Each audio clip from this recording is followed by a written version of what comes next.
Lloyd Frontera was alone outside when a handsome knight suddenly approached him and insisted they needed to return to the house. Lloyd was startled by the man's abrupt appearance in the dark, but he recognized him as Javier Ashran, a character from a fictional novel he had read growing up.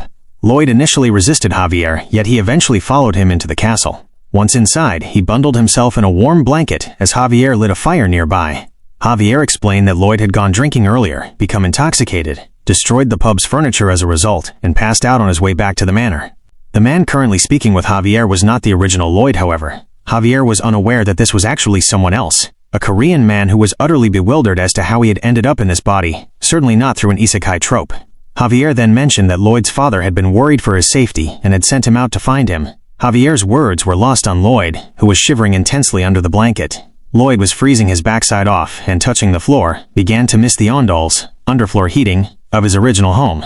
He felt annoyed that something as practical as an in-house heating system seemingly did not exist in this medieval fantasy setting. Javier then announced that he would leave him to rest and would report the events to his lordship tomorrow. Lloyd asked if that was necessary, and Javier simply replied that it was. Lloyd believed Javier was so uptight. Just as Javier was about to depart, Lloyd called out to him and asked if their family was heavily burdened with debt. Javier was surprised by the strange query. He then slammed the door shut and left. Lloyd sat there, lost in his thoughts for a moment.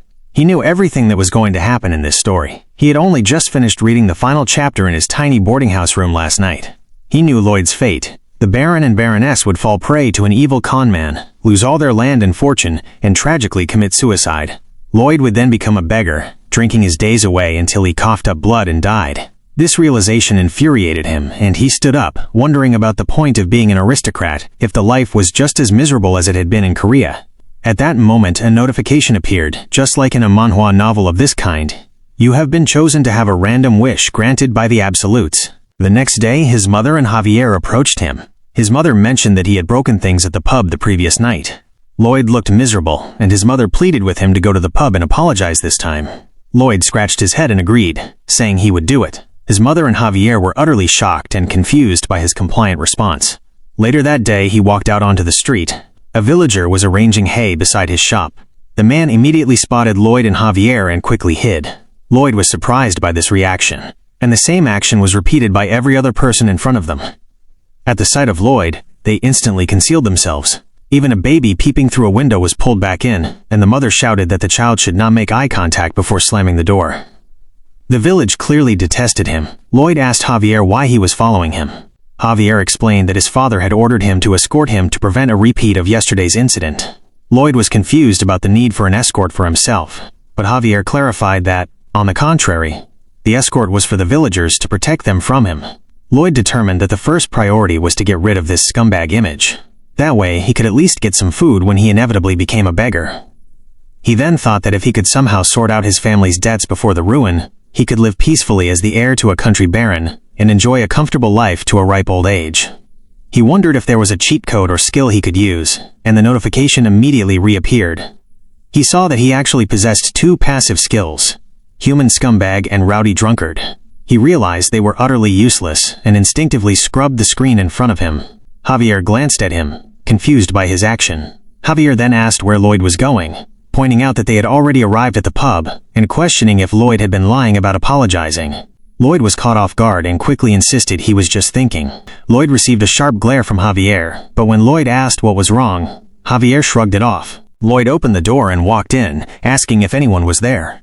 Javier stood outside, regarding him intensely, as he believed something had been off since last night. It was as if Lloyd was a completely different person. Inside, the space was extremely damaged and scattered. The furniture was in ruins, just as had been described.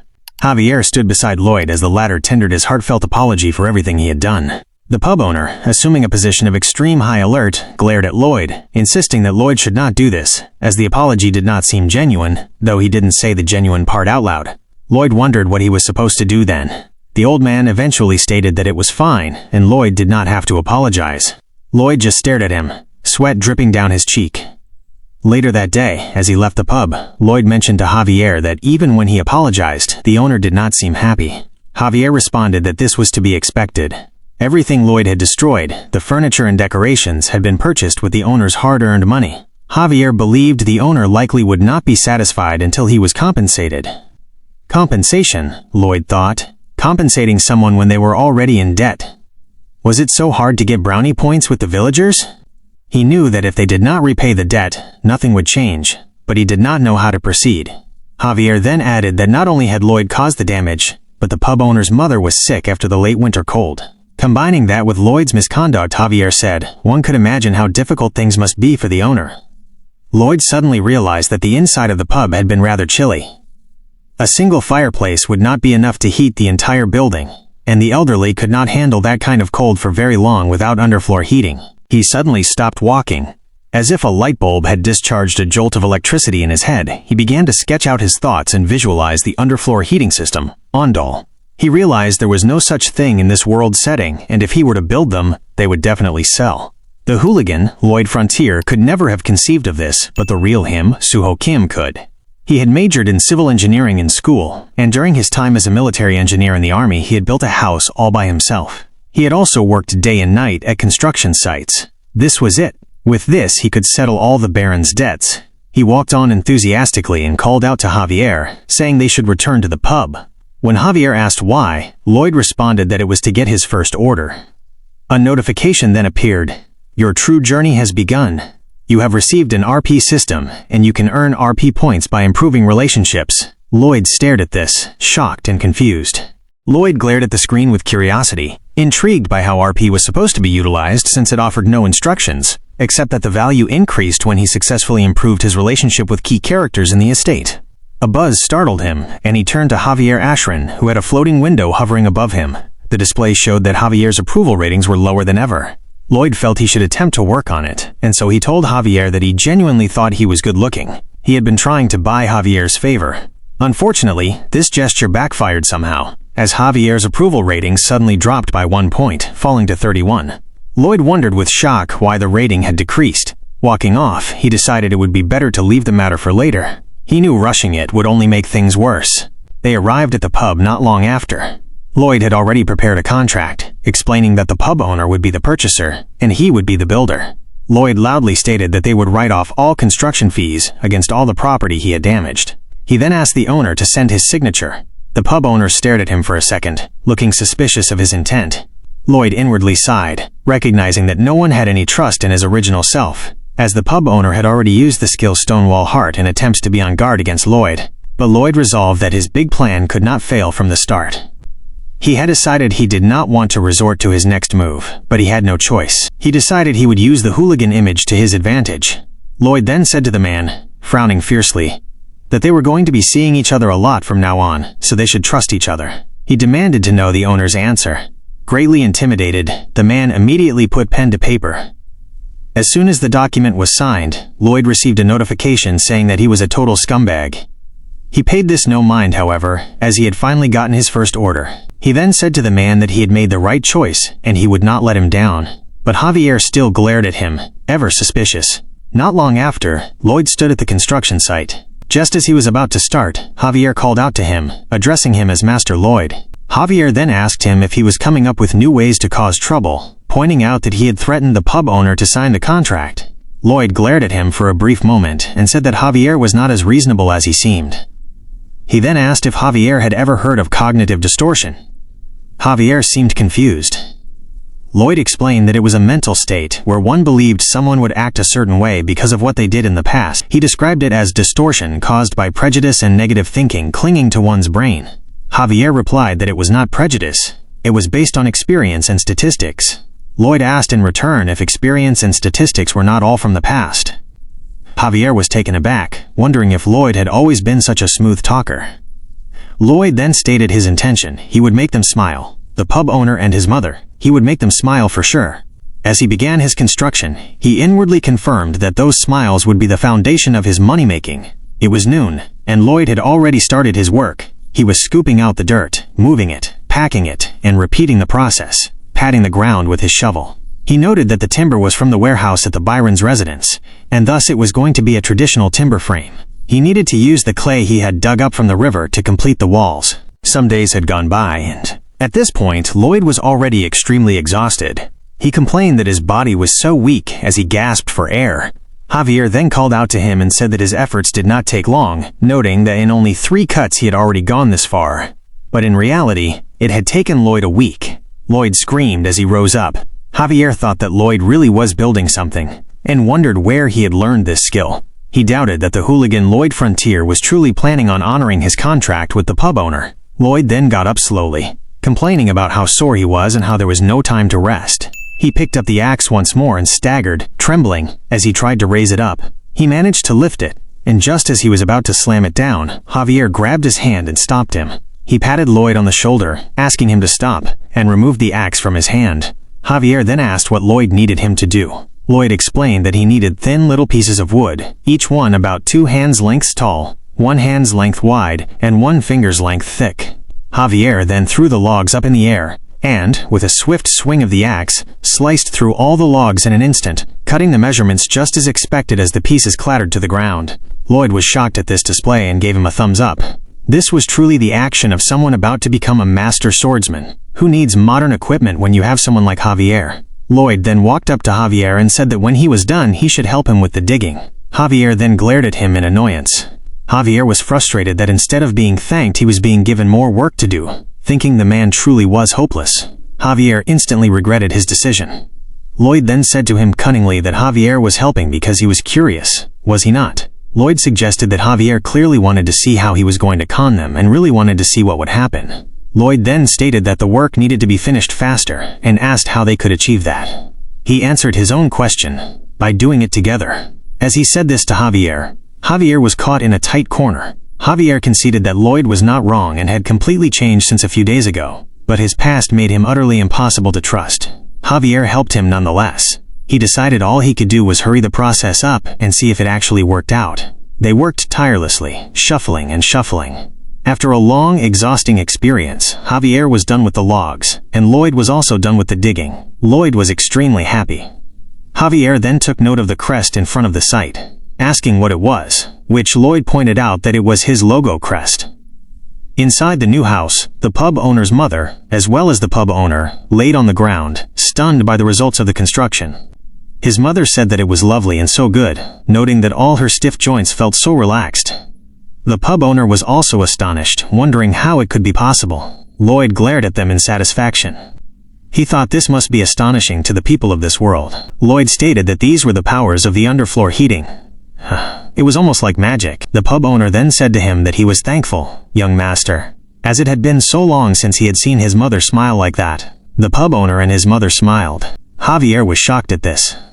Just as Lloyd had said, they actually smiled. Javier wondered what was happening, as if the change in Lloyd's speech and manners were not enough. Now he worked hard, and kept his promise to the people of the land. Javier felt there was no way Lloyd Frontera would ever do such a thing, and yet, somehow, it had happened. The pub owner and his mother were extremely happy. This made Javier happy as well. Lloyd then received a notification saying that his approval rating by Javier had increased by 2 points, leaving it at a whopping -29 points. He had earned 36 RP from improving his relationship slightly with a key character. He smiled at this. He then said to Javier that he knew what he was thinking. Wow, this guy isn't total garbage after all. Javier glared, looked away, and said that was not what he was thinking. Lloyd noted that in building this house he actually ran at a loss, but that wasn't important because the house was only a model and a step in his meticulous plan. After a few days, a lot of people lined up to experience the wonders of the new Ondal house. As they lined up, Lloyd sat outside, waiting. One of the visitors came out, pulling his shirt as he was extremely warm from the effects of the Ondal house in the cold weather. The man said that he thought he was going to melt. One of the other men, glaring at the departing visitor, was shocked at how the experience actually was, as he was anxious to go inside and feel it for himself. Just as the man was about to walk out, Lloyd tapped the table fiercely as he called out to him. Lloyd asked if it was not amazing and really warm, suggesting that the man probably wanted a room like this at his home too. The man glared at Lloyd, who continued, saying that this was it. Style A was an annex in the yard, and Style B was remodeling the man's current home. Lloyd offered 10% off the cost of construction if he ordered both of the options now. The man glared at Lloyd and was staggering because the villagers naturally did not trust him. But Lloyd used his passive skill once more and said to him that they would see each other often, so they should trust each other. He then continuously berated the man. Lloyd insisted that at that price he was practically giving it away. But at that moment, someone walked into the scene and called out to Lloyd as he turned his attention over to the man. It was Lloyd's father, Lloyd Frontera. Arcos asked him what he thought he was doing. Lloyd glared at his father, noting that his approval rating was -20, and he was shocked for words. Not long after, they were seated back at the manor, where Lloyd Frontera and his father, Lloyd Frontera, were having a meal. The atmosphere felt very awkward. Lloyd thought he had managed to avoid his father until then, and his main concern now was whether his father would stop him from building. His father then asked what exactly he was up to this time. Lloyd wanted to keep his explanation short. He mentioned that the pub owner had ordered an andal room built outside, and he was fulfilling the order. Internally, Lloyd decided he would respond to his father in his best rude voice. His father then mentioned that the other people of the land were also placing orders. Lloyd replied that his father seemed to know it all already. His father stated that these were the people they must look after, and that he would not tolerate Lloyd lying to them or tricking them. Lloyd told him not to worry, saying he was not planning to do that. He felt that no matter what he did, everyone always thought the worst of him, and so he stood up, wanting to get away from the conversation as fast as possible. He asked his father if they were finished and if he could take his leave. As Lloyd walked out, his father asked if all of this was because of their family situation. His father implied Lloyd must know what was going on since he had eyes and ears. His father assured him not to worry, claiming he could get them out of this trouble soon, and advised Lloyd not to get too involved. Lloyd turned and looked at his father pitifully, remembering that he had heard those words before. A flashback occurred when his actual father had said the same words to him, assuring him that it would all be fine, so he shouldn't worry, that it was nothing, and just to keep his head down and study hard. Lloyd truly thought everything would be okay back then, but he knew his current father was lying now, and he knew it was not okay. He was determined not to be miserable again because of stupid money. As he walked out, he told his father please not to give up, because he wouldn't give up either. A few years ago, Lloyd had wished he had said those words to his own father. As he walked in the corridor, he mentally calculated their progress. They currently had 32 Style A orders and 57 Style B orders, and he had already received half the construction money. Just as he was thinking about the whole thing, some men, who were his father's moneylenders, appeared in front of him. He glared at them but simply walked past. He found it notable that they didn't even stop to greet him, despite him being the son of the Lord. He then realized those two people were actually mentioned in the novel. The scene then cut to inside his father's office, where the moneylenders were speaking to him. One of them, seated on the table, asked the Baron how much longer he was going to put this off, mentioning that 5 days had passed since the agreed-upon day. He warned that if the Baron continued to delay, they would have no choice but to take action. Lloyd Frontera was visibly uncomfortable. Another moneylender then viciously suggested that if the Baron sold some of the items in the place, he would get some money. Lloyd peeped through the door and, upon seeing the scene, smirked. He was satisfied, noting that the timing was nice and that they were here just in time. Just last night, Lloyd had pondered about the RP system discussed earlier. Lloyd had gained some RP after raising Javier Ashran's approval ratings and was wondering how to use it, as he did not know how the system worked. He then received another notification that stated he could invest his RP in gaining abilities. Lloyd was surprised by this, remarking that this trash system actually knew how to explain things. The system became very angry at him, but then Lloyd apologized and asked for forgiveness. Not long after, blue lights shone under Lloyd's legs and instantly scanned his body. Upon scanning, the system notified him of all the potent skills within him, skills he had acquired from his past life, stating that he knew more than he looked like. Lloyd was annoyed by these words, but the notification continued, listing his available skills as basic surveying and basic design, among others. Lloyd glared at the screen, thinking he could not tell what those were based on the titles alone, and so he clicked to buy them.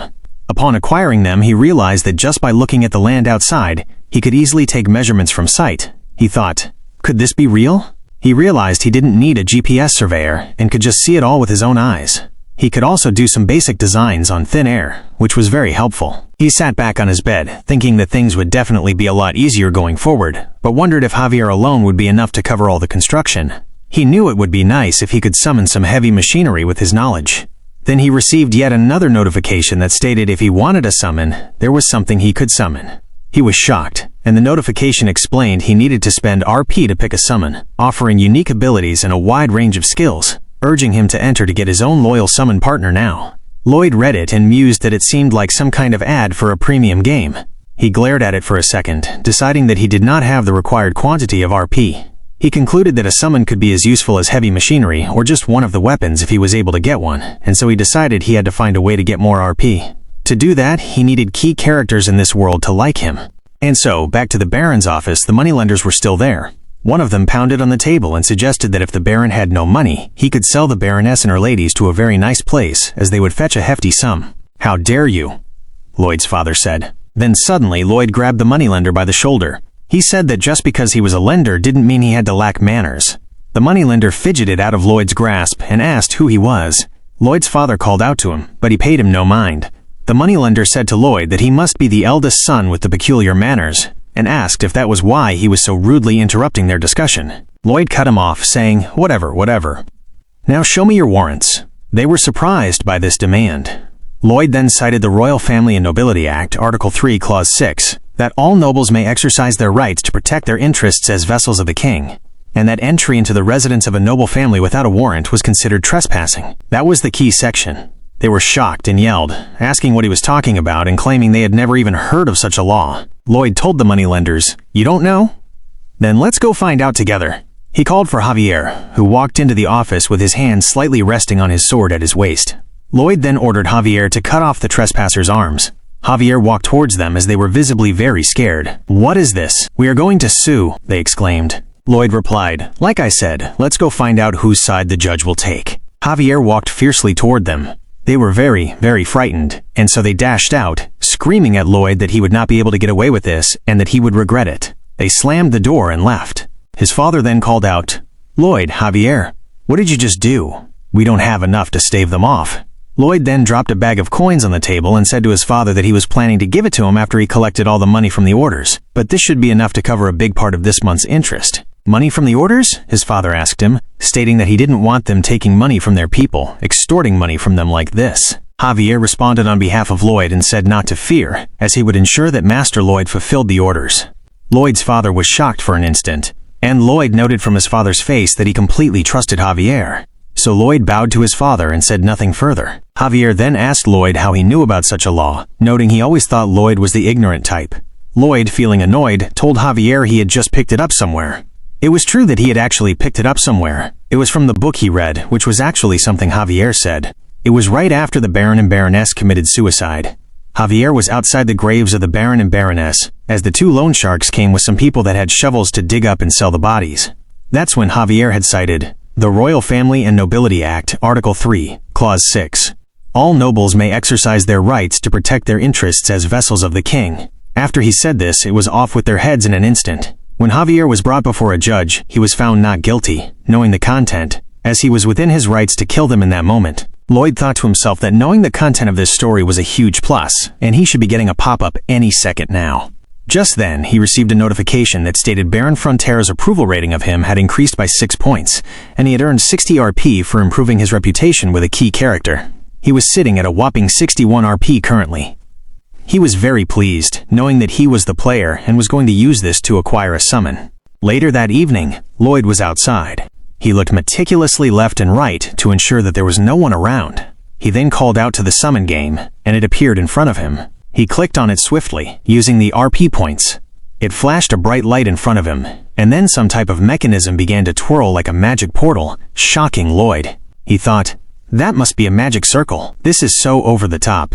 But he immediately wondered, why is it so tiny? He glared at it, slightly disappointed, as it made cranking sounds while trying to summon the creature. Then something slowly flushed out and a cute little creature said, "Wah!" Lloyd glared at it with the disappointment of someone who had just looked at a tiny rat.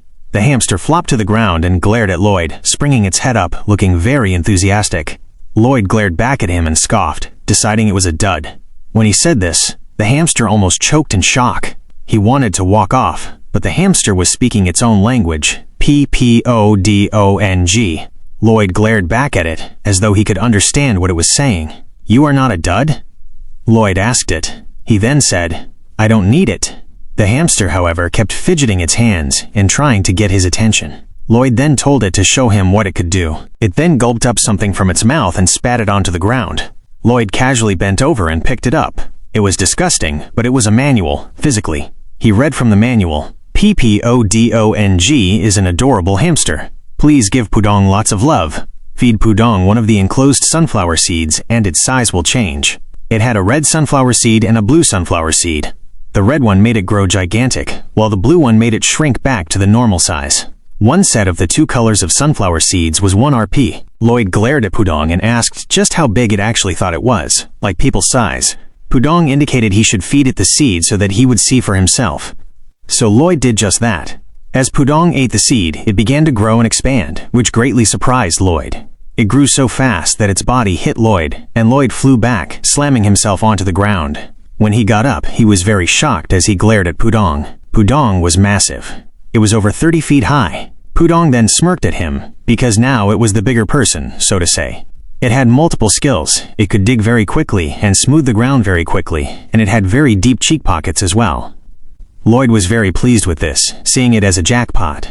He felt he had now gotten his heavy equipment. The next day, Lloyd thought to himself that if someone saw him with those huge things all of a sudden, they would get very suspicious. He decided he would just carry a book on summoning with him, and if anyone asked, he would simply say, "Oh, I'm a summoning master." The problem would be solved. At that moment, Pudong was resting within his cloth. He even patted himself, thinking how smart he was. Next, he decided they needed to figure out the labor part of the construction project. He walked outside.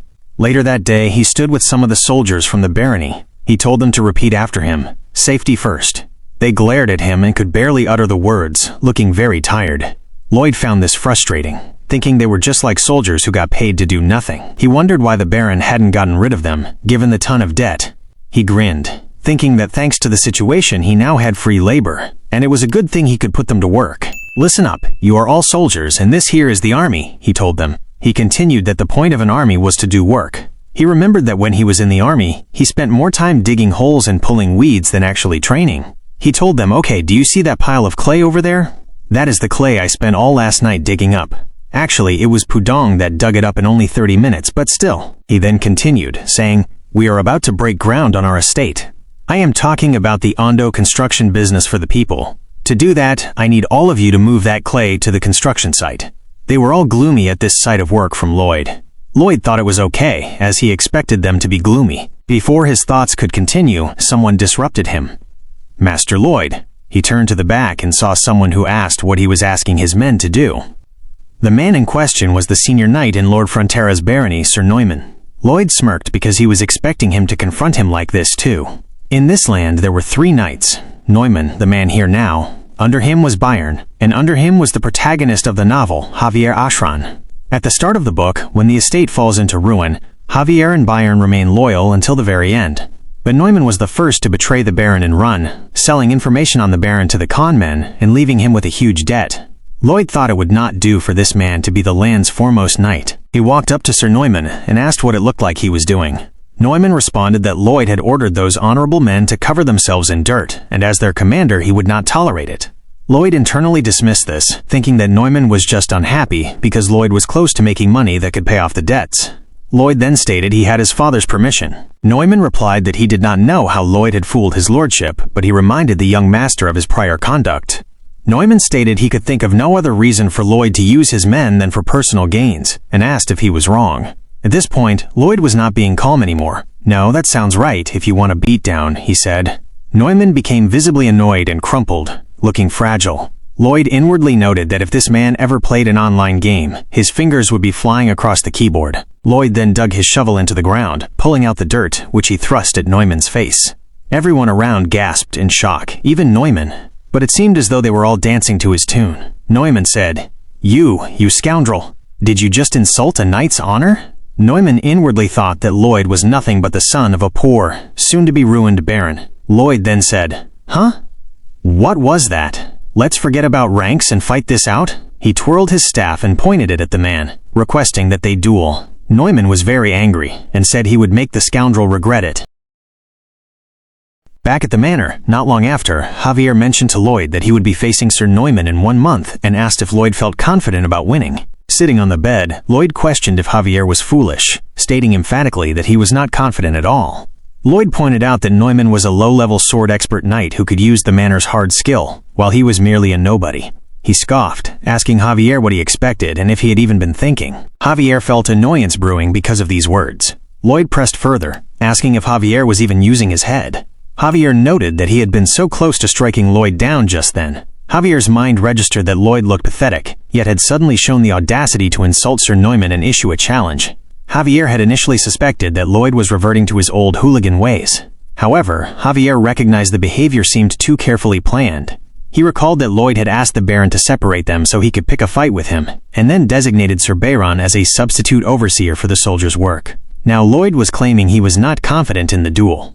Javier admitted he did not know what Lloyd was playing at and simply did not understand the boy's actions. Then, Lloyd continued, telling Sir Javier that there was something he needed him to do: teach him how to use a sword. Javier stared at him and flatly refused. Lloyd immediately asked why. Javier explained that his job was only to watch him. Furthermore, he added that if human trash such as yourself, as he put it, learned to use a sword, everyone around him would be in even greater danger, though he corrected his initial harsh wording. Lloyd jested about Javier's poor attempt to tone down the insult when correcting himself. Lloyd then asked if Javier was simply refusing to teach him. Lloyd pressed on, asking if this refusal would stand even if teaching him to sword fight meant Lloyd would cure Javier's insomnia. This knowledge surprised Javier, who wondered how Lloyd could possibly know about that. Lloyd's internal feeling was one of easy confidence. The information was simply in the book. He also knew the cause of Javier's insomnia, an insight that made him smirk. He recalled the book, The Knight of Blood and Iron, which detailed the ranks of knights: swordmaster, high-level sword expert, mid-level sword expert, and low-level sword expert. Javier was on the verge of transitioning from a high-level sword expert to a swordmaster, right on the border between human and supernatural abilities. Lloyd knew that with Javier's senses so sharpened, he simply could not sleep. The insomnia was, in other words, a side effect of becoming a swordmaster. Lloyd was aware that Javier would have no way of knowing this specific technical detail in a backwoods region like theirs. Lloyd then asked Javier if they had a deal, observing that it was pointless to pretend when the insomnia was so clearly visible on Javier's face. Javier sighed, calming himself, and finally said that they could try. Lloyd smirked and asked if that meant there were no takebacks. Javier returned the smirk and said that of course not, adding that he felt certain the deal would fall through. Javier mentioned that there was no remedy he had not tried to cure the insomnia: sleep cognition therapy, herbs, aromatherapy, exercise, and even Eastern medicine. In the very next second, Javier was snoozing and dozing on the bench right beside Lloyd. Lloyd laughed at the sight, mentioning to the sleeping man that he had him all figured out. Lloyd explained he also knew how to cure his insomnia. Lloyd recalled that Javier had first fallen into a deep sleep while listening to a magic spell. So the remedy was to read Javier his reinforced concrete textbook, which Lloyd asserted was at least 18 times more sleep-inducing than any magic spell. Lloyd inwardly celebrated, realizing that Javier's swordsmanship was now his. The next day, Javier looked prim and proper, as if he had never had a better night's sleep. Javier told Lloyd to complete 50 laps around the perimeter and to start. Lloyd stared at him, turned, and then began jogging. Javier was surprised that Lloyd was running without any complaints. Lloyd jogged along. When he got back to Javier, he simply stated that he did not like this and wanted Javier to teach him some skills, before continuing his run. When he got back to Javier again, he asked if Javier had thought he would not do it, and if he had expected him to just refuse. He then continued jogging again. When he got back to Javier for the third time, he asked if Javier had planned to tell him he did not have what it takes, and use that as an excuse to refuse to teach him. It seemed as if Lloyd was reading Javier's mind. Javier felt thoroughly frustrated. Lloyd laughed, ran past him, and declared that he was going to finish running. He then received a system notification stating that his passive skill, Annoying Brat, had risen to level 4.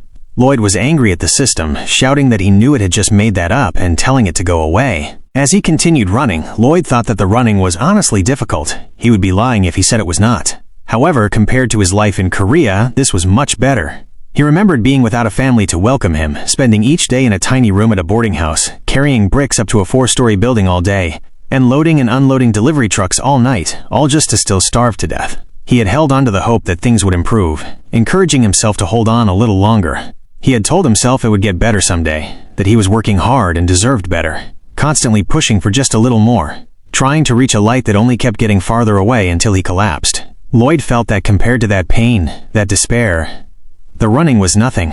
He was motivated to continue. Later that evening, Javier recognized Lloyd's determination and decided that he would teach him his sword fighting techniques. Lloyd then received a notification that he had received 1 approval point from Javier, dropping his current approval rating to -28, and he had earned 18 RP, bringing his current RP to 29. Later that evening, Sir Neumann and Lloyd's father, Lloyd Frontera, were discussing the situation in Acros's office. Acros expressed his disbelief at the disrespect, considering Sir Neumann had protected their family for 5 generations. Acros admitted he had recently thought Lloyd had come to his senses, but now realized he was wrong. Acros mentioned that while he had no just cause to stop the duel, Sir Neumann, as his hair was involved, should not be too harsh with him. He asked Neumann to do just enough to pull Lloyd back to his senses without seriously hurting him. Sir Neumann bowed and said he would do as his lord wished, yet he inwardly acknowledged that duels do not always go the way one intends. As Sir Neumann walked out, he internally planned that if he were to kill the cocky hooligan by cutting off his head, and if the Baron raised an issue, he would simply kill the Baron and Baroness too and make it look like a suicide. After that, he planned to leave the tiny village and go somewhere bigger. He realized that thanks to that hooligan, his plans were actually speeding up as he walked away. The scene then cut to 1 month after Lloyd's training. Lloyd and Sir Neumann were in the field, ready to duel, with murmurs all around. Lloyd's father and mother, along with Sir Byron and Sir Javier, were on the podium. Lloyd was standing there, his shovel resting on his shoulder. Lloyd smirked at Sir Neumann and replied that he was ready to knock his lights out.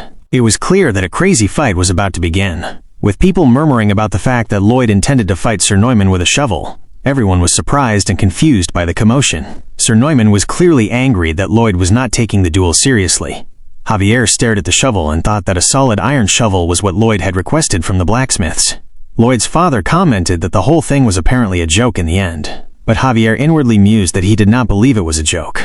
Javier recalled that what Lloyd had showed him over the last month, performing basic training in the small hours, running around construction sites to teach the village engineers about certain subjects, and then practicing sword work right up until he went to sleep, was not the disposition of someone preparing a joke. Javier felt that Master Lloyd was now more serious than ever. Lloyd's father raised his hand and declared that the duel between Lloyd Frontera and Sir Neumann would now begin. Sir Neumann stood ready, but Lloyd's stance with his shovel looked awkward. Javier thought to himself, wondering about that lackluster pose. Sir Neumann swiftly dashed toward him and asked if Lloyd was playing with him right now. But then, Lloyd pointed his shovel and swiftly clanged it against Sir Neumann's sword, successfully dodging the first attack. Everyone was shocked. Sir Neumann dismissed it, saying luck does not strike twice, and struck again. Lloyd clang-blocked the attack for the second time. Javier was shocked, noting that Lloyd's movement was so efficient, a skill specifically adapted for real-life fighting, as if their swordsmanship had evolved through the ages. Sir Neumann was very confused by this. Lloyd smirked and inwardly thought that any Korean man would know how to do this, calling it the essence of modern hand-to-hand combat, bayonet training. He then quickly targeted Sir Neumann, but Sir Neumann was able to dodge. Lloyd thought to himself that the shovel was a much more formidable weapon than one might think. Sir Neumann tried to strike him again, but Lloyd swiftly dodged once more. Lloyd mused that the shovel's wide blade could be used as a shield, and that it could even cut through thick tree roots. Lloyd then did something inexplicable and strange, laughing at Sir Neumann. Javier was shocked, wondering if the whole thing was actually a joke after all. But Lloyd was simply laughing, appearing to be enjoying himself. Sir Neumann almost lost his composure and dashed at Lloyd one more time. Lloyd cut his steps and thought that the first weapon he prepared to destroy Sir Neumann was the shovel, and the second was the basic sword-fighting steps he learned from Javier. Sir Neumann was almost confused at this point and felt that he was truly intent on destroying Lloyd. Neumann inwardly wondered where this strength was coming from, as up until now Lloyd had only been a scumbag, bottle-loving lowlife. Lloyd thought to himself that his third weapon was the special expansion shoveling skill level 1. As he raised his shovel, Lloyd recalled his recent training. Javier, his father, and his mother had been watching him, and he had gained RP because their approval ratings had increased. He had used the RP to acquire a new skill, acquiring the option he saw. And so, at that moment, standing face to face with Sir Neumann, he was ready to use everything against him. But Neumann also had other tricks. He calmed himself and took a deep breath, thinking that against a civilian he had no other choice, admitting he had not expected to need to use this. He suddenly began collecting mana. Sir Javier was surprised as he watched Neumann accumulating mana within his mana heart. Lloyd realized that Neumann was summoning his mana heart. Sir Neumann took his stance and told the hooligan that they were only getting started, but Lloyd remained silent at that moment. In a flash, Sir Neumann dashed at Lloyd. Sir Javier quickly realized that for someone without the skills, it takes over 10 years for a regular person to summon mana hearts, and it would be impossible for Master Lloyd to block an attack with so much mana. At that moment, Sir Neumann swung his sword, attempting to strike Lloyd. Sir Neumann inwardly vowed to crack Lloyd's blade, and his head as well. Lloyd's mother gasped, and his father was extremely worried. But Lloyd also used his shovel to attempt to dodge the attack. Sir Neumann was shocked and wondered what was happening, feeling as if all the strength in his body was leaving him. Lloyd gave a very mischievous smirk, thinking that this was the fourth weapon he had prepared. The mana conjuring skill that had made Javier the strongest man in the world in this story, the Ashram Core technique. Lloyd was swiftly absorbing the mana from Sir Neumann through the impact of the sword and the shovel. Sir Neumann swiftly pulled his sword back and screamed that Lloyd was an absurd bastard for absorbing his mana. Lloyd took this opportunity to swing his shovel, and the impact was almost instant. His shovel struck Sir Neumann's face, and one of his teeth went flying. Sir Neumann wondered what had just happened, taking a very weird pose as he almost lost his balance. He questioned if that was his tooth. To his shock, another impact came as Lloyd struck him a second time. Then Lloyd raised his shovel to the air, glaring at Sir Neumann with a calm, almost calculated composure, and struck it down on the top of his head, making his eyes almost bulge. Sir Neumann instantly fell to the ground, leaving the entire arena stunned. Everyone gasped in surprise, wondering if Master Lloyd had won. There were many gasps and whispers. Master Lloyd's father raised his hand in confusion and declared Lloyd Frontera the winner of the duel. Just then, Sir Neumann was on the floor, confused, wondering what he had just seen. The sword expert he had lost to that low life. Lloyd then walked up to him and asked if he had heard that he had won the duel. He said that now that it was over, he raised his hand once more with the shovel and announced, "It's time for you to take a pounding." Sir Neumann looked visibly scared at this, as Lloyd's father screamed Lloyd's name, asking him what he was doing, since the duel was over. But Lloyd mysteriously struck Sir Neumann multiple times, shouting, "Grr, take that!" as his father could only scream his name in attempts to stop him. The duel had concluded, but Lloyd Frontera was not finished teaching Neumann a lesson. Some soldiers gathered, trying to stop Lloyd. They insisted that the duel was over and that he must cease the attack. Even Sir Byron felt a deep sense of confusion, wondering if Lloyd had completely lost his senses. Javier Ashran also gazed at Lloyd, questioning inwardly if the young man had truly gone mad. Lloyd told the soldiers it was fine and to release him, giving the appearance of calm and imminent departure. He took a momentary, deep breath, then continued to thrash Sir Neumann viciously. Javier watched, noting that from his vantage point, Lloyd appeared to be striking with calculated precision to injure the man completely, not just a single area. He also observed that Lloyd's calm face suggested he had already predicted the coming events, acting as though he knew everything in advance. 15 days earlier, before the duel, when Javier was still teaching Lloyd, Lloyd asked him to teach the Ashran core technique. Javier was understandably shocked. Lloyd questioned Javier's surprise, asking if he looked as though he were running from something, or if he had requested instruction on stealing. He then described the core method, saying it drew in surrounding mana, not just the mana conjured by the individual, and asked Javier for confirmation. Javier asked Lloyd how he knew about the technique. He thought to himself that it was a method he had not yet told anyone about, and that it was still incomplete. Lloyd then jokingly claimed that Javier spoke of it in his sleep every time he was put to bed with lullabies. Javier dismissed the claim, thinking that the young master was being strangely brazen, and realizing that, aside from talking in his sleep, there was no way for Lloyd to know about it. Javier apologized, explaining he could not teach an unfinished technique. Lloyd immediately asked if that meant Javier would teach him once he helped perfect it. Javier, surprised by Lloyd's confidence, said that if it were possible he would. Lloyd then offered his insights. He guessed that Javier was attempting to take the outside mana and combine it with the mana heart inside him, causing it to bounce off as a foreign object. Lloyd suggested a change in perspective. Instead of mixing the absorbed mana into the mana heart, it should be condensed separately nearby and used on the outside, like an auxiliary engine next to the main one, separate yet one. He asked Javier what he thought of the idea. Javier responded that it definitely sounded plausible, though he didn't know the proper answer. He began to ask Lloyd how he had figured it out. Lloyd interrupted him, asking if it made sense, claiming he was just spitballing as he clapped his hands. Javier thought to himself that Lloyd clearly knew something. He had that look on his face again. Javier looked away, contemplating the idea, and in that moment he was able to perfect the Ashran core technique, which he had agonized over for a long time. On his first try, he was able to successfully reach up to 3 circles, and Lloyd was sure that with more training, Javier could achieve 4, 5, or even more mana circles. Lloyd's approval ratings by Javier increased by 5 points because of this. Javier asked why Lloyd wouldn't just learn the mana heart itself. Lloyd scoffed, asking Javier what he was thinking, and if he thought he had nothing better to do than learn how to use mana hearts. He said he didn't need the full technique, just the absorption aspect, the ability to take in mana that came into contact with his body, not the mana from the air. Lloyd was sure that with this knowledge he would be able to beat Sir Neumann. And just then he won quite easily. Acros Frontera then yelled at him to stop, refusing to tolerate the sullying of the knight's honor any longer. Lloyd paused, exhaled, and asked his father about this so-called knight's honor. He suggested his father look under the tablecloth and then decide if those words were appropriate for Sir Neumann. Lloyd's father paused, surprised, and pulled back the cloth to find letters underneath. He was shocked by the contents when he opened them. Lloyd explained they were letters exchanged between Sir Neumann and Tordes, the con man who had defrauded the family in a real estate deal. The letters detailed their financial status, the lordship's preferences, and plans to forge real estate documents. Sir Neumann was horrified as he had hidden the letters in a wall and wondered how Lloyd had found them. Lloyd inwardly grinned, recalling that Javier had found those letters in the book he'd read, so he had Podong scramble around for them the previous night. Lloyd's father sat down, heavily shocked and confused.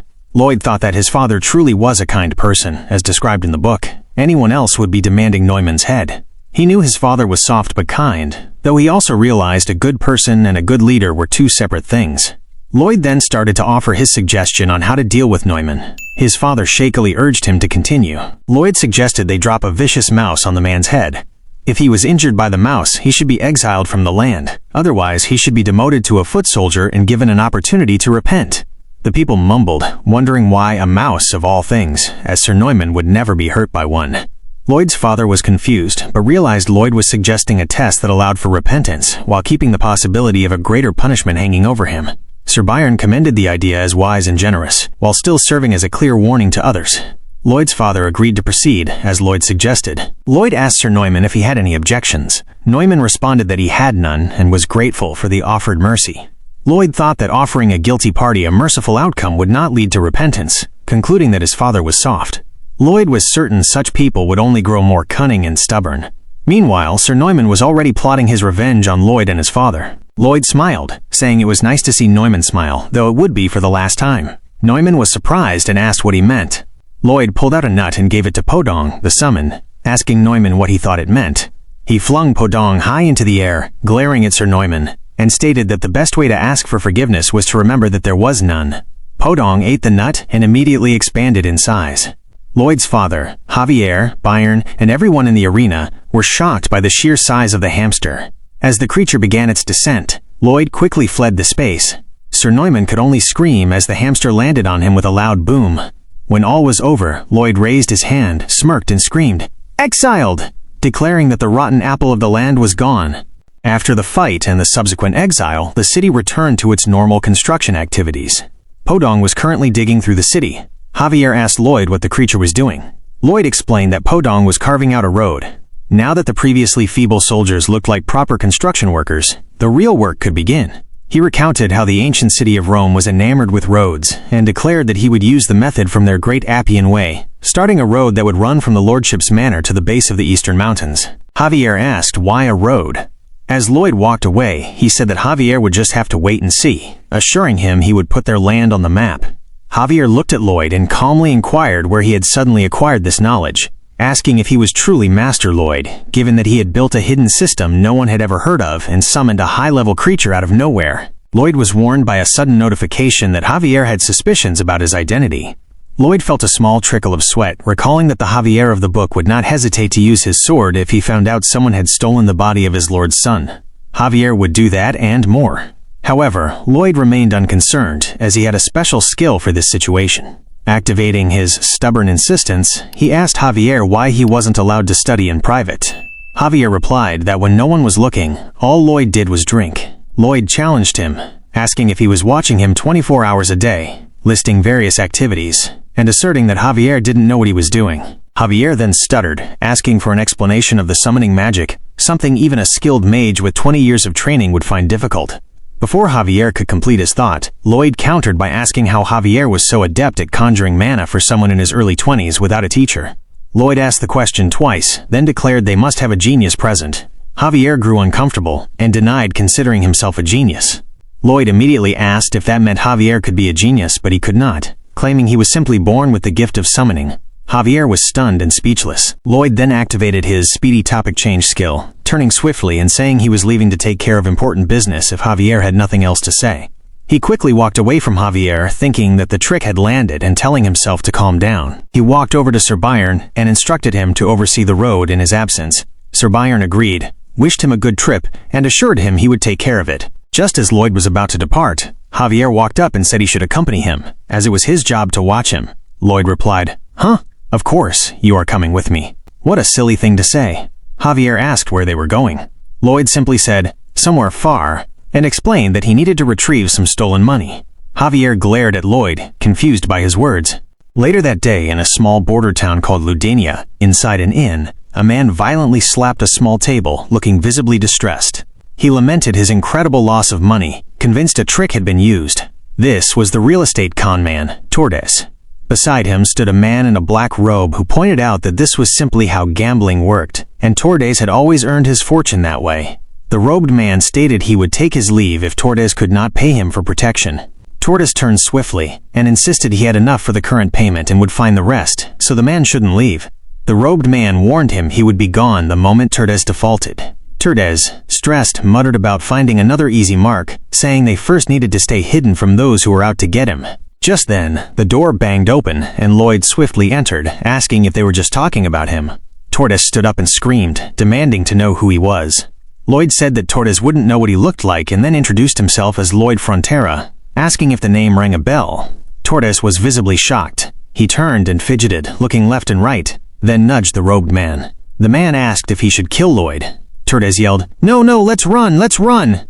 The robed man grabbed Tordes by the belly, broke through the window and dashed out. As he landed, he saw a man holding a sword in front of him. The man swung the sword swiftly, preparing for battle, and commanded the robed man to leave Tordes there and walk away, adding that refusal would lead to him being viewed as a conspirator. This was Javier, who had been waiting outside. Javier thought that Master Lloyd had been right. They would attempt to escape out the back window and had instructed him to wait for them there. The robed man began to conjure black magic, asking Javier if he was too young to even know how to hold the sword. Lloyd watched them from inside the inn. He recalled that in the novel, Javier vowed revenge after losing his master, Baron Frontera, and managed to find the conman's head and fight his bodyguard. It was Javier's first encounter with a dark enchanter, and in the book he struggled to hold his own against the gravitational magic used. However, Lloyd smirked, noting that things would be different this time. The mage launched an attack, which Javier dodged with his sword.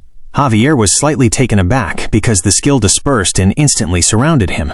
The man smirked, called Javier naive, and then folded his arms, clenching his fist as though activating the second phase of the skill. He commanded Javier to die. Javier began to struggle within the enclosed magic, feeling a great weight fall upon him. Lloyd mused that in the book, Javier was just an average, high-level sword expert.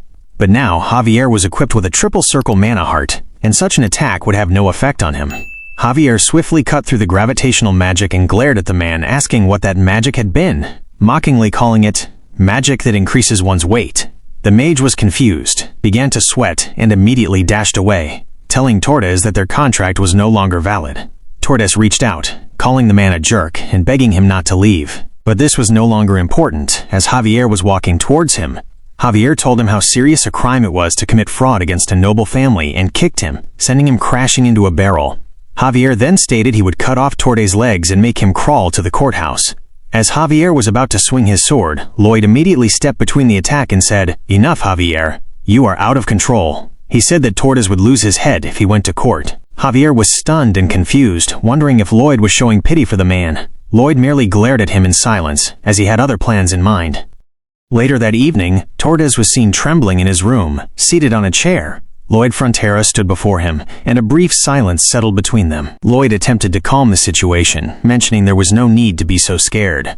He added that everyone got a little greedy sometimes, and he understood why Tordes had made the most of his opportunity.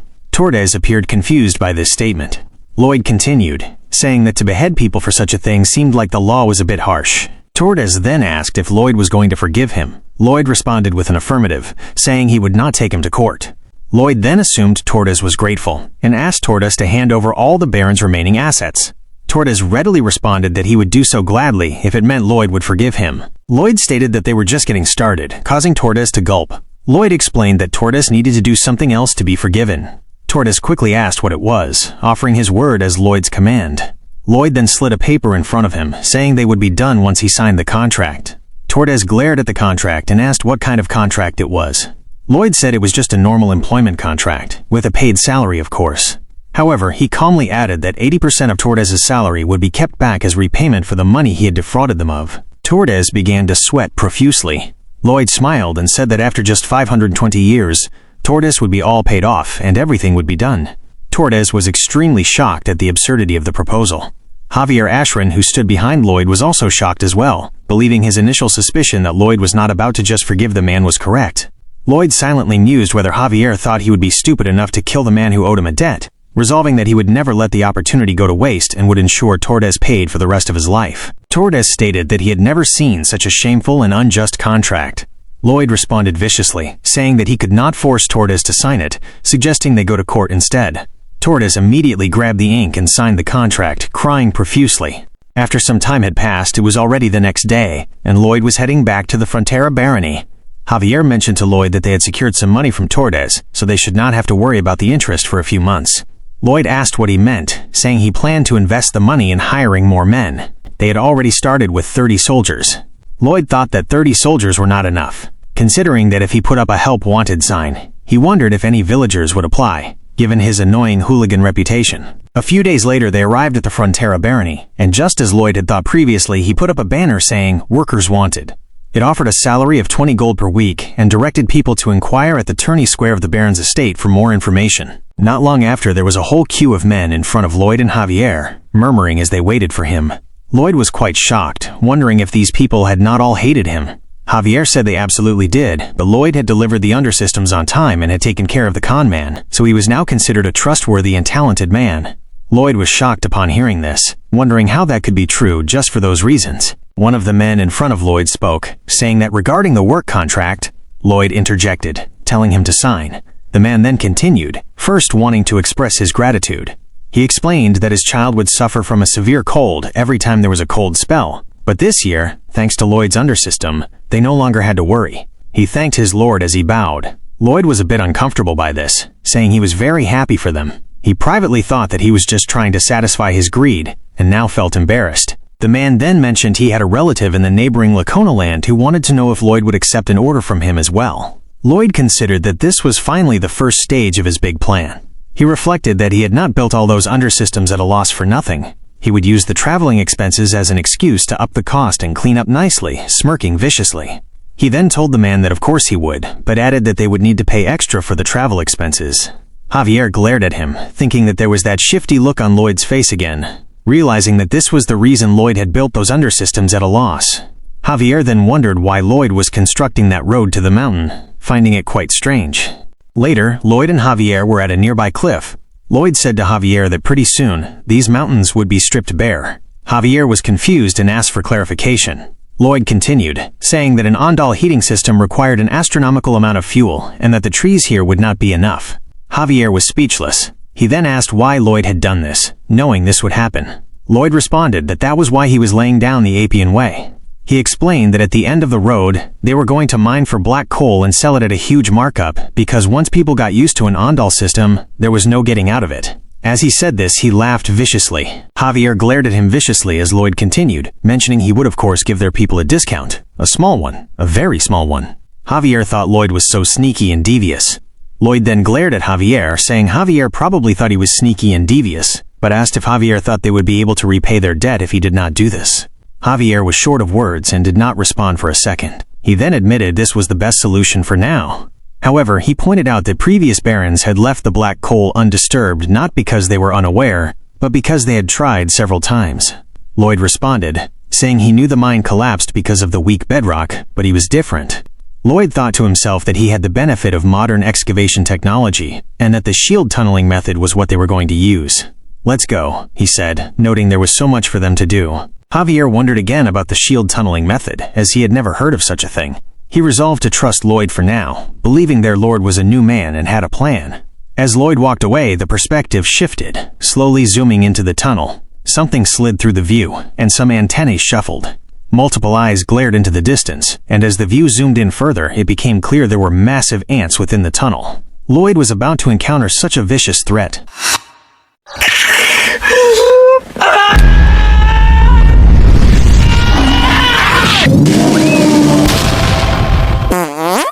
Lloyd Frontera was back at the pub, lost in thought as he attempted to finish his work. He imagined how wonderful it would be to possess remarkable skills, perhaps even the power to summon a modern building in an instant. Though he was using the intermediate design level 1 skill to generate artificial drawings, the process felt completely exhausting. He sighed, expressing a wish to summon 100 undead workers so he could avoid manual labor entirely. A system notification appeared, suggesting that if he disliked the process, he could simply draw everything by hand again. Lloyd immediately dismissed this advice, affirming that the skill, despite its drawbacks, remained the superior option. He then resumed drawing by hand. Following the incident involving Neumann, Lloyd had gained the approval of the Baron, the Baroness, Javier Ashran, and Bayern, which earned him 639 RP. He used these points on an intense leveling spree, upgrading his basic planning and basic surveying skills to intermediate planning and intermediate surveying, and acquiring various new skills as he progressed. Later that evening, Lloyd stood outside the cave entrance. He needed a method to breach the blockage, so he activated the optional skill, Intermediate Surveying, GPR Scanning, to analyze the tunnel. The skill granted him a 5-meter depth view, enabling him to locate a secure path. The main difficulty, he knew, lay in digging it out quickly. Relying solely on human labor would take too long and the workers would become fatigued too rapidly. Podong was currently recovering from constructing the road and other extensive tasks. Even once recovered, Podong would be too large to safely enter the narrow opening. Lloyd realized that he needed to summon a new creature. Confident that he had ample RP, he initiated the summoning game. As he waited, the portal cranked and emitted the familiar sounds from his previous summon. A small head poked out, and a new summon emerged. The creature plopped onto the ground, momentarily splatting her head, but then sprang up, introducing herself to Lloyd as Bangul. Lloyd felt immediate skepticism regarding the new summon. He wondered internally whether this snake-like creature was intended for assassination or if it possessed poison. From an initial glance, Bangul seemed entirely useless, Lloyd thought, but then he reminded himself that Podong had also appeared useless at first. He reasoned that Bangul must certainly have a valuable purpose as well. He asked if she could grow larger by consuming sunflower seeds, and the creature confirmed this with a nod. He then inquired if she possessed a special skill, receiving a second affirmative nod. Lloyd requested that she demonstrate her special abilities. A few weeks later, construction was well underway at the front of the shield tunneling machine. An enlarged Bangul was aggressively tearing and chewing through the earth. Behind her, Lloyd instructed Javier Ashran to ready himself. Bangul activated her skill, Accelerated Digestion Level 1. As Javier prepared, Bangul launched large steel domes using another skill. Javier swiftly cut these domes into uniform lengths, allowing the smiths to fashion steel segments for supporting the tunnel head. Javier experienced a moment of utter disbelief, questioning if he was truly a knight and why he was deep underground slashing at what appeared to be giant snake waste. "Great! Let's move forward," Lloyd exclaimed, signaling them to push the tunnel deeper. Lloyd started feeling lightheaded from the lack of oxygen and believed that without the installed pipe, they would have already lost consciousness. Javier suggested that it would be best for Lloyd to leave and take a break like the other men. Lloyd emphatically rejected the suggestion, reminding Javier that he was the one in charge and needed to remain on site.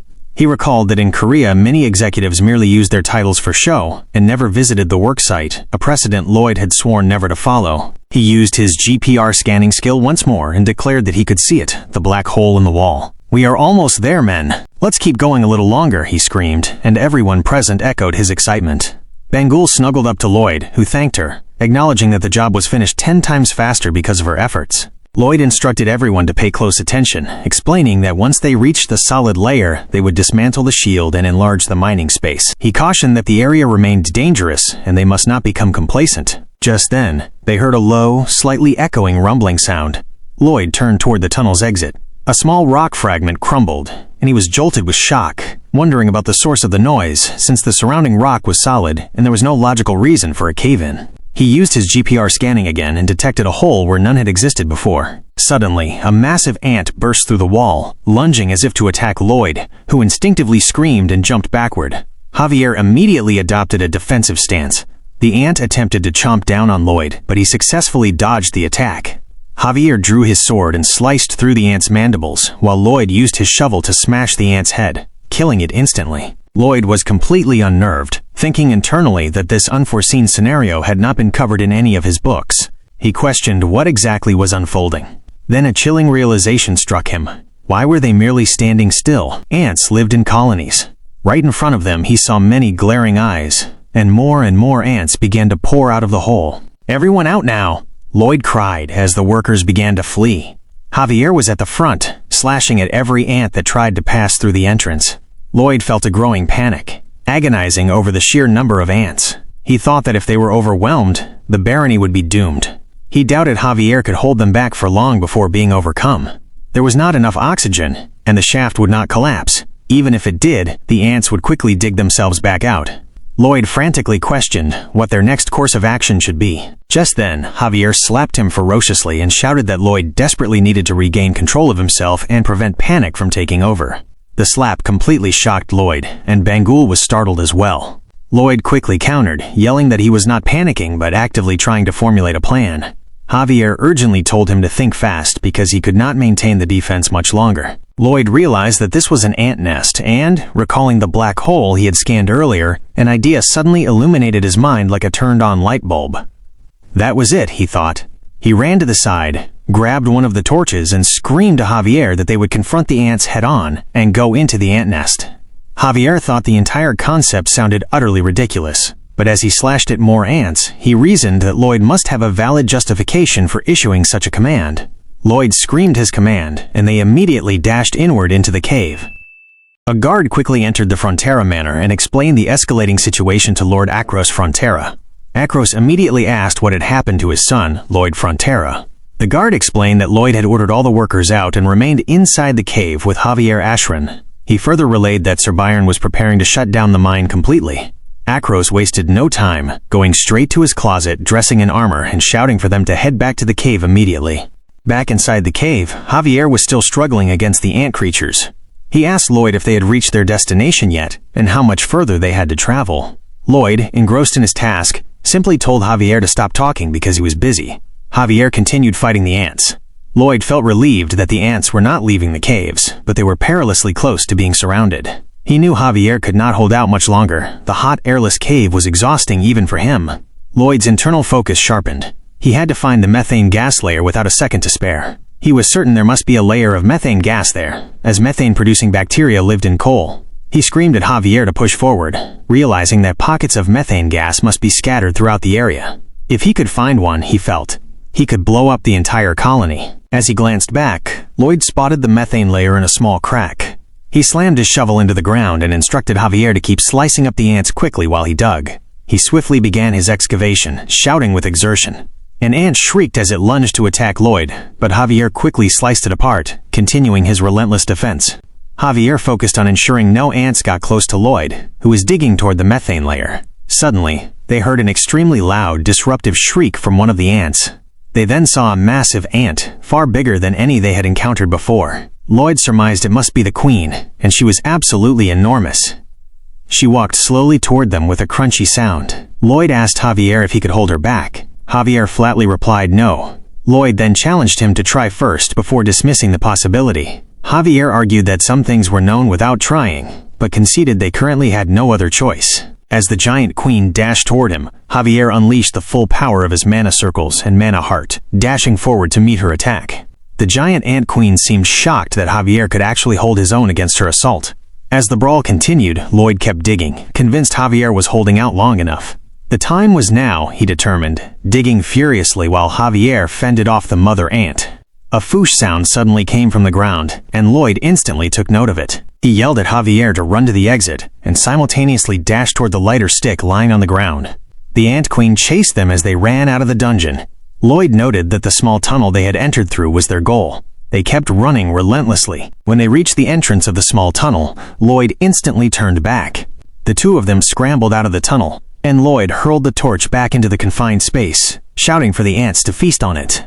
The torch bounced off the queen ant and tumbled past the other ants as well. As Lloyd and Javier emerged fully from the hole, the mother ant attempted to follow but was too large to fit and became stuck, clogging the entrance.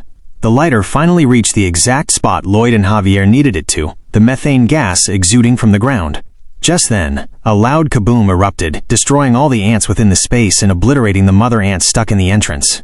Javier swiftly used his strength to shield Lloyd from the blast. All the ants deep within the space were instantly torched. The vibration of the explosion tore through the entire mine, and even those standing outside felt the rumble from the cave. Lloyd's father, Acros, who had already reached the cave entrance, cried out for Lloyd. Sir Byron held him back, insisting that his lord could not put himself in danger as well. Not long after the commotion from the explosion had subsided, Lloyd was seen underneath Javier. Bangul was also on the ground. Lloyd slowly rose, clutching his ears, which were ringing profusely. He looked back and realized his plan seemed to have succeeded. He noticed Javier had shielded him from the blast. He apologized to Bangul, who appeared deeply shocked by the explosion. However, an immediate problem arose. Lloyd looked forward and realized the entrance was blocked. He understood this was not good. If that side had collapsed, they were now trapped within the tunnel. He slowly stood up, still dizzy from the ringing in his head. A notification appeared, informing him that his oxygen was running out. Lloyd acknowledged that he already knew. He immediately used a skill to try and see through the enclosed space ahead. He realized they had to go that way. but that he would have to dig for more than 15 feet. With the remaining oxygen time counting down, he dashed toward the spot where he needed to dig, knowing he had no other choice. He declared to Javier and Bangul that they would all get out of there together, no matter what. Javier looked up at the digging Lloyd, who said he was responsible for both of them and had to find a way out. Javier then slumped back, utterly exhausted. At that moment, Lloyd received a notification stating that Javier was touched by his determination not to give up, granting Lloyd a 6-point approval rating from Javier. He also earned some RP, making his total RP 157. The good news of the RP was not as vital as the rapidly reducing oxygen level. Lloyd decided he should try something else immediately and called out to the messenger system, asking it to search for an upgradable skill that could help them in this dire situation. The system began scanning his pre-existing skills, and Lloyd waited patiently. The identified skills were absorbing mana from the surrounding, processing absorbed mana, and amplification of absorbed mana. The system noted these could be combined into the skill, Ashram Core Technique. Yes, Lloyd thought, feeling a sense of affirmation. He had practiced every chance he got, even after the duel against Neumann. Whatever he had learned to do, he could now improve. After receiving the notification asking if he would combine the skills into the Ashram Core Technique, Lloyd immediately tapped the confirmation.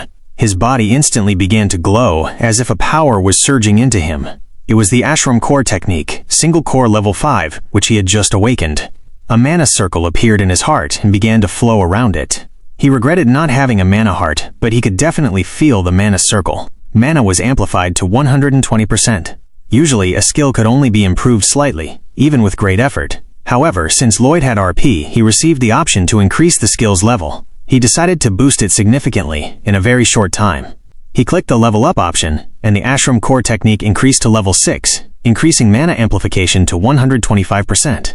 He repeated the action, noticing it cost him 5 extra RP for each level, but he did not stop. He continued to level up, determined that he had no other choice but to increase the level all the way. After some time, his skill upgraded to possess 2 mana circles at once. Ashram Core Technique Double Circle Level 1 had awakened, and his mana amplification was at 200%. However, he could not go any further because the next level up cost 100 RP, and he only had 7 RP left. At this point, he addressed the system, asking if it had something else to tell him, referring to the additional options he received when he leveled up his surveying and design skill. He immediately received a notification detailing optional skills. Level 1 Energizer, which allowed movement for 10 minutes without fatigue but could only be used once per day, and Latent Power Surge, which allowed tripling mana amplification for 20 seconds, also usable only once per day. Here we go, Lloyd decided, and used the Energizer skill. Lightning and power surged throughout his body. He resumed shoveling as the oxygen continued to dwindle rapidly. He desperately wished the tunnel end was near as he shoveled. He used his skill to peer through the wall. He thought he saw a tiny hole and hoped that seeing even one tiny hole meant he was close.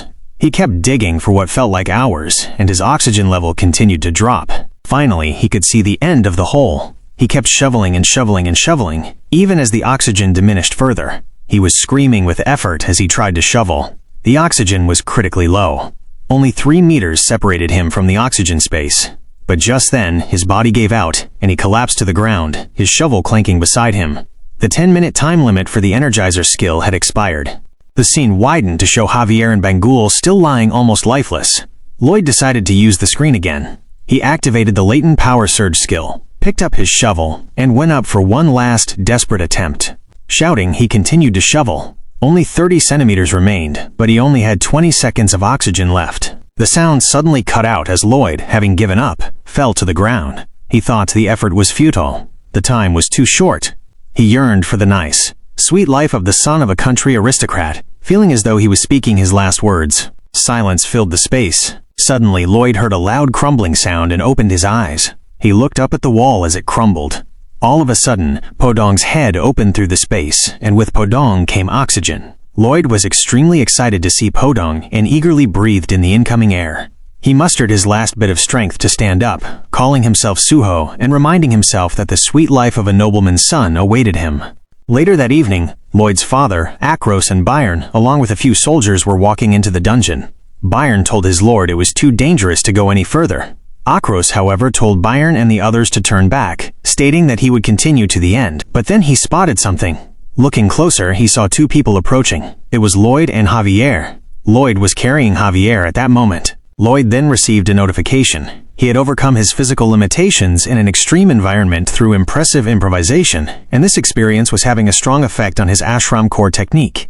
He was awarded a new skill called Power Saving Mode, which explained that even in extreme exhaustion, Lloyd could use the ashram core technique. Just then, his father threw his torch and cried out as he dashed toward Lloyd. When Lloyd finally saw his father, his body completely gave out, and he fell. However, his father was able to catch him before he hit the ground, and they shared a moment of relief and closeness as the night wore on. Not long after, it was morning, and some time had passed. Villagers were discussing what had happened concerning Lloyd. One of them said he thought Lloyd was a troublesome drunk, but realized he had been wrong. His nephew, who worked in the mine, saw it firsthand. When the wild ant appeared, Lloyd did not hesitate to evacuate the workers first. The rumors were true. Someone else confirmed. Another asked if it was true that he and Sir Javier went into the ant colony, just the two of them, and that he had gotten rid of all the ants. The first speaker confirmed it, adding that Lloyd had carried Sir Javier out on his back, even though Lloyd himself was half dead. Lloyd had completely changed from the Lord Lloyd they had known before, and his reputation in the barony began to shift. The scene then returned to Lloyd, seen through a window, resting on his bed with Javier seated beside him, watching. Lloyd was sleeping peacefully, then slowly opened his eyes. Javier registered this with a quiet surprise. Lloyd received a notification as he woke up. All of Baron Frontera's subjects were deeply moved by his heroic courage and sent him their praises. Lloyd stared at this, the first thing he saw upon waking, feeling slightly confused. The notification continued, saying that for this great achievement, he had been awarded a large amount of bonus RP. His RP swiftly jumped to 507. Lloyd saw the total and felt being a hero was unimportant compared to the 500 RP he had just received. "Sweet," he said, grinning softly. A few weeks had passed, and the barony had settled back into its regular work routine. Inside the tunnel, a group of men paused their work as their attention was drawn to two approaching figures. Master Lloyd Frontera, accompanied by Javier Ashran. One worker instantly recognized him and mentioned it was Master Lloyd. The men stopped and respectfully bowed their heads. One worker wished him a good day, and sincerely thanked him again for his gracious service. Lloyd simply replied with a casual acknowledgement. The workers regarded him with profound admiration, firmly believing that he was a man who had fought and risked his life for their benefit. They felt he was unlike other aristocrats and was the very embodiment of noblesse oblige. Lloyd, however, felt distinctly uncomfortable with the intense attention. 2 weeks had gone by since the wild ant incident. In that time, work on the mine had proceeded smoothly, and everything appeared to be in order. Yet Lloyd maintained that safety must come first, especially now. He felt compelled to find and resolve even the smallest potential hazards. As they proceeded deeper into the tunnel, Javier respectfully asked why they were searching the ant tunnels again and inquired if he might ask a question. Lloyd told him to be brief, noting the very limited air quality in their current location. Javier then asked why Lloyd was doing such dangerous work in person when he could simply assign the task to the workers. Javier questioned whether Lloyd was truly worried about the workers' safety and began to remind Lloyd that he was the heir to the land, implying the risk was unnecessary, but Lloyd cut him off before he could finish.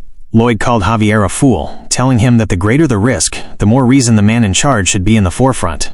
Javier was surprised by these words. Lloyd then turned and grinned mischievously, explaining that doing so meant no one could complain when he took the biggest share of the money. Javier was left uncertain, thinking that he could not tell if Lloyd was fundamentally good or bad. Lloyd received a notification stating that Javier's approval rating was about to rise, though it ultimately did not. They reached a specific point that appeared to be a dead end. Javier mentioned that this must be the end of the tunnel, with nowhere left to search. Lloyd disagreed, insisting he thought there was a space behind it. He then began digging into the so-called dead end. Lloyd suggested they must keep digging to find out for sure, reminding Javier that the space could be full of ant eggs, which would cause a significant problem if they were to hatch. As Lloyd dug deeper, he broke through and found a hidden space. Inside, he saw an orc and several other animals tied up in webs. Lloyd was mildly surprised. Just then, Javier moved to pull out his sword to strike down the orc, mentioning that it looked dangerous and he should take care of it. Lloyd stopped him, cautioning him that despite appearances, Javier was actually quite reckless. Lloyd asked what kind of thing the creature was. Javier responded that it was an orc, of course. Lloyd asked if an orc actually looked like that, and wondered if it was dead. Javier doubted it was dead, explaining that he had heard wild ants paralyze their prey and store them away for later consumption. Lloyd smirked, feeling he had hit a jackpot and internally declaring the immobilized creature to be an amazing new item. Later that day, within the Frontera manor, the orc sat on a chair. The orc introduced himself, stating that his name was Arash. He told Lloyd he had saved his life and that he would not forget the deed, ending all his sentences with a peculiar oink. Lloyd immediately asked if he was saying oink on purpose to help his character stand out. The orc responded that he had no idea what Lloyd was talking about, concluding with an oink. Arash, the son of the orc tribe chief, quickly recovered thanks to the Baron's physician. Arash declared that the son of the Sand and Steel tribe chief did not forget acts of kindness. He instructed Lloyd to name his desire, and it would be granted, adding another oink. This was exactly what Lloyd had been hoping for. Lloyd glared at him and said, "Oh, really?" He then smirked and requested 120 orcs to work the mine. The orc immediately responded that this was impossible. Oink. Lloyd was initially furious, but then calmly asked why the request could not be granted. The orc mentioned that Lloyd had just clicked his tongue like a bad man oink. Lloyd vehemently denied it, claiming it was merely a habit, just like Arash's oink. The orc explained that they were warriors, and warriors only followed a warrior's orders, oink. He stated that Lloyd was not a warrior, and even if they were given orcs, Lloyd would not be able to command them, oink. Lloyd realized that was how their society worked. He recalled hearing that orcs in the wild had to bring back the head of a wild ant for their coming-of-age ceremony. He deduced that Arash must have accidentally ventured too far into the ant cave and gotten paralyzed. If that was the case, Lloyd thought, licking his lips ferociously, there was nothing they could do. He then casually congratulated Arash on completing his coming-of-age ceremony. Arash looked away uncomfortably, admitting that he had not even caught a wild ant and had instead gotten paralyzed, calling it a failure, oink. Lloyd pretended to be confused, asking what Arash was talking about, claiming that they had caught the creature together, motioning to the ant head. Arash responded that he did not remember catching an ant that big. Lloyd feigned concern, saying that Arash's memory must have been affected by the paralysis. He then dramatically described an unbelievable sight, grabbing Arash by the shoulder. Lloyd claimed that when he entered the ant's nest, the queen ant looked like a quivering pile of rags and had cried out, "Argh, I can't believe I was attacked by a young orc." Arash questioned this, asking if wild ants could talk. Lloyd affirmed that they spoke very well, thanks to you. Lloyd continued, saying that because the ants were weakened, he was able to easily strike them down. Javier was clearly disgusted by Lloyd's fabricated story. Lloyd then switched to the other side of Arash, and then back again, declaring that the wild ant was caught by both of them. He pointed Arash's head towards the exoskeleton of the queen ant's head, which was hanging by the side of the room. Lloyd emphatically stated, Arash, the great warrior, and me had caught that wild ant. Arash hesitantly repeated the title. The great warrior? Lloyd confirmed it, and then asked once more about the 120 worker orcs. Arash swiftly responded that Lloyd would have them. 1 week later, they found themselves in the village of the Sand and Steel tribe of wild orcs, having completed the long journey to retrieve the worker orcs. However, Arash's father, Akush, greeted them with an apology, saying, quote, "Apologies, Lloyd Human. Your request cannot be granted, oink." Lloyd was shocked, internally wondering why they had changed their minds again.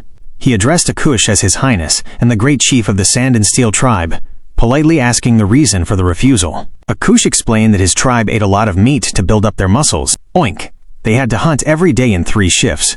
Otherwise, they experienced muscle loss, which he claimed would mean the end of the tribe. Therefore, he could not reduce the number of warriors on the hunt, oink. Lloyd paused, questioning if they went out hunting every single day. Akush confirmed it, yes, oink, explaining that meat deteriorated after 1 day, and if they ate it then, they would suffer muscle loss. Lloyd internally noted the orcs' extreme focus on muscle loss. Javier suggested they give up, as he recognized that protein and muscles were the essence of life for these orcs. But Lloyd had an idea. He asked Akush, what if your meat could last multiple days without spoiling? You wouldn't have to go hunting 3 times a day, and could lend us your worker orcs. Is that what you are saying? The chief responded. Yes, oink. Although us orcs would like to repay your kindness, we cannot risk muscle loss. Lloyd responded confidently, saying he believed it was possible, and that he could make the meat last for days without spoiling. Before continuing, they quickly rewound to their initial arrival at the village, and the display put on by Arash and Akush. When Arash saw his father, he screamed. When his father saw him, he screamed, Arash! Arash dashed towards his father with a fush sound, and his father dashed as well with a baboom sound. They swiftly ran toward each other. When they met, they crashed into one another and hugged in a long embrace, demonstrating immense happiness. The impact of their embrace created a harsh wind that blew on the faces of everyone nearby. Lloyd smirked, internally noting the enormous power of the hug and realizing that if he acquired 120 workers like that, their productivity would increase hundreds of times over. Another detail caught his eye. When Arash carried the queen ant's head, he declared to his father, Father, I, Arash, have brought back the head of the queen ant, oink. Everyone screamed in approval. Akush, beaming with pride, announced, "Fantastic! My son, in celebration, today will be a growling leg day." They then witnessed all the surrounding orcs squatting and lifting the treasures they had in their camp. Lloyd was shocked, carefully observing the treasures and realizing they were actually of very high value. He was perplexed as to why they were being used that way, thinking they had likely pillaged some villages or just picked them up somewhere, but clearly saw them as nothing more than fitness tools. That was why Lloyd had initiated a contract with the tribe chief to get the worker orcs and their treasure. Javier summarized the contract, mentioning that the contractor, Lloyd, would build a Sayok bingo for the client, the orc tribe, and the contractor would receive the fitness tools as payment, with replacement stone fitness equipment being provided instead. Javier questioned what a Sayok bingo was, internally admitting this was yet another thing he had never seen nor heard of before. Lloyd explained that just as royal palace mages used ice magic to preserve food, the Sayok bingo was a building that could do the same thing without the help of magic. Javier then asked where he had learned such a thing. Lloyd smugly replied that he had learned it at a student society. Javier repeated, "A student society?" Lloyd shifted the topic, mentioning that he did not want to explain and asking how there could be so many things Javier did not know. Lloyd then used his skill to change the subject, stating that to build the Sayok bingo, they needed a rock called granite, which was extremely strong, motioning to the rocky sides. Javier commented that the rock did not look like it would come loose easily, and agreed it was hard. Lloyd mused that there was no dynamite here, but they had something else instead. He turned to Javier, grinning viciously, internally labeling Javier as human dynamite. Javier was confused, thinking that Lloyd was going to use him again with that look on his face. Lloyd then recalled a crucial episode in the book Knights of Blood and Iron. In Namaren's wall, a city was trapped within a powerful evil magic force field. Inside the city were thousands of refugees that Javier needed to save. By then, Javier had achieved Swordmaster status and could form up to 4 mana circles, but he could only helplessly watch the refugees have their mana sucked out of them. Javier had desperately thought that he must save them, even if it cost him his life. At that moment, he created his lethal skill without even realizing it. 1 circle to protect the main mana heart, and the remaining 3 circles smashed together to form a mana blast. He used the skill to tear open the wall that had caused the chaos. From then on, this mana blast became one of the Knight of Blood and Iron's signature moves, along with the Ashran core technique. Lloyd, wearing his usual lying expression, suggested to Javier that he could do something like that, having already explained the skill to him. Javier asked honestly how Lloyd knew about such things. Lloyd insisted that the thoughts had just come to him and asked if his eyes looked like those of a liar. Javier countered that they looked like the eyes of an extremely annoying liar. Lloyd laughed wildly, saying, "Oh no, wow, our little Javier's heart is rather dark." He encouraged Javier to just try it, mentioning that it would be cool if his swordsmanship evolved. Javier stated that he knew Lloyd was doing this because he wanted to get something out of him. Lloyd replied, "Come on, whatever could you mean? I just want what you want. It's a win-win." Javier walked toward the granite, saying that if it really was possible, it would be good for him as well.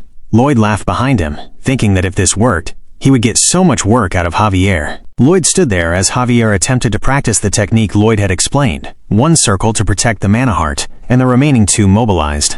Javier fixed his sword into the granite and mentally commanded the word release. Suddenly, a flash erupted from the tip of his sword, followed by a loud kaboom. Lloyd realized Javier had mastered it on the first try. A smokescreen obscured Javier's silhouette. As Javier approached Lloyd, his figure was revealed. All his clothes had been burned off from the force of the skill. Javier angrily asked Lloyd if he had anticipated this outcome as well. Lloyd shook his head quickly and apologized profusely. Javier sighed, looking away to calm down. He conceded that Lloyd's thinking had proven correct this time as well, and asked if it was now time for him to start working. Javier was grateful for the teaching, and Lloyd received 3 points of approval rating, which reduced Javier's approval rating to -11. He had earned 54 RP for improving his relationship with a key character, leaving his current RP at 565. Javier reminded him that he was a knight and trained with his sword to protect his master, not to use it for construction.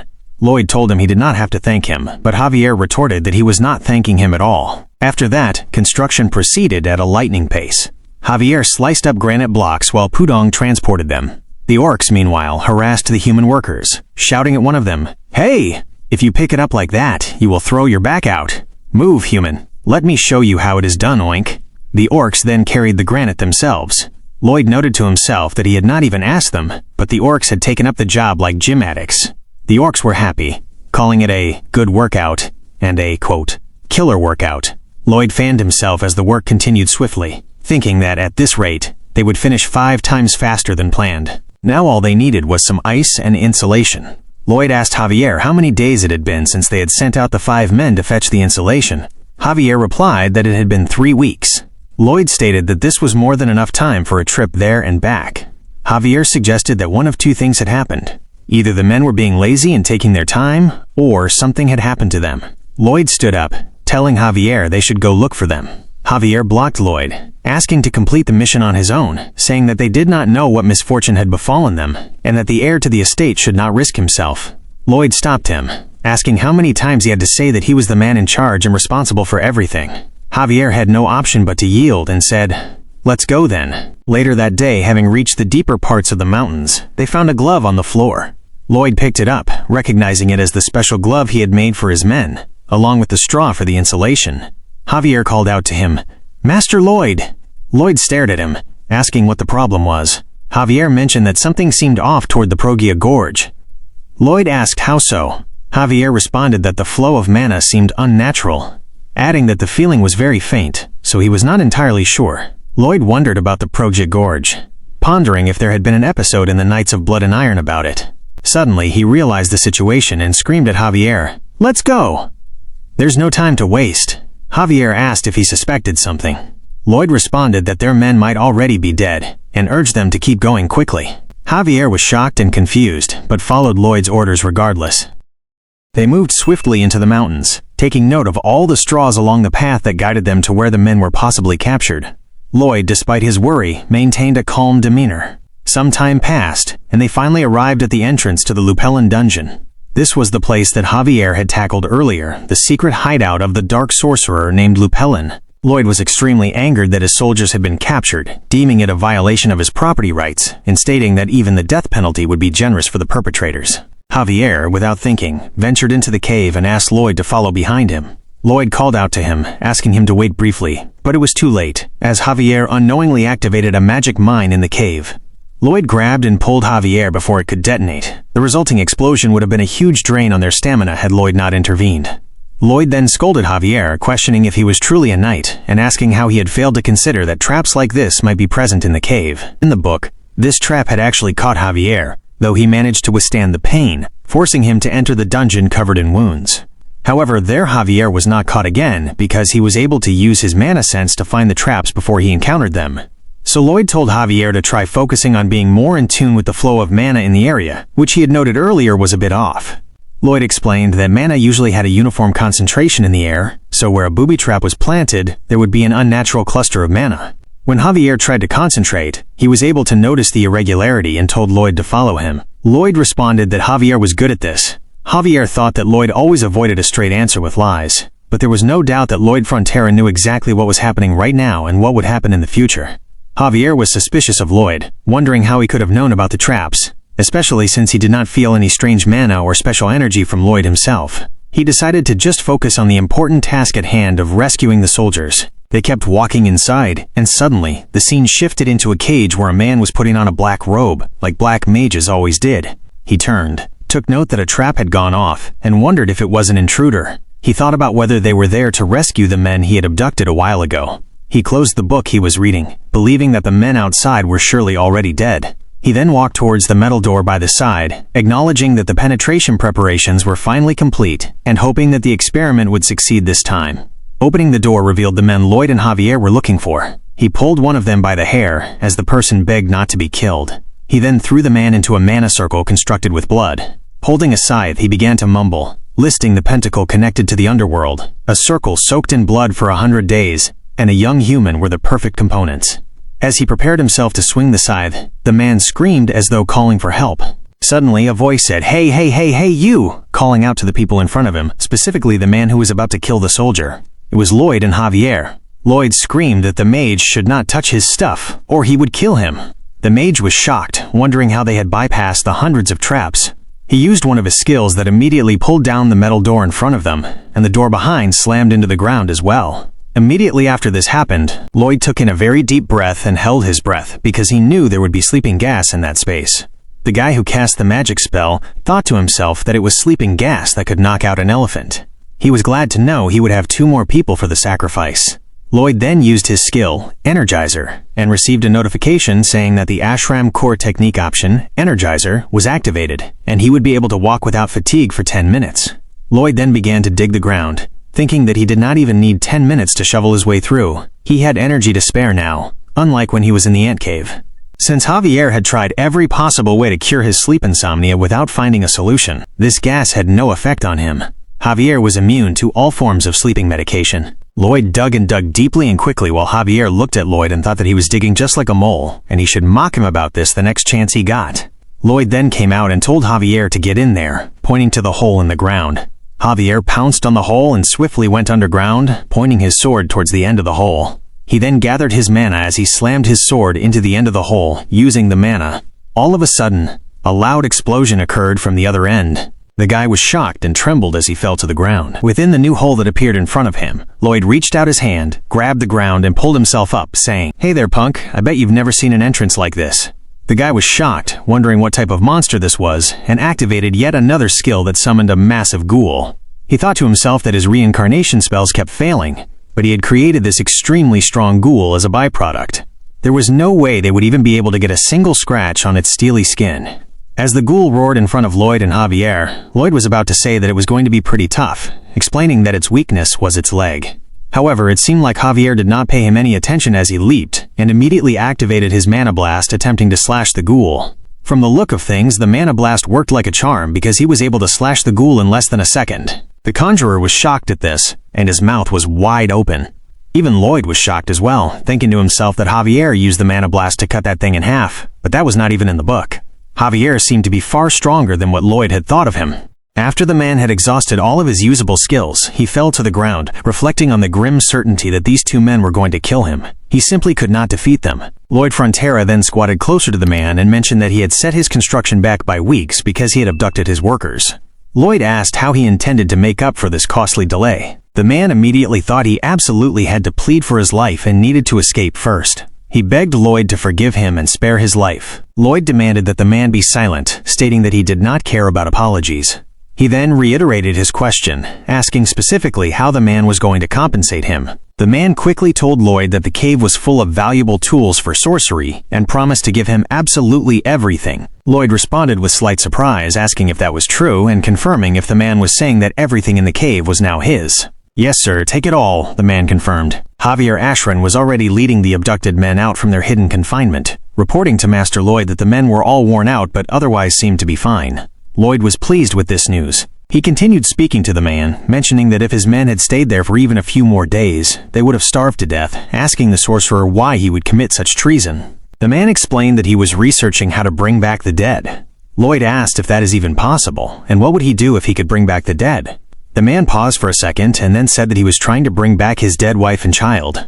Lloyd was taken aback. The man began a rambling tale about the lord he was serving, whom he referred to as a fiend. He explained that this lord had tried to steal his wife, so he had planned to run away with his family, but the lord had tracked them down. Stop, enough of your sob story," Lloyd interrupted, cutting the man off. Lloyd questioned him, asking if he seriously thought that if he did bring his wife and child back to life, they would thank him for killing hundreds of innocent people to achieve it. He questioned the man's serious lack of morality. The man started to interject, but Lloyd cut him off again, pointing to the ghoul he had created. Lloyd detailed all the people sacrificed to make that creature, their lost lives, families, and happiness. He asked if none of that mattered simply because the man had a tragic backstory, concluding that no matter how the man tried to spin the tale, it would not change who he really was. By this time, Javier had led all the men out of the cave. The man absorbed Lloyd's harsh words, and the reality of his actions sank in. Lloyd stated plainly that the man had utterly crushed the happiness of others and called him a serial murderer, stating that others had lives just like his. Hearing these words, the man started crying. Lloyd remained composed. He calmly took his stance and informed the man that he would return with his workers to collect the tools. He issued a final, serious warning. If the man ever tried to hurt anyone again, there would be absolutely no mercy, as he then turned and walked away. The man was shocked that Lloyd was considering showing him mercy. He screamed out his thanks to Lloyd. Lloyd thought about the novel's original plot, recalling that Javier had forgiven this Lupelin guy and forced him out of the laboratory. That version of Lupelin had then gone on to kill hundreds more people and altered his own body, eventually becoming the annoying villain that Javier fought repeatedly. Lloyd knew all this, yet he was still walking away from the man, feeling certain that Lupelin still intended to attack him even in that very moment. Suddenly, Lupelin activated yet another spell on his hand and lunged viciously at Lloyd, a smile spreading across his face. Lloyd turned swiftly and reminded the man that he had just told him there would be no mercy. The attacker froze in shock. Immediately, Javier sliced Lupelin's neck in his spellcasting hand, instantly halting the attack. His limp body fell to the ground. The scene then cut to a flashback for Lloyd. There was an elderly man in front of him who scolded him, demanding to know where his manners had gone and insisting that his greeting needed to be at 90 degrees to show his respect. This old man would constantly pick on Lloyd for trivial matters, cursing without reason. Every time the old man acted out, Lloyd would apologize and promise to be more careful. The old man would always respond by telling him to learn some manners, while Lloyd could only insist inwardly that kindness brought more kindness, and conflict only begot more conflict. Therefore, he must avoid confrontation. Lloyd felt that if he treated the old man with respect, one day that respect would be returned. He held back every time he was provoked, trusting in this belief. One day, Lloyd encountered the man once more and greeted him, bowing down properly and wishing him a good morning. The man angrily replied, yelling that Lloyd was shouting, nearly breaking his eardrum. The old man eventually took Lloyd for a weak pushover, and he walked away, dismissing Lloyd as pathetic. Lloyd felt enraged. He tried to convince himself that he should just ignore the man and forget about it. He told himself to just let it go, and it would be over. If he lost his temper now, things would only get worse. He repeated the words, inner peace, to try and calm himself down. But as the man walked off, he scoffed and remarked that Lloyd's parents must be so ashamed to have him as a child, laughing at his own words. Lloyd became extremely annoyed. He strode up to the man and grabbed him by the shoulder. He immediately punched him directly in the face, causing the man to scream. People nearby reacted with surprise and confusion. Lloyd punched him again, and then again and again. He kicked the man and beat him up ferociously. Even as he was delivering the brutal beating, a part of him worried, questioning if he had just ruined things for himself. People came around to stop him, because the situation looked terrible. What was the outcome? Another day, Lloyd was walking and encountered the man once more. As the man saw Lloyd, he swiftly walked in a completely different direction to avoid him. Lloyd had finally found peace. He concluded that there are clearly times when violence must be met with violence. The sentiment that we shouldn't sink to their level was exactly why, in his past experience, murderers, attackers, and fraudsters were given only a slap on the wrist because they also have rights. Lloyd dismissed this idea, finding it laughable. Villains, he firmly believed, deserved a punishment befitting a villain. As he walked out of the cave, that was all he could think about. Lloyd Frontera and his men began to walk back toward the Stone Tribe after the incident at the cage. Lloyd noticed that all the men were panting heavily as they carried the burdensome bags. He called out to them, worried they were going to collapse, and instructed them to hand over their luggage. One man insisted he could handle it, replying that he was fine. Lloyd countered this, stating that if the men passed out, he would have to carry both them and the bags. He then commanded them to surrender the bags immediately. You too, and you too. Give them here. Though they protested, saying, no, my lord, Lloyd dismissed their hesitation. That's an order. Give them to me. The men tried to suggest carrying their own items, but Lloyd gathered their bags, secured them together with a rope, and shouldered the load himself. He issued a clear threat to them, stating that if he heard another word, no one would be getting a bonus. He then directed them to continue, saying, now, let's go. This act of assistance deeply affected all of them. Lloyd's men were moved by his consideration, and even Javier Ashran felt a measure of surprise. Javier found he could not discern whether Lloyd was genuinely concerned for their well-being or simply unwilling to deal with the additional inconvenience of dragging unconscious men. He supposed, however, that the motivation did not matter right now to the men, who saw Master Lloyd as a trustworthy leader they would willingly follow. As they walked, Lloyd received a notification. It stated that the rescued soldiers had been profoundly touched by his actions and that this moving episode would soon spread far and wide, asking if this was not a rewarding experience. Lloyd was annoyed by the message, saying curtly that if the reward was not monetary, he was not interested. Upon arrival at the tribe, they were taken to the newly established Seok Bingo, or ice storage. Arash was inside and expressed interest in the interior's appearance, yet he seemed somewhat uneasy. He mentioned to Lloyd that it was only slightly cooler than the outside temperature, which meant that the meat would inevitably spoil, leading to their loss of muscle. Oink. Lloyd acknowledged this, confirming that they had no ice yet and the place was unfinished. Arash mentioned that he knew what ice was, but pointed out that there was none in the hot wasteland. Oink. Lloyd assured him that if they did not possess any, they would simply make some. Arash, confused, asked how. Lloyd simply replied, somehow. This vague response unsettled Arash, who began to wonder if he had invited a trickster into his space and whether the story about the queen ants was also a fabrication. Lloyd then received a notification which informed him that Arash was not as naive as Lloyd had assumed. Lloyd angrily told the notification to be silent, asserting that he had never thought Arash was foolish and that those were purely the notification's own thoughts. The notification disagreed, stating that they were not its thoughts and that Lloyd did think Arash was a fool. Lloyd denied it, clarifying that Arash was a very important and easily influenced customer. Arash shook his head, reasoning that since Lloyd had rescued him, he should not regard him as an unreliable person. He walked out of the Seok bingo and told Lloyd to let him know if any assistance was needed. Lloyd waved in reply, saying not to worry, they would soon be finished. Javier then asked Lloyd how he planned to produce ice. Lloyd paused, turning to Javier and admitting that was a good question, and wondering aloud what they should do. Javier was stunned, realizing that Lloyd genuinely had no strategy. He asked if Lloyd had made a contract with the tribe without a feasible plan, questioning if he had intended to deceive them.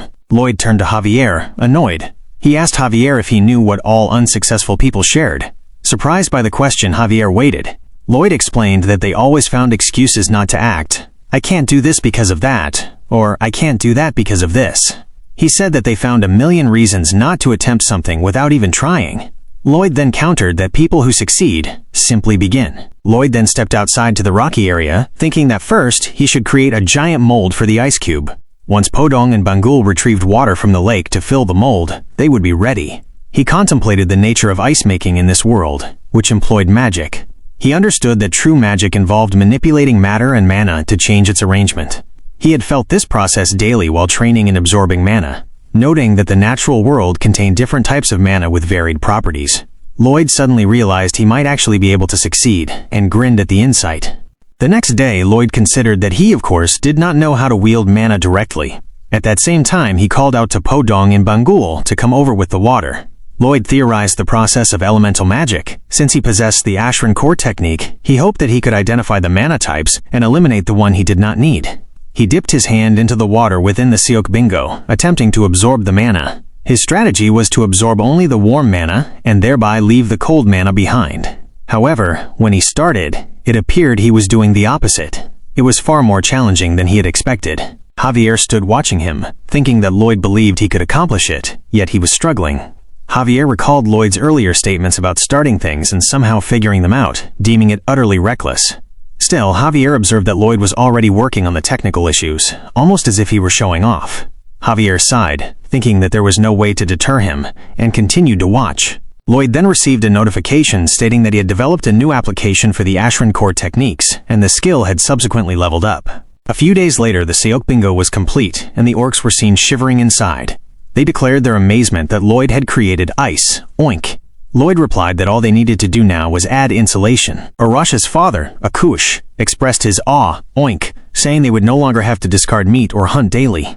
In celebration, he declared that it would be a day of strength training and told everyone to gather in the square. Lloyd then glared at Javier with a smirk, gesturing toward the ice and referring to the mind of an entrepreneur. Javier conceded, raising his hands in defeat, saying, Yeah, you're right. Some time had passed, and when Javier and Lloyd finished all their preparations, it was time to leave. The Sand and Steel tribe gave them a farewell. Akush spoke, saying that they, the Sand and Steel tribe, felt a deep sense of appreciation for Lloyd, the human. Lloyd responded that he was merely fulfilling the terms of their contract, stating that Akush was too kind. Lloyd had successfully acquired the 120 orc workers he had initially requested. Akush then explained that orcs were different from humans and did not simply disregard the terms of a contract. He stated that when orcs were grateful, they demonstrated it. Therefore, he, Akush of the Sand and Steel tribe, made a solemn promise to Lloyd. He declared that from that moment on, the family of Lloyd Frontera and the Sand and Steel tribe were blood relatives. The surrounding orcs echoed the declaration. Lloyd was noticeably taken aback by this. Akush reiterated that the Fronteras were their friends, and that an enemy of the Frontera family was an enemy of their tribe. He pledged that should anyone cause them difficulty, the tribe would stand by their side. Lloyd received a notification stating that the orc tribe had accepted him as a true friend, increasing the orcs' approval rating of him and granting a special bonus of 100 RP for helping the tribe open up. Pleased, Lloyd returned the gesture the orcs had made earlier, saying, "Long live the Sand and Steel tribe." They arrived back in town after the long and challenging journey. The townspeople were understandably frightened by the sight of 120 imposing orcs entering the town. Lloyd thought that he should issue an announcement to try and calm their fears, as people already regarded him as someone to be feared. Even the Baron, who knew the purpose of Lloyd's trip, was frozen with apprehension upon seeing the orcs in person. A secondary benefit soon emerged. The story of Lloyd defeating the Dark Sorcerer and rescuing the soldiers began to circulate across the land. People praised his boldness and determination. He received a bonus of 300 RP, increasing his current RP total to 911. Though Lloyd did not care much about the praise, he relished the RP. At this point, the Baron had promised to locate wealthy merchants for the orcs' exercise equipment. The only remaining task was to manage the Dark Sorcerer's tools. Lloyd was examining the items he had taken from the cave when Javier asked if anything held monetary value. Lloyd, flipping through one of the books, said he was checking for anything they could use before selling any of the materials. Suddenly, he noticed something shocking. "What's this?" he exclaimed. He immediately stood up, grabbed his jacket, and began to run toward the mine. He told Javier to tidy up the rest, dashing away breathlessly. He rushed into the mine, calling out, searching for Tordes. Tordes then appeared, asking if his lord was looking for him. Lloyd grabbed him by the shoulder and said, still catching his breath, "Ah, there you are! I have some good news." He then asked Tordes if he remembered the terms of their contract, the part about working for 520 years. Tordes confirmed that he did. Lloyd smiled, telling him that, upon reflection, that clause was a bit excessive, a sort of joke, but that Tordes did not have to worry anymore. Tordes looked at Lloyd with surprise. Lloyd then said, "Here, there's a spell that can turn a departed body into a ghoul." The mention of this term startled Tordes. Lloyd tapped him on the shoulder, smiling, and said, "That means you can work the entire 520 years. Isn't that exciting?" "Sounds fun, right?" A brief silence followed. Lloyd then looked intently at Tordes, asking if he was the only one who was excited, and commanded him to smile. Tordes stared back at Lloyd. After a moment, he burst into a smile, though tears streamed from his eyes. Lloyd walked away, telling Tordes to keep up the good effort, assuring him that he believed in him. Lloyd then received a notification, stating that the ruler of the underworld was impressed by him and offered him a position, but Lloyd dismissively told it to be quiet. The notification paused, then stated that it was actually true, but Lloyd ignored it. Later that day, within the Frontera manor, Lloyd walked toward the office, planning to discuss matters with his father, but found Acros Frontera was not there. He asked one of the female house staff, who approached him and informed him that his father was in the reception room with some guests. Lloyd was surprised, wondering who the guests were. The servant replied that they were Mr. Shiloh and Mr. Meatloaf, the lenders who had previously visited. Lloyd paused upon hearing this, then gave a delighted smirk at the answer, feeling excited by their presence. The servant was, conversely, shocked by the expression, wondering what had caused that look. In the reception room, the men were addressing Lloyd's father. They mentioned, "So Acros, as you already know, our policy has been violated. Our standard policy requires the principal of the loan to be received in a single repayment. However, just this once, we will make a special arrangement so you can repay 10% of the principal if you hand over the rights to the mine."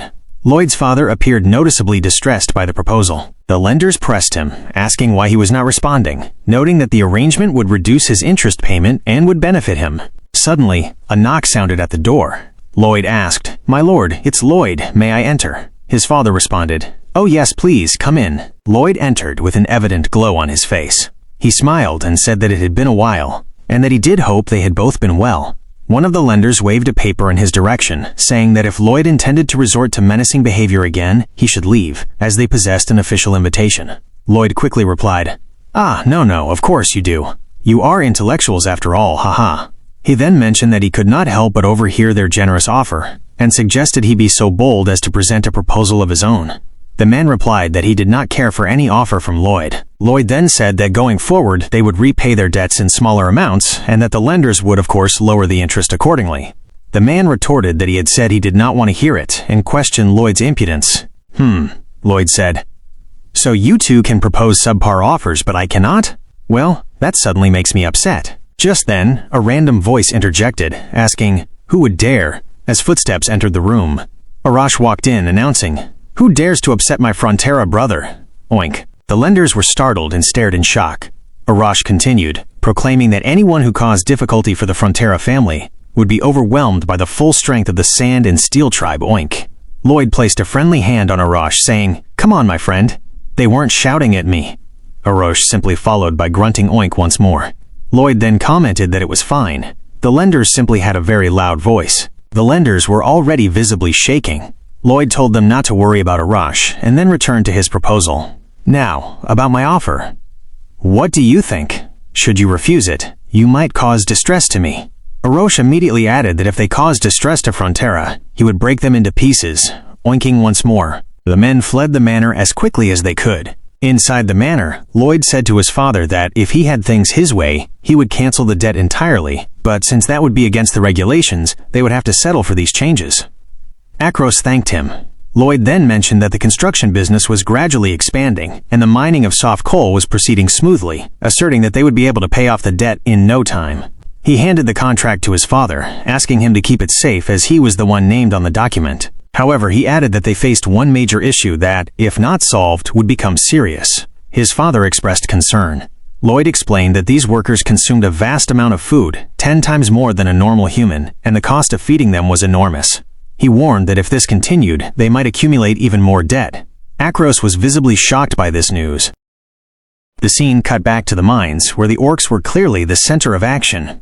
One of them furiously smashed the ground in a rage.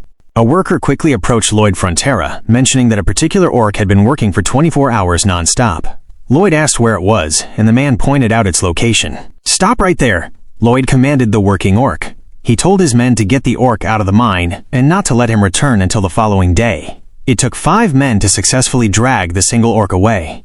The orc screamed in protest, insisting he did not want to rest, and that he needed to work out his muscles. Oink. Lloyd reflected that with the orc's unbelievable fitness and insatiable thirst for a workout, productivity had increased by more than 10-fold. Orochi was speaking with Lloyd, seemingly after Lloyd had offered to give the orcs wages. The orc responded by asking if Lloyd meant money, adding that they had no need for money. Oink. They refused payment. Orochi clarified that all the orcs asked for was that their bellies be full. Oink. Lloyd privately considered that this was easier said than done. The perspective shifted to the Frontera estate, where Lloyd was conversing with his father, Akros Frontera. Lloyd stated they must increase tax revenues exponentially because they needed the money to buy the meat for the orcs.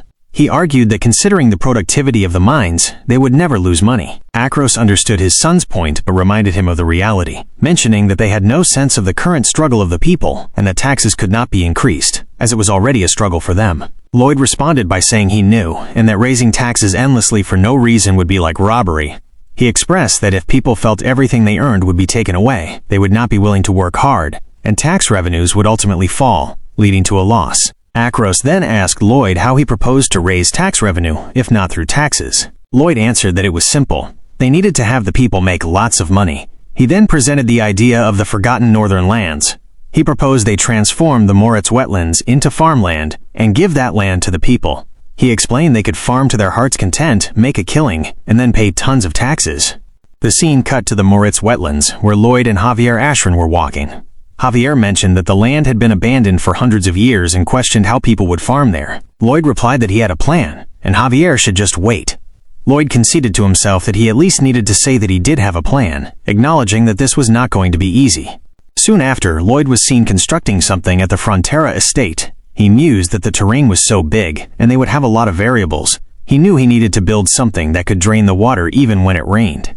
He was attempting to mold the terrain to create a replica of the wetlands, hoping to forge something that could withstand the rain and direct water away from the land itself, allowing them to farm.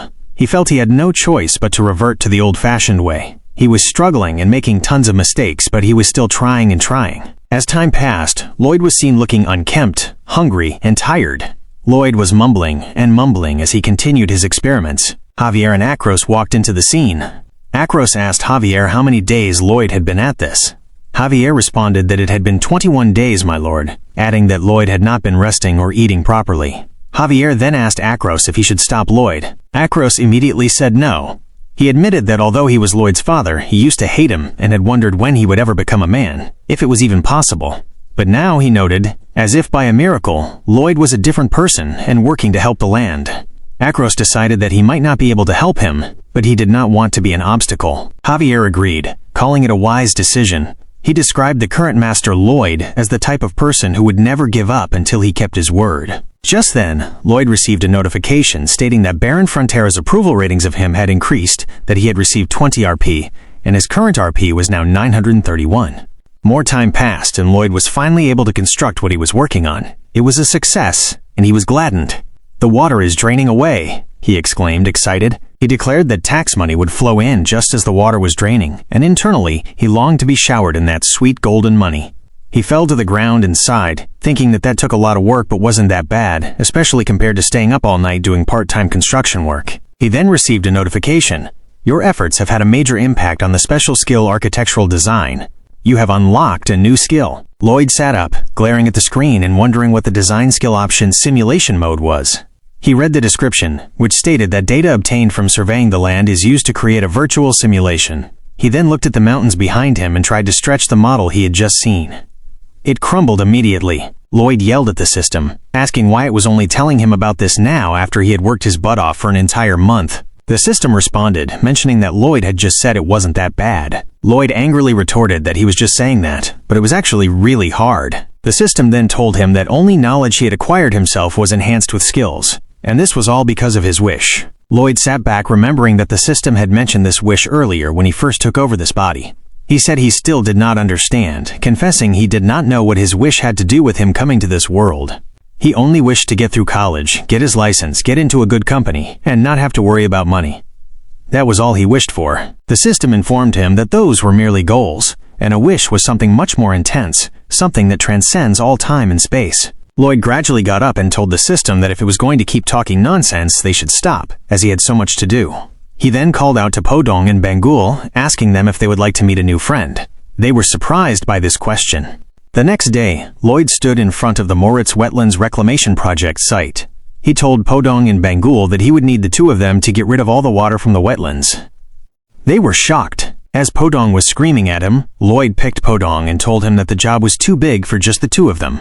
He gradually dropped them on the ground and said that was why he was going to get them some new friends right now. He decided he was going to use all the RP he had left and get as many summons as possible. He then called out to the summon system and requested it to show him the summon game, noting that 100 RP was required, and assumed the cost would increase by 1.5 times each time.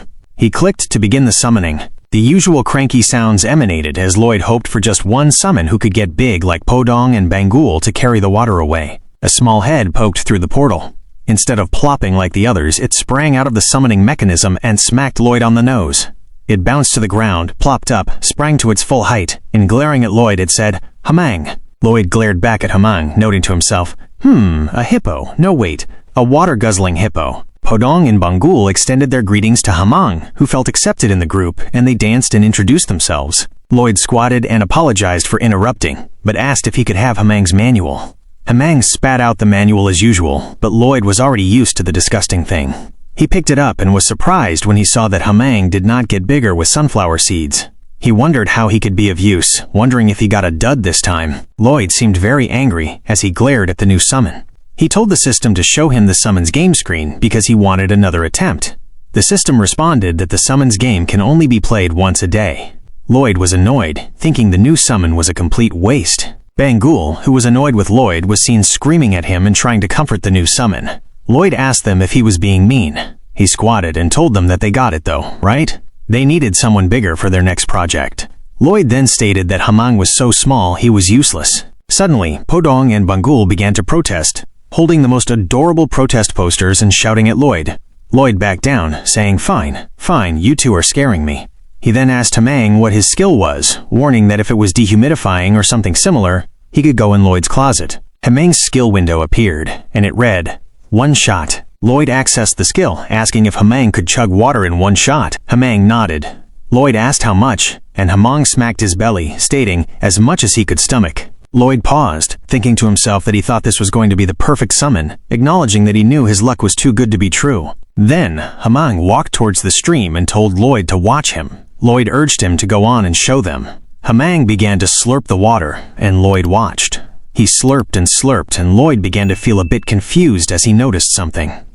He watched Hamang closely as the slurping continued. Lloyd thought, am I imagining it, or does it look like he is getting bigger? Hamang kept on slurping and gulping, becoming more and more confusing to watch. Suddenly, Lloyd's head tilted upwards as Hamang's size had almost quadrupled.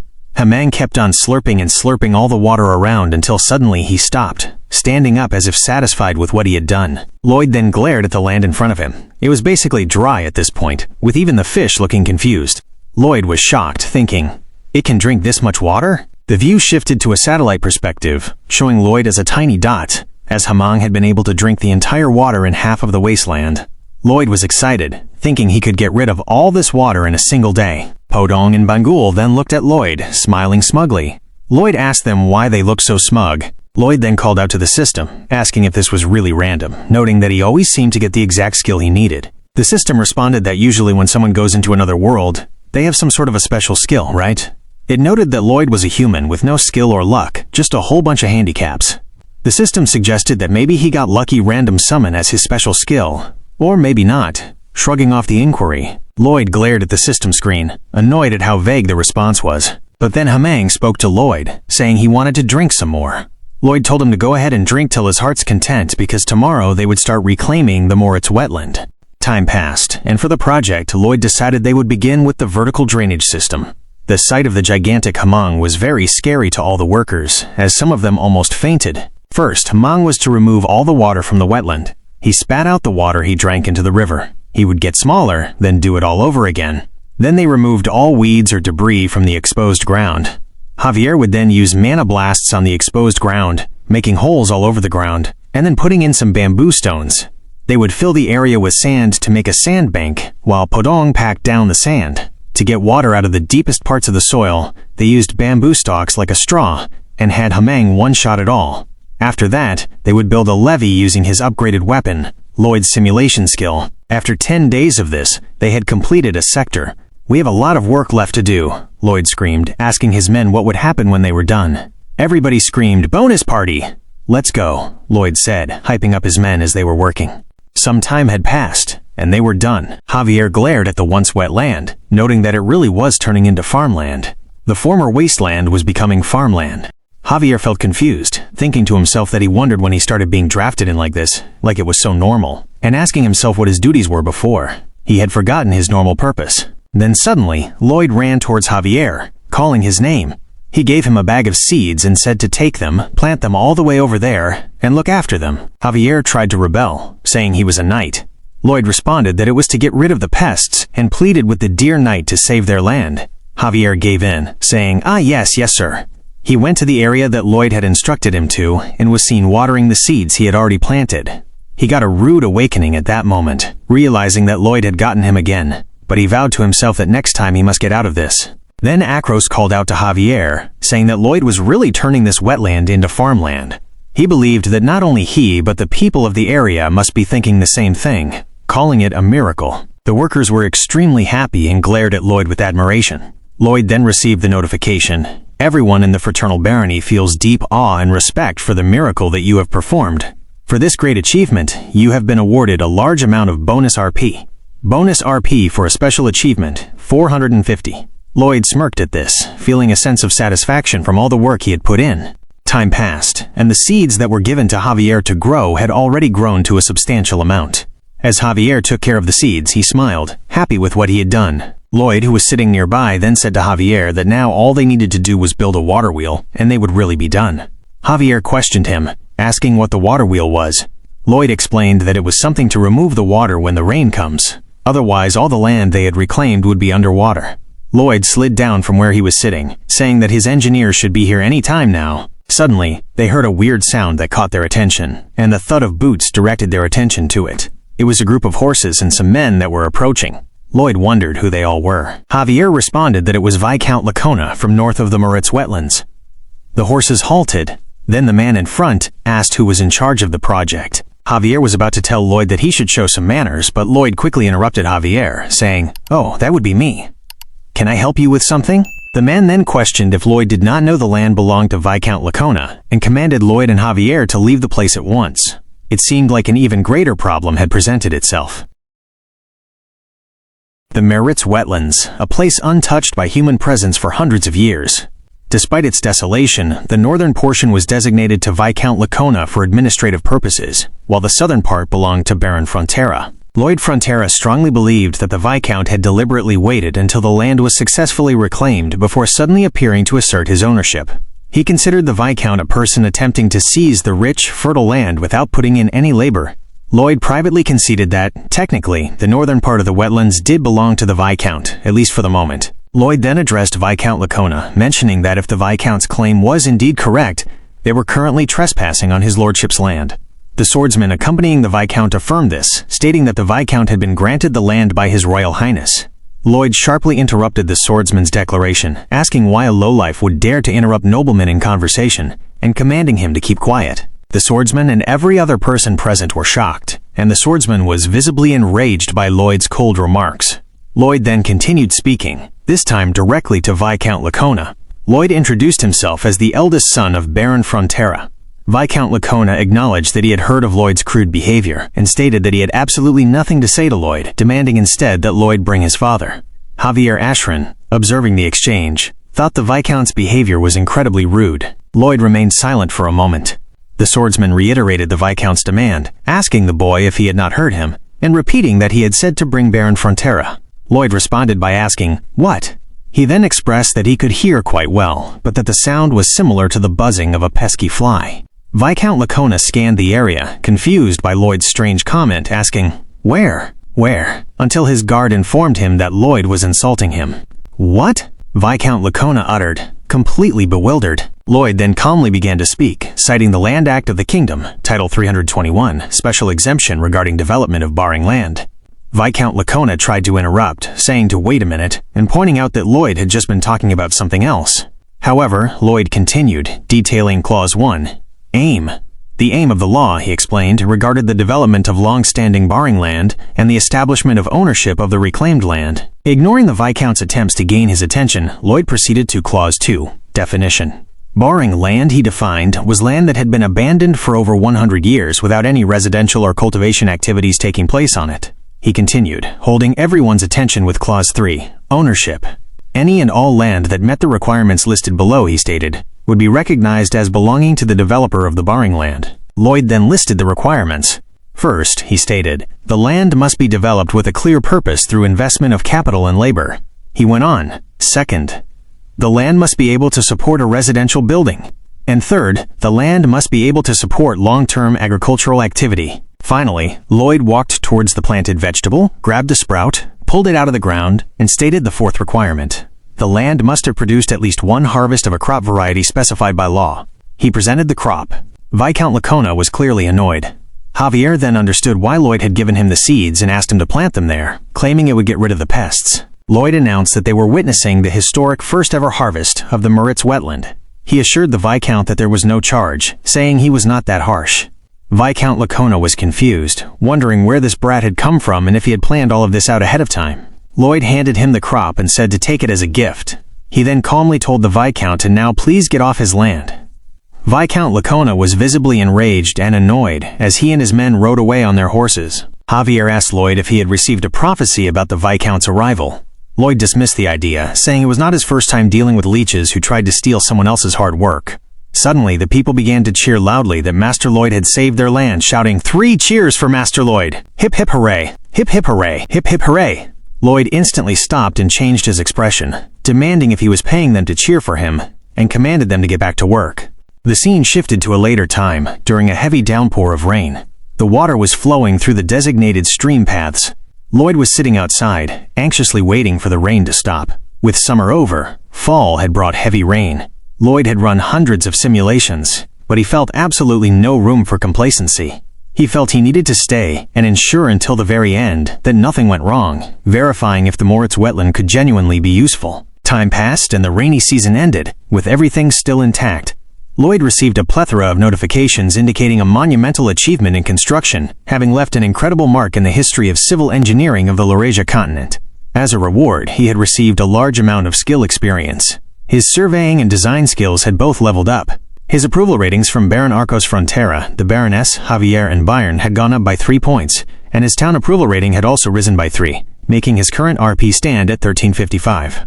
Lloyd was very pleased, thinking they could now move on to the next stage. Meanwhile, in the Lacona Viscounty, Viscount Lacona was visibly furious. He shouted at one of his advisors, demanding to know about the reclaimed land and migration incentives. The advisor responded that they were giving away the land for free with full protection for 3 years, but in return, the residents must live there for 5 years, and migration was being restricted. This meant the residents would spend the last 2 years furiously cultivating the land that would eventually become theirs, turning the Moritz wetland into a golden goose laying golden eggs. Viscount Lacona was incredibly annoyed and jealous, believing half of the land was supposed to be his. He thought he could not give up this fertile land so easily. He then called the administrator in front of him and ordered him to bring in the supervisor of the dye workshop. A few days later, within the Frontera barony, Lloyd woke up with a throbbing headache, his brain pounding. He wondered if the long days had finally caught up to him, but he knew he could not get back to sleep when the situation was getting worse. All morning, he had been receiving reports of people running around in distress. He needed to organize the sections and distribution allotment. He called out to Javier, telling him to wake up as he was heading to work. Javier was shaking and fidgeting strangely. Lloyd noticed this and asked why he looked so out of it, wondering if he was tired too. Javier rubbed his head, mentioning that this severe headache had never happened before. Lloyd also grabbed his head, as his own head was throbbing. He realized it seemed like more than just a normal headache. In the land of Frontera that day, Ms. Emily, the maid of the Baron's estate, was experiencing a headache, saying she had had a bad headache since early that morning. In the village, Mr. Allop reported a similar affliction. His wife and little ones all had headaches. Even Michael, the farm boy in charge of the cows, complained that the cows had stopped drinking water since yesterday, worrying that dehydration would be detrimental. Lloyd walked past in the city, thinking that the issue was affecting everyone in the village, and the animals were avoiding water. He instantly knew the water must be the cause. He recalled that one of the strongholds of the village was its inhabitants, and the most powerful weapon he possessed was his knowledge of this world. But after the wild ant incident, he realized there were things that did not appear in the novel. He had expected Viscount Lacona to want the Moritz wetland back, so he had researched the Lacona people, and discovered that their main source of income came from their mysterious dyeing technology and the Lacona berry they used for their dye. Lloyd was furious as he realized the truth and vowed he would not let it slide. Later that day, in Lloyd's father's office, Arcos Frontera was discussing the matter with the swordsman from Viscount Lacona. The swordsman demanded half of the reclaimed Moritz wetlands, promising that if they conceded, the Viscount would stop dumping their dye wastewater into Frontera's water. Lloyd's father said the swordsman must know he was performing blackmail. The swordsman smirked, confirming that this was indeed blackmail. Arcos was annoyed, slamming the table, asking if the swordsman did not fear the law, and threatening to formally take the Viscount to court before the king. The swordsman responded that Arcos was welcome to do so, and would likely even win, but he continued, saying it would take at least 2 years before a verdict was reached. He questioned Arcos on whether he would be able to hold out that long, with all the legal fees and the cost of paying for new drinking water. Arcos was extremely pissed. The man then stood up, saying he looked forward to Arcos's wise decision. As he was about to leave, Arcos declared that his son and his people put blood and sweat into that land, and that he would not give a lowlife like him a single inch of it. The swordsman bowed close to the door, but suddenly, the door slammed open, hitting him square in the face. The man fell to the ground, and Lloyd walked in, saying he had something to tell his father. "Hello, Lloyd," his father responded. Lloyd stated that it appeared their parasite neighbors had been tampering with their river water, and that he would like to discuss countermeasures. The swordsman suddenly rose from the ground, asking if he had just insulted his master. Lloyd replied, feigning surprise, that the swordsman had scared him, and that he did not know parasite scum could understand humans. The swordsman grinned, pulled out his sword, and said that Lloyd Frontera had insulted the honor of this knight twice in the name of Connaught, challenging Lloyd to a duel. In the next scene, Lloyd was viciously whooping the swordsman on the battlefield. The man screamed that he yielded, begging Lloyd to stop hitting him. Lloyd paused for a second, saying he was satisfied. The swordsman sobbed on the floor. All of a sudden, Lloyd continued once more, saying that this was for treating the Baron with disrespect. The man continued to scream in pain. Baron Arcos sat in his chair, watching Lloyd and shouting that the duel was over, asking what Lloyd was doing. Yet he did nothing to stop the beating. Lloyd continued to beat the swordsman as Javier watched, shocked that he had never seen the Baron like this before. The scene cut back to the Lacona vicinity. The swordsman returned to report to Viscount Lacona, who screamed at him for being a fool. He had been told to go blackmail them and had returned with a beating. The swordsman begged for forgiveness. Lacona then thought about it and said, "No, good work, you did well, very well." He explained that the only thing the Baron could do was take them to court. With this outcome, they could frame it as an assault by a reckless aristocrat and add 4 years to the whole process. Lloyd, at his own end, also grinned because he realized that this was probably what the Viscount was thinking, unaware that Lloyd had his own plans. Lloyd stood in front of his people and declared that the Frontera barony would never do something so wasteful as to go to court. They would blow them out of the water by their own means. He screamed that they worked this land with their blood, sweat, and tears, and they would protect it from the evil of greed. Everyone responded with a loud cheer. Lloyd thought to himself that first, they needed to solve the drinking water problem by building a very big reservoir. Hameng would bring the water from a location upstream before it became polluted, and then pour it into the reservoir with his skill.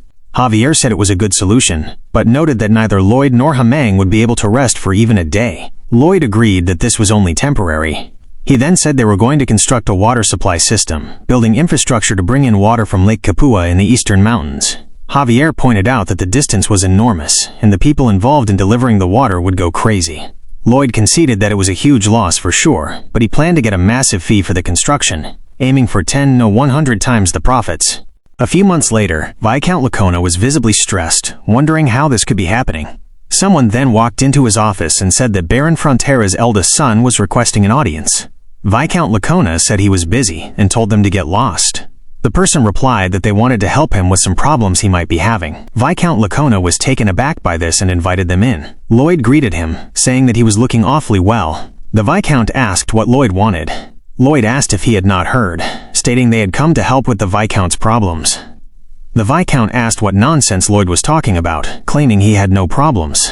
Lloyd urged him to be honest, suggesting he might be able to help save that scrambling dye workshop of his. The Viscount paused for a second and raised his head, saying viciously, "I knew it." He then asserted that Lloyd was the one that had ruined his dye workshop. Lloyd smirked at him, showing a sense of accomplishment in what he had just done. Lloyd continued, saying it was quite the undertaking, truth be told. Thanks to the wastewater the Viscount had dumped into their water supply, they had to bring in water all the way from Lake Kapua. He added that, of course, in the beginning they had no idea the Viscount was dumping wastewater. It was the Viscount's lovely knight who was kind enough to tell them that the Viscount was dumping it intentionally. Lloyd explained that they had dug out a path from the lake to their land, laid down the pipes, buried them, and gone through all sorts of trouble. Viscount Lacona shouted, demanding an end to the idle chatter and asking what Lloyd had done to his workshop. Lloyd asked the Viscount not to be impatient, smirking and telling him to hold on, as he was getting there. Lloyd continued, saying they thought, "Oh no, what do we do?" There was an enormous valley in the middle of their route. He asked what the Viscount thought they did. Lloyd said the only thing they could do was absolutely nothing else. They had no choice but to erect a Roman-style aqueduct, a bridge that conveys water and sewage across a valley or a river. Lloyd calmed himself and said the water from that valley flows down to the Viscount's workshop, and they had to blow up the limestone in the process of creating the bridge, he explained. It was all the lime in the water that had dyed all of the Viscount's clothes to shit. Viscount Lacona shouted at the brat, asking if he did not fear the law and threatening to sue him at the royal court. "Oh, please do," Lloyd said, stating it would take at least 2 years before a verdict was reached. He then questioned if there would be anyone left by then who remembered the Viscount's goods. Viscount Lacona was visibly stressed by this discussion, only thinking, "Why, you sneaky scoundrel, you good-for-nothing brats." Lloyd casually stood up and said that if he had helped satisfy the Viscount's queries about his problems, he would be taking his leave. Viscount Lacona was shocked and pissed, stating that Lloyd had messed with the wrong man. He screamed at Lloyd, saying he knew many people at the royal court and would make Lloyd pay for his damages many times over, but Lloyd just walked away and waved him goodbye. Some time passed, and Lloyd was still on his journey back to the Frontera barony. Javier said there was something he did not understand. Lloyd asked what it was. Javier said all Lloyd had done was provoke and infuriate the Viscount, and the Viscount would likely fight them in court until the bitter end, as he truly had many connections in the capital. Javier noted that if a legal battle ensued, it would cost more. "Ah, okay, I get it. I know what you are getting at," Lloyd said. "Just you wait. Let's see who has more to lose." 1 month later, Viscount Lacona was kneeling face down in front of Lloyd in the Frontera barony, saying he had done Lloyd wrong and begging him to save his dye shop. Lloyd glared at him with immense disgust. Javier was shocked that this could even happen. Lloyd asked if the Viscount's well-to-do connections had told him he could not win the case, stating that, of course, he had already lost when his man admitted to intentional misbehavior. Viscount Lacona said it was imprudent of him and that he was deeply sorry. "Oh dear, what do we do?" Lloyd then said, stating he had no interest in the Viscount's words. Viscount Lacona pleaded with Lloyd to look at him, a Viscount, laying down his pride and begging. Lloyd replied, "Pride, you say? Is that worth even 1/10 of a piece of gold?" Lloyd Frontera asked, referring to Viscount Lacona's pride. He quickly mused that if it were, he would sell it off 1,000, no, even 10,000 times over. Viscount Lacona was whimpering and terrified. Lloyd then stated that he did not want an apology, and as he reached into his pocket, Viscount Lacona watched as Lloyd immediately pulled out a well-drafted contract, saying he just wanted a simple signature. The contract outlined a water supply agreement between the Frontera barony and the Viscounty. As the Viscount quickly scanned the document, Lloyd mentioned that if he signed it, they could begin supplying water to his workshop within a week. Suddenly, the spirit seemed to leave Viscount Lacona, and the content of the contract was clearly outrageous. Viscount Lacona shouted that the price was much too high. Besides, how could one put a price on water? "Oh, how strange," Lloyd responded, glaring viciously and very angrily. He declared that the person who taught him that water was not free was the Viscount himself. With that statement, the Viscount had a rude awakening. He realized the trap he had laid had snapped shut on his own leg. Sometime later, Lloyd Frontera, Lloyd's father, was reviewing the contract. He asked if they were truly getting such a huge sum every month just for water. Lloyd confirmed that they were, and that the Viscount had even signed it himself. Arcos said that with this money, they could pay back all the interest and still have money left to spare. Lloyd was extremely happy, saying with mock politeness how generous the Viscount was. Lloyd realized the Viscount had definitely started this fight, which had brought about good results for the people and the Baron. Lloyd then thought to himself that the Viscount must now think of him as the devil, a consequence Lloyd welcomed. Lloyd noted the contract did not specify an end date, meaning they would be sucking the Viscount dry until he died, and even long after his death they would be draining his bloodline for generations. Lloyd thought he could not let the Viscount get away with just a slap on the wrist, and if he could exchange the Viscount's blood vessels for money, he would rip them right out of him. Arcos then announced that he had some good news to tell Lloyd. Acros then asked why Lloyd's face looked so strange, saying it was scaring him. Lloyd then quickly apologized, saying he was just so happy about the contract, and fixed his face with his hands. Arcos then said the good news was about that old, beat-up treasure he had received from the Orc tribe. Count Cremo would purchase it for a handsome price. Lloyd was surprised and tried to recall Count Cremo. He then commented that it was strange, as a big shot like him could easily purchase brand new pieces like that. His father replied that it was true. He did not know all the details, but the Count supposedly wanted to construct a statue. The scene then cut to Cremo, the city of commerce, inside Count Cremo's house. Count Cremo was looking out through his window at the vast ocean. Suddenly, a huge bulk emerged from the ocean, and his eyes began to change. The bulk gradually rose, and as it rose, a monster suddenly appeared and screamed viciously. Count Cremo was visibly uncomfortable and scared by the appearance of this monster.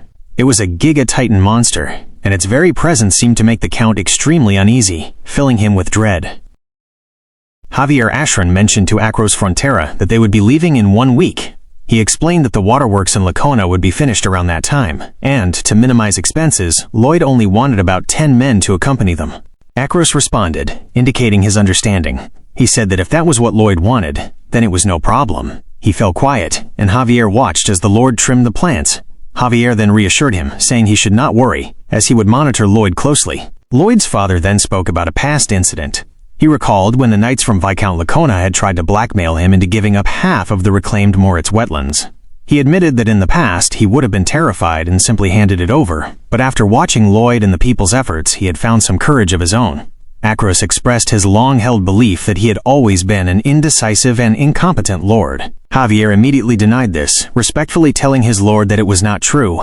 He insisted that Acros had always been the kindest and warmest person, more so than anyone else. "I appreciate your words," Acros said, but he maintained that he could not consider himself a good lord just because of kindness. He continued, expressing his view that a leader should possess firm principles and be willing to take action, exactly as Lloyd was doing now. Javier was taken aback by these words. He silently observed that, to his knowledge, Lloyd's only principle was money, but he realized that saying so out loud would be unwise. He then wondered internally if pursuing money was truly so bad, concluding that he was no longer certain about it. Acros then instructed Javier, saying his mission was no longer merely to monitor Lloyd. He was now asking him to protect Lloyd, the heir of the land. Javier paused for a second and then accepted the request, saying he would do as his lord wished. Javier felt that Lloyd Frontera had miraculously managed to revive his lord's fortunes, but he internally confirmed that he could never truly like him. He was suddenly reminded of a past memory. When he was very young, Acros Frontera had asked him what he wanted to do when he grew up, promising to help him with anything he could. Javier had thought for a second, and then declared his wish to become a knight and protect his lord. Acros had thanked him very much, patting his head and chuckling softly. Acros had told him that since he had managed to survive that harsh winter all alone, he was sure he would become the world's strongest knight. The Baron had then given Javier a wooden sword that he had carved out himself. That same wooden sword had later been broken by Lloyd at a young age, who had mocked him for thinking that an orphan could ever become a knight. Just then, Javier entered his room and took off his jacket. Glancing to the right, he saw the old wooden sword that he had been gifted when he was young. He reaffirmed his internal stance that he could never end up liking Lloyd. Later that evening, Lloyd was seen welcoming his dear customer, Javier. He thanked him for seeking out the Frontera lullaby service once again, boastfully adding that Javier could no longer live without him and had become addicted. He jokingly warned Javier that if he did not do what Lloyd said, he could suspend his services. Javier, his customer, simply responded that Lloyd repeated the same things every time and suggested they just begin. Lloyd then began singing his lullaby, rambling on and on until Javier finally fell asleep. Javier thought that he was certain he should hate Lloyd, but as he reflected on all the things Lloyd had done over this short period, he concluded that he did not think he could hate him. He had learned about what Lloyd had done in the cave, what he had done with the orc tribe, and how hard he was currently working.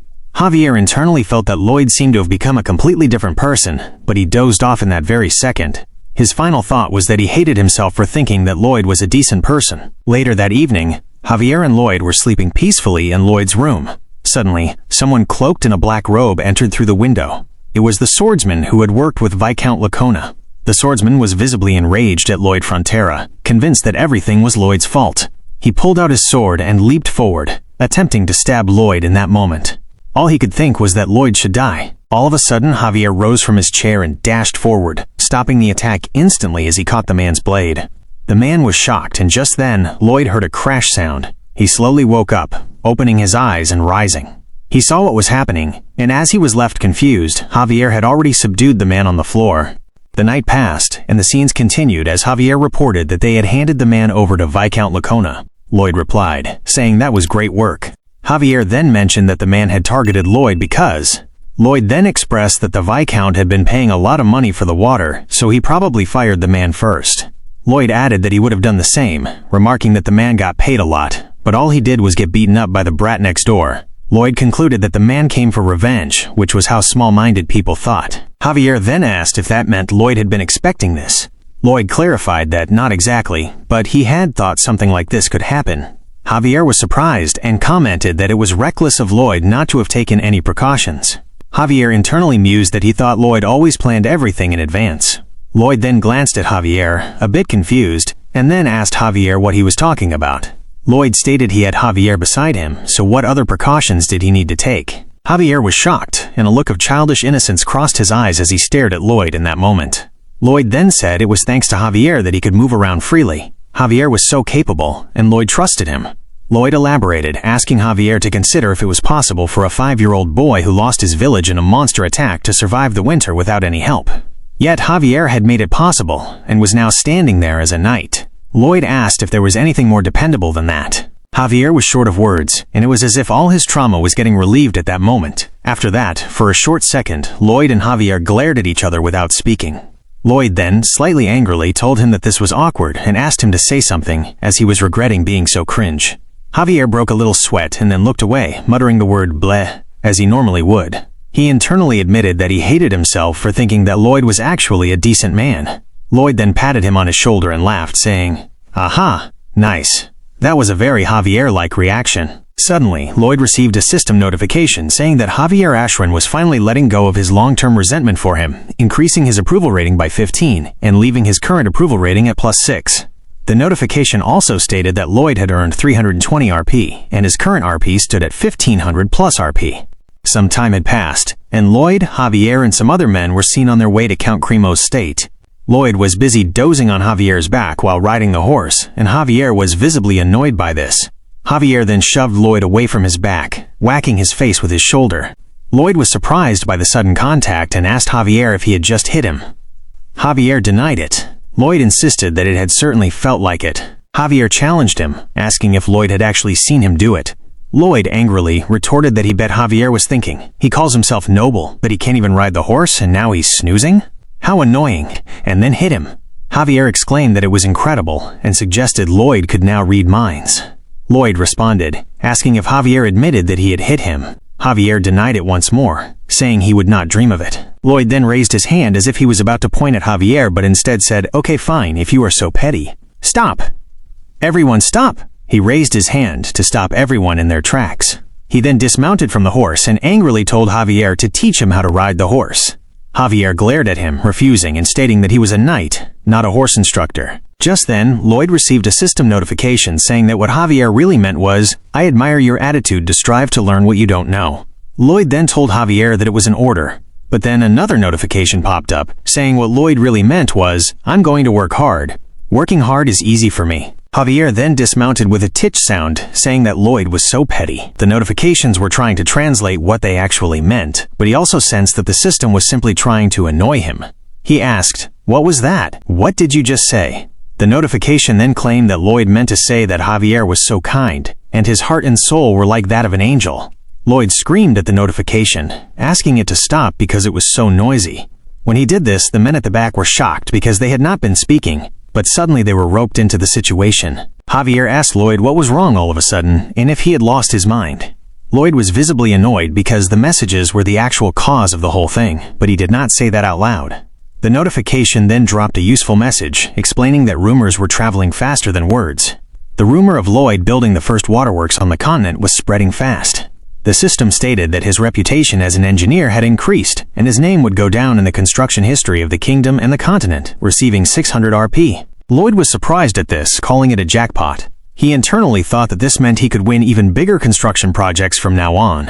His reputation eventually meant more money, and more money meant his sweet retirement.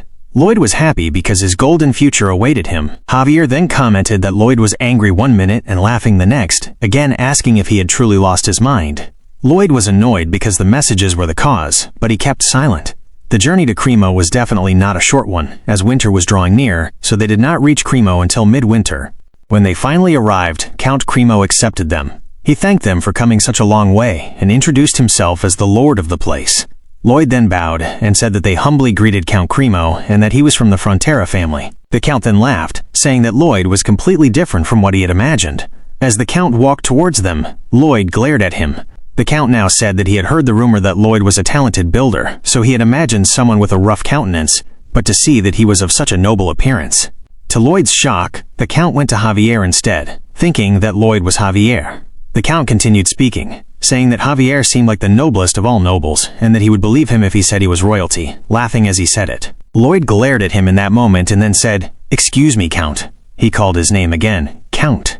The Count then turned, looking visibly annoyed, and said, "How insolent! How dare you, a mere servant, interrupt the conversation between nobles?"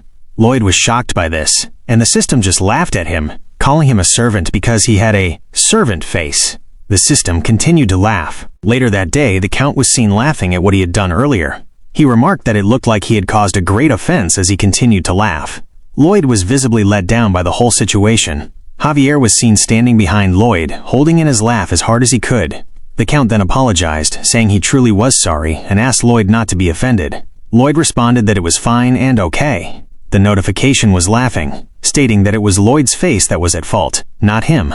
Lloyd internally considered that if he could, he would beat up the notification. Count Cremo then said that it was partly Lloyd's fault too if he was born with a servant face. Lloyd was simply praying that Count Cremo would stop with the stupid jokes. The Count Cremo was the Lord of Cremo, the city of commerce, and was also quite an important figure in the kingdom. Lloyd suddenly recalled the novel Night of Blood and Iron.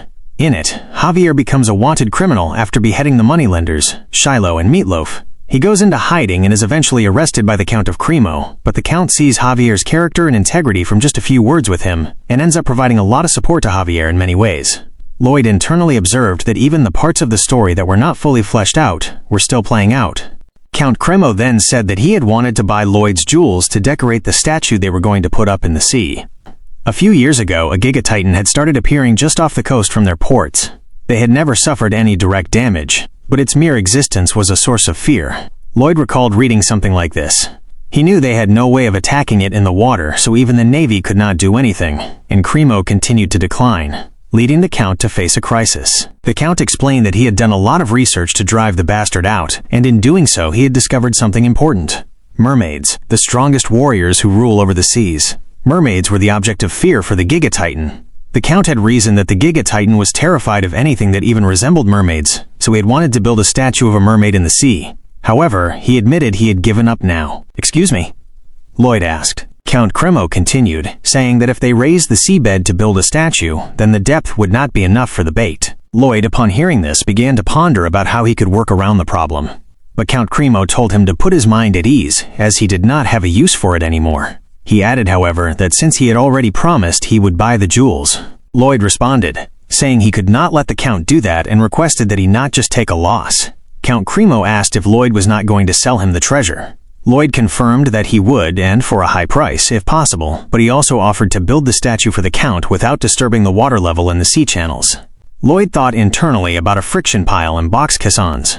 If he could combine the two, then it would be more than possible. Later that day, the scene took them outside where the water was. Lloyd and Javier were in a boat. Lloyd then took a deep breath as he plunged his head into the water, looking at the seabed, the bedrock, and analyzing the terrain around there. He noted that, fortunately, the seabed was pretty flat with a thick sedimentary layer, so it was the right amount of soft.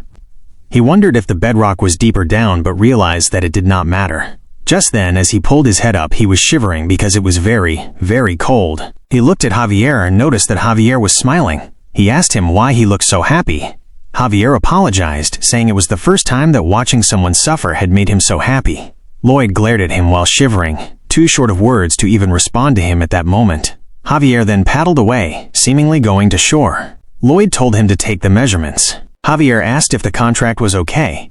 Lloyd told him not to change the subject, and internally he was annoyed with Javier, telling him to take the measurements instead of him. He thought that Javier should plunge his head into the sea and see how terrible it was. But then Javier said to Lloyd that he thought this every time and still could not imagine it. To build up the ground vertically from the seabed seemed impossible, unless Lloyd was going to use magic. Lloyd responded that Javier could call it magic if he was referring to the magic of cement. The question Lloyd wondered was how he could create cement in this world. He decided that if it was Roman-style cement, he could definitely be able to do it. They finally got to shore, and Javier pulled Lloyd up from the boat, though Javier told him that he should please try not to watch his steps and fall.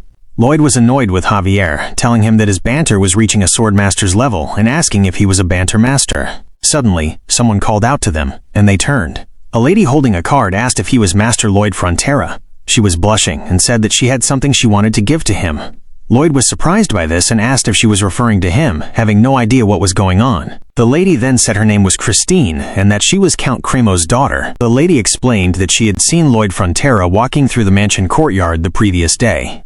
Bowing her head, she gestured toward the letter, and a sudden, heavy pounding started in Lloyd's heart.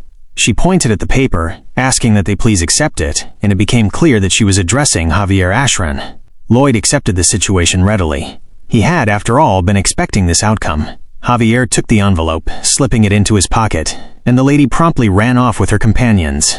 She was clearly jubilant, excitedly repeating that Javier had accepted the letter. Javier and Lloyd stood together. Lloyd looked visibly distraught. Javier suggested they proceed with their plans. Lloyd abruptly halted him, calling Javier an asshole and saying he should stop acting as if nothing had happened, as it annoyed him greatly. Javier turned back, asking what Lloyd was talking about. Lloyd pointed out that Javier had simply taken the love letter and put it away. Javier asked what was wrong with that action. Lloyd was incredulous and thoroughly annoyed by Javier's nonchalance. Glaring at Lloyd, Javier suddenly realized something and covered his mouth. He then asked if Lloyd had never received a love letter before. Lloyd remained silent, yet the question clearly irritated him. Javier looked left and right, appearing uncomfortable, and admitted he did not know what to say at that moment. Looking away, he offered a quiet plea for his lord to take strength. Lloyd immediately received a notification, indicating that Javier sincerely wished him well. Lloyd felt such profound annoyance by this development that he felt he might cry, with tears almost visible in his eyes. Later that day, he was in his room working on the construction of the pool. He told himself firmly that he was absolutely not jealous, not even a little bit, because he was going to be rich and make a lot of money soon. Suddenly, Count Cremo walked in and called out to Lloyd. Lloyd turned, looking vicious and deranged. This appearance scared the Count, who asked what was wrong with his face. Lloyd instantly changed his expression, smiling as he ran toward the Count, the sudden shift appearing comical. He asked the Count for forgiveness, explaining with a smirk that he had merely been focused on his work. The Count said he had been shocked, noting that Lloyd had the eyes of a killer. The Count then informed Lloyd that he had easily gathered most of the materials requested, but getting the volcanic ash would be difficult. Lloyd realized this was a key ingredient for Roman cement. He mused that the obvious advantage of Roman cement was its durability. Its structures were still standing 2,000 years later, proving its materials were ahead of their time. Count Cremo stated that obtaining the ash was not impossible, but they would have to travel to a volcano, a journey that would take at least half a year, which the Count did not think he could wait for. Lloyd assured him not to worry, saying he was sure he could find another way, initiating Plan B, giving up on Roman cement and making Portland cement instead. Later that day, Lloyd was still seated in his studies. Portland cement was what led to modern cement. Lloyd knew the rough process but lacked the precise details. He felt that if he could not rely on intellect, he would rely on brute force, planning to keep experimenting with every different combination. After some time, most of Lloyd's experiments had proven to be duds. He had failed with all 129 samples. He believed he was very close to success, and only needed to adjust the mixing ratio slightly. Mumbling to himself, showing the length of his contemplation, he decided he would add 4 more combinations for the time being. Suddenly, his summons spotted him speaking to himself. Podong called out to him. Lloyd acknowledged them. Podong jumped onto Lloyd, shaking him. Lloyd told them he was busy, and suggested they go on a walk without him. Hamang and Bangul also jumped onto Lloyd, shaking him vigorously. Lloyd reiterated that he absolutely could not go. They shook him viciously, causing Lloyd to scream out his annoyance that he had already told them he was busy. Lloyd paused abruptly, a flashback hitting him of the dog he had when he was younger. He recalled the dog's funeral and the last time he saw him, sitting beside the dog in his house, crying as if he had lost his last family member. The dog had, truly, been his only family.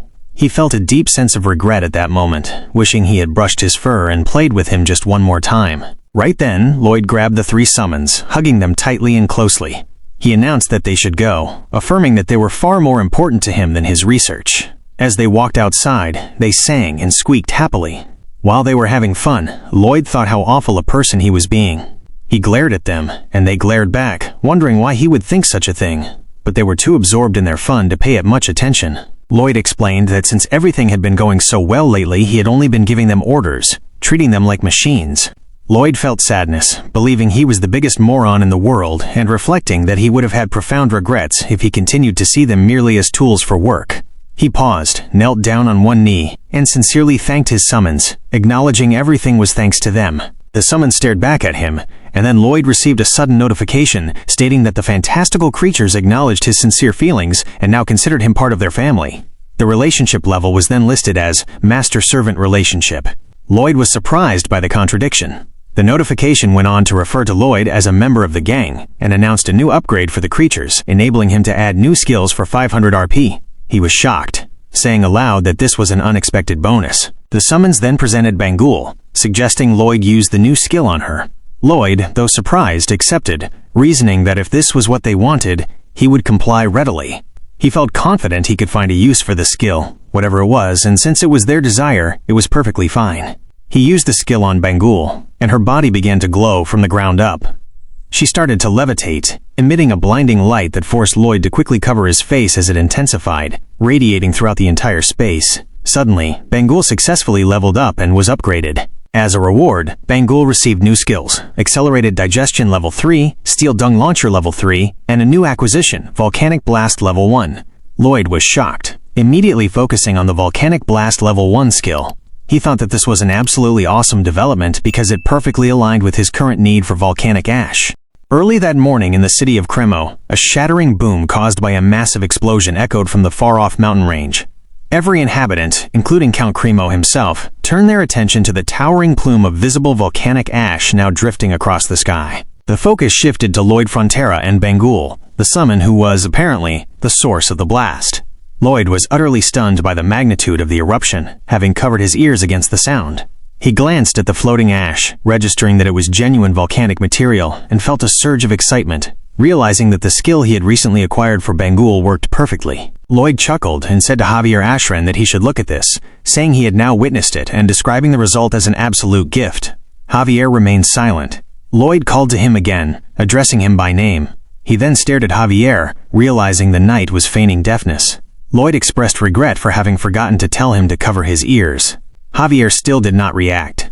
Exasperated, Lloyd yelled that Javier was ugly.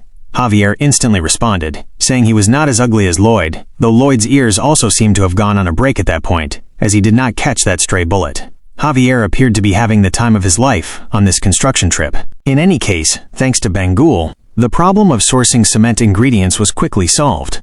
Lloyd walked away, mentioning that speed was the key to construction and declaring that they should begin immediately. The first stage involved building and installing a giant filter, which Lloyd termed a diaper, designed to filter the volcanic ash.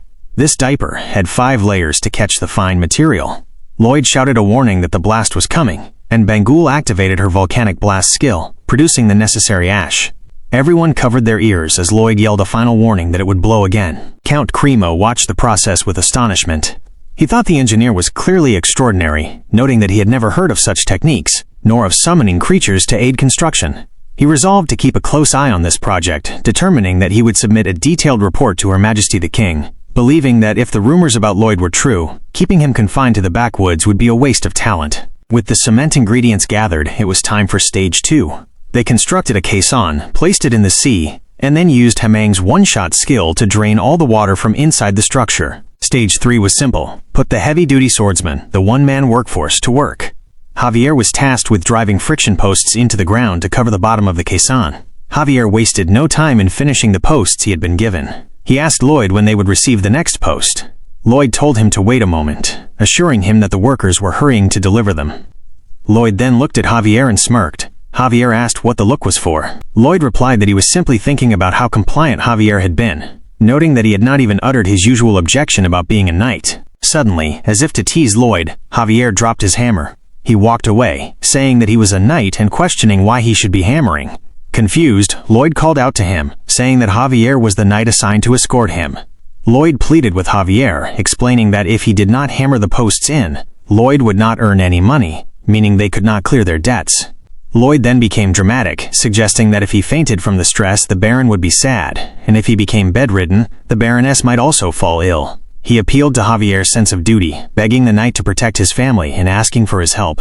Javier frowned, stared back at Lloyd, and then reluctantly returned to work, hammering away once more. Lloyd planned that once his regular coaching sessions with Javier were finished, he would use Bangul's steel dung launchers to construct the steel frame.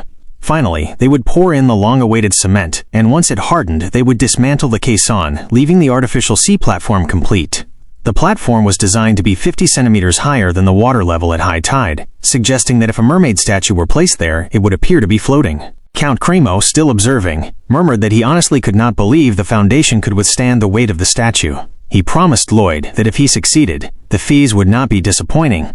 Lloyd bowed in response. Later that evening, a feast, a ball as some might call it, was being held in the middle of the sea. 5 ships encircled the finished statue, which glittered magnificently in the night. The party itself was flashy, filled with the excited chatter and revelry of the guests. Lloyd stood uncomfortably, pulling at the tie around his neck, apparently clad in stiff, unfamiliar clothes. He asked Javier how he tolerated such attire. Javier reminded him that he acted as if he had never worn them before, recalling that Lloyd occasionally wore them to events. Lloyd looked away, shrugging, and admitted that it had been a while. He cursed internally, recognizing that Javier was too sharp. Count Cremo then called for everyone's attention, asking the guests to look over. He introduced Lloyd as the young man who had made the statue a reality. The guests reacted with murmurs of recognition, saying it was him, and praising Lloyd for his great job. Suddenly, the crowd shifted into a frenzy. They flocked around Javier instead of Lloyd, showering him with praises. Lloyd was utterly stunned, feeling as though his soul had left his body. He convinced himself internally that he was smarter than most, and knew they would flock to Javier, asserting that he was definitely not jealous. He rationalized that he preferred fast money transfers to compliments, but Javier's look of passive acceptance annoyed him immensely. Lloyd irritably told Javier inwardly that he should leave, not to look at him, and to stop pitying him. Count Cremo laughed loudly, saying the attention was because of Javier's face. The Count then patted Lloyd on the shoulder and told everyone that Lloyd was the man who had made the sea platform, not Javier. Someone in the crowd expressed surprise, having thought Lloyd was a servant.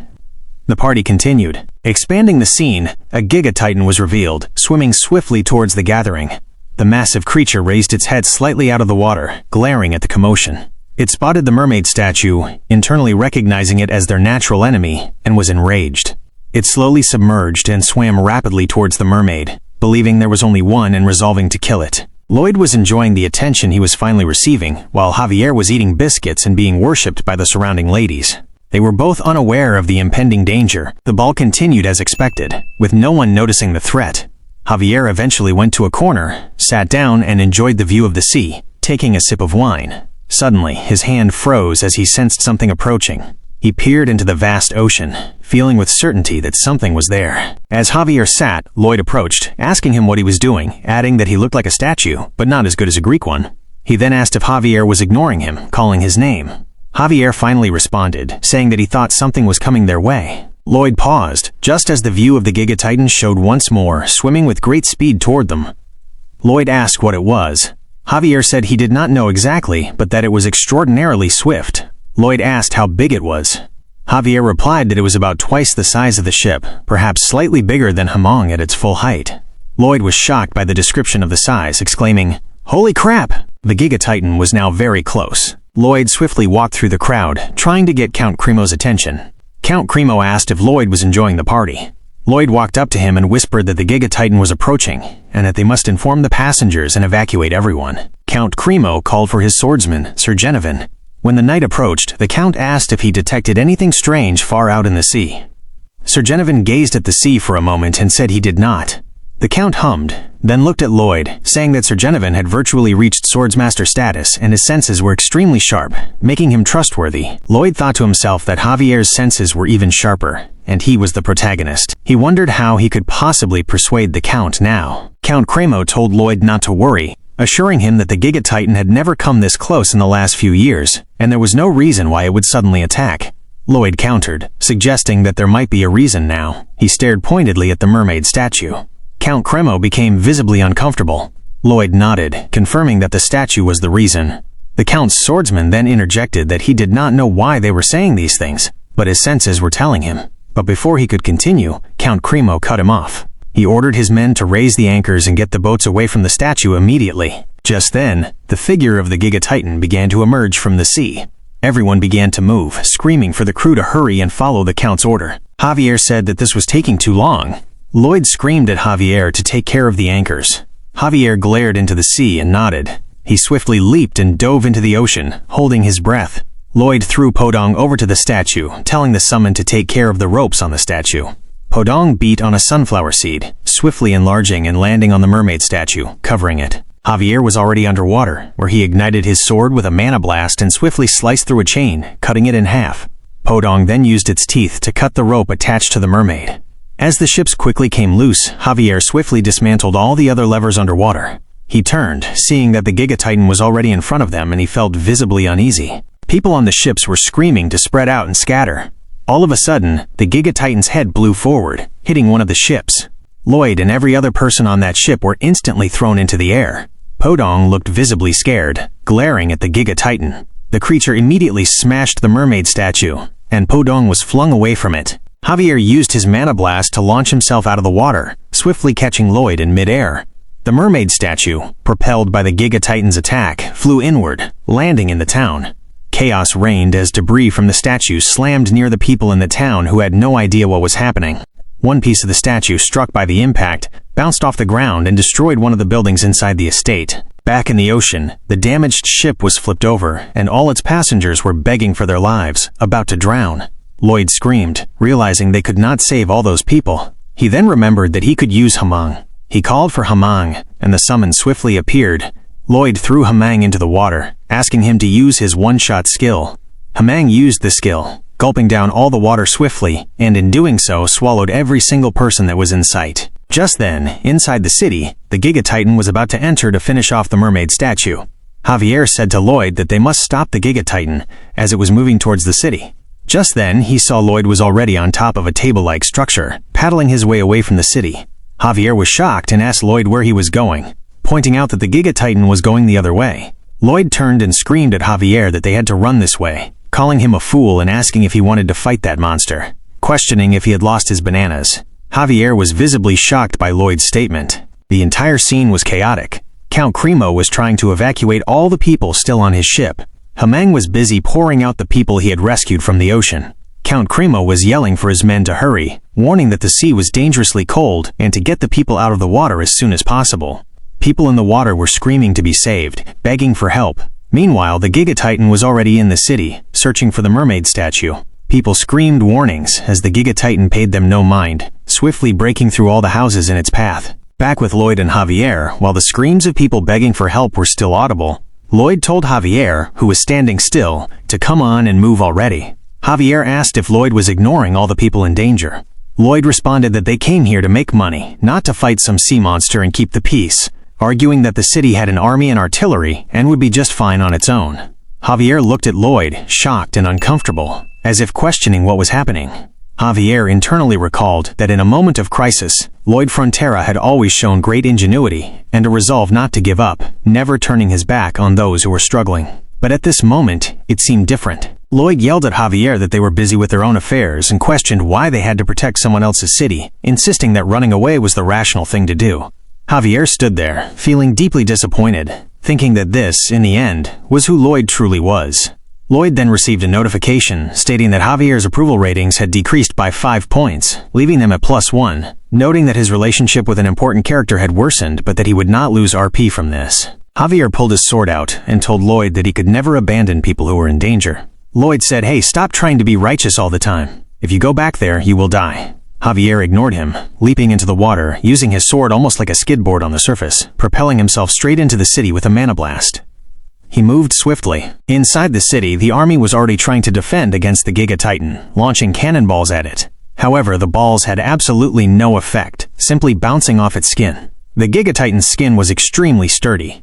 The knights were shocked, internally wondering how the creature did not even flinch. The Giga Titan then growled, and its sides opened strangely. It began to launch jets of water from its flanks, and the water damaged the pillar where the soldiers were launching their cannons. The Giga Titan was clearly furious, scanning the city for the mermaid statue. Upon finding it, it began to move again. The creature's internal thoughts centered on the idea that the mermaid must die. It paid no mind to the people around it, who seemed like mere ants in its presence.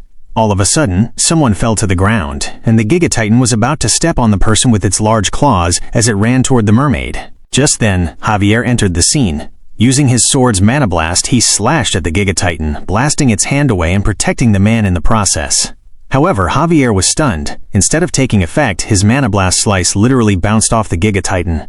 The creature did feel the push from the attack, which caused it to push back and land on a building, screaming. Javier stood there, holding his sword, ready to face the Giga Titan. The creature thrust its hand out to attack Javier, but he was able to swiftly jump away from the blow. The Giga Titan then used its water jets from its face once more. Javier was caught in the air and appeared certain to be hit. He thought to himself that he could not dodge it, so he tried to use his sword to block the attack instead.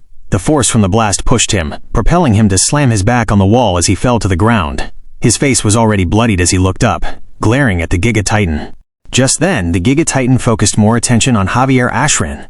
Javier felt that having tied the creature up was sufficient, yet he knew he would never defeat that kind of monster and might even die there. Still, he resolved not to perish before ensuring the people were safe. The scene then shifted back to Lloyd Frontera, who was trying to escape the entire situation. Lloyd felt he was certainly not some overpowered character, believing there was nothing he could do even with his RP, as it all related to construction. He wondered what he could even accomplish if he went back there. He reflected that he was only human too, and although it broke his heart when the city was destroyed and people were hurt, he felt there was genuinely nothing he could do.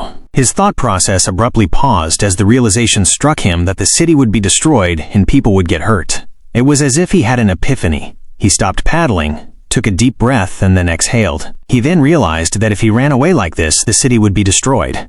He paused for a second concerning the destruction, and then a low growl escaped him as he became very angry. Then, he understood the true issue. The construction fee payment would be delayed if the city was destroyed, leaving him no choice but to return. "Ah, let's head back, Bangul," he screamed. Bangul, the female summon, appeared from his clothes.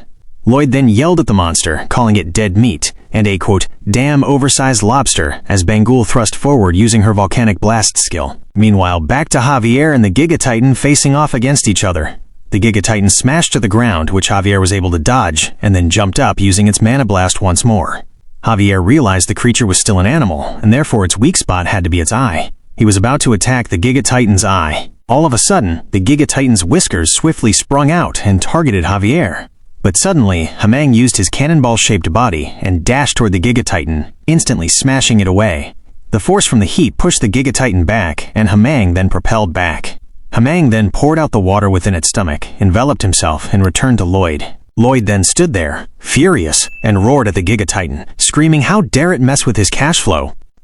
The scene was set as Lloyd Frontera finally joined the attack against the Giga Titan. Javier Ashran used the opportunity to attempt to blow at the Giga Titan, but even as he smashed the creature, his attack bounced off once more. He found it outrageous that he could not even breach the armor. Standing there, about to continue the fight, he admitted that he could not find any way to attack it properly.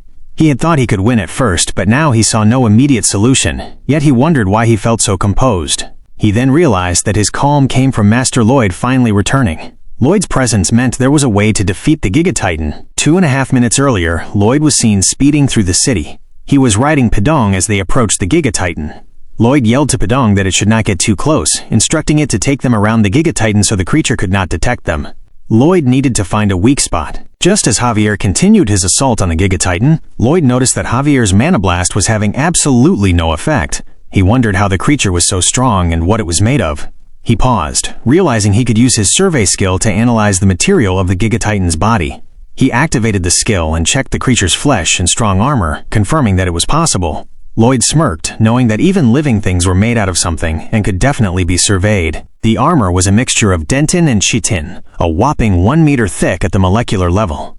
It was a triple-layer honeycomb structure, tightly woven together, truly a state-of-the-art armor. Even as Javier continued his attacks, nothing changed. But Lloyd noticed that when Javier's blow landed, the attack's vibrations followed a pattern, causing the shock energy to migrate to a single spot. Lloyd observed that the energy collected from the attack gathered in the creature's horn before being released. He quickly understood that they first needed to deal with that horn. They had to cut it, or it simply had to be removed. Lloyd then used the simulation mode on the Giga Titan, discovering a spot containing a water sac for its hydraulic claw. He realized that if they could strike that area from a specific direction with a Mana Blast, they would be able to shatter the entire Giga Titan from within and destroy the thing. Javier then yelled to Master Lloyd, asking what they should do. Lloyd tried to communicate with sign language, but Javier had no idea what he was doing, shouting that Lloyd had lost all control of himself. Lloyd angrily screamed the instruction, emphasizing the horn, that it was its horn, and that Javier needed to cut off its horn, and to hurry up. Just then, the Giga Titan was about to strike Javier once more. Javier swiftly leaped, soaring above the attack as it smashed the ground. Airborne, he acknowledged that even if he cut off the horn, it would not be a fatal blow. As he landed, however, he remembered what Master Lloyd had just said, trusting that Master Lloyd would never give an instruction he could not stand behind. And so, Javier dashed forward. Lloyd told him that even though the horn was hollow, it would not be easy to cut, explaining that mana circles were not just about hitting hard. Javier shouted back, asking what he should do. Lloyd then instructed him to do it fast, suggesting that quickness, even if weaker, was the key. Javier cried out that was easier said than done. Javier then struck the horn using his skill, attempting to imitate Lloyd's suggestion by executing the Mana Blast skill as swiftly as possible. His core circles literally moved swiftly in an attempt to create the Mana Blast. Lloyd watched as Javier used his full strength and full speed to try and cut the horn.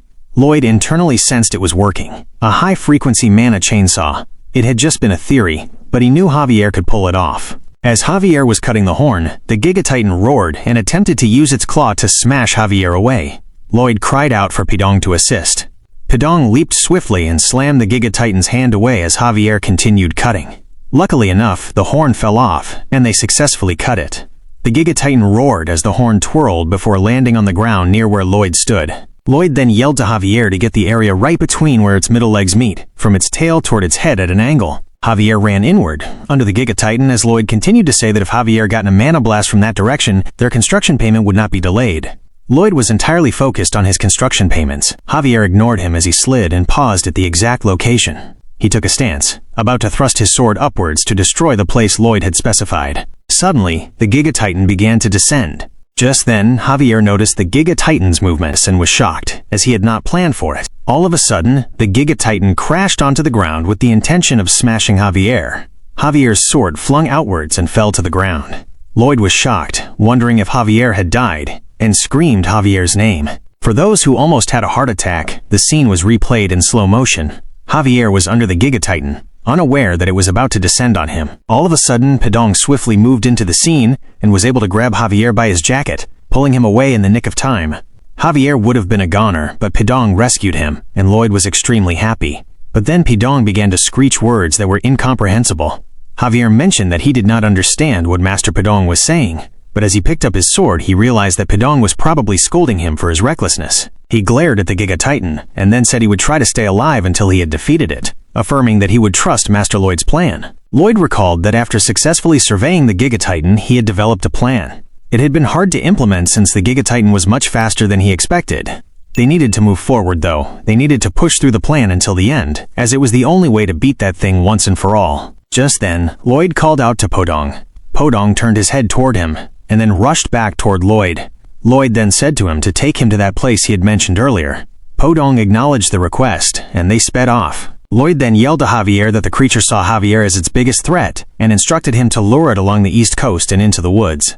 Javier responded, saying he would obey. Lloyd internally believed he had bought them enough time, and that the others should be finished. He was counting on Count Cremo. Javier admitted to himself that he had no idea what Lloyd's plan was, but it seemed like Lloyd was really thinking of something. 15 minutes earlier, just before the Giga Titan had entered the city, Count Cremo was visibly distressed as he watched it, saying to himself that such an event was unfathomable. His knight apologized, saying that he should be forgiven if only he had detected it sooner.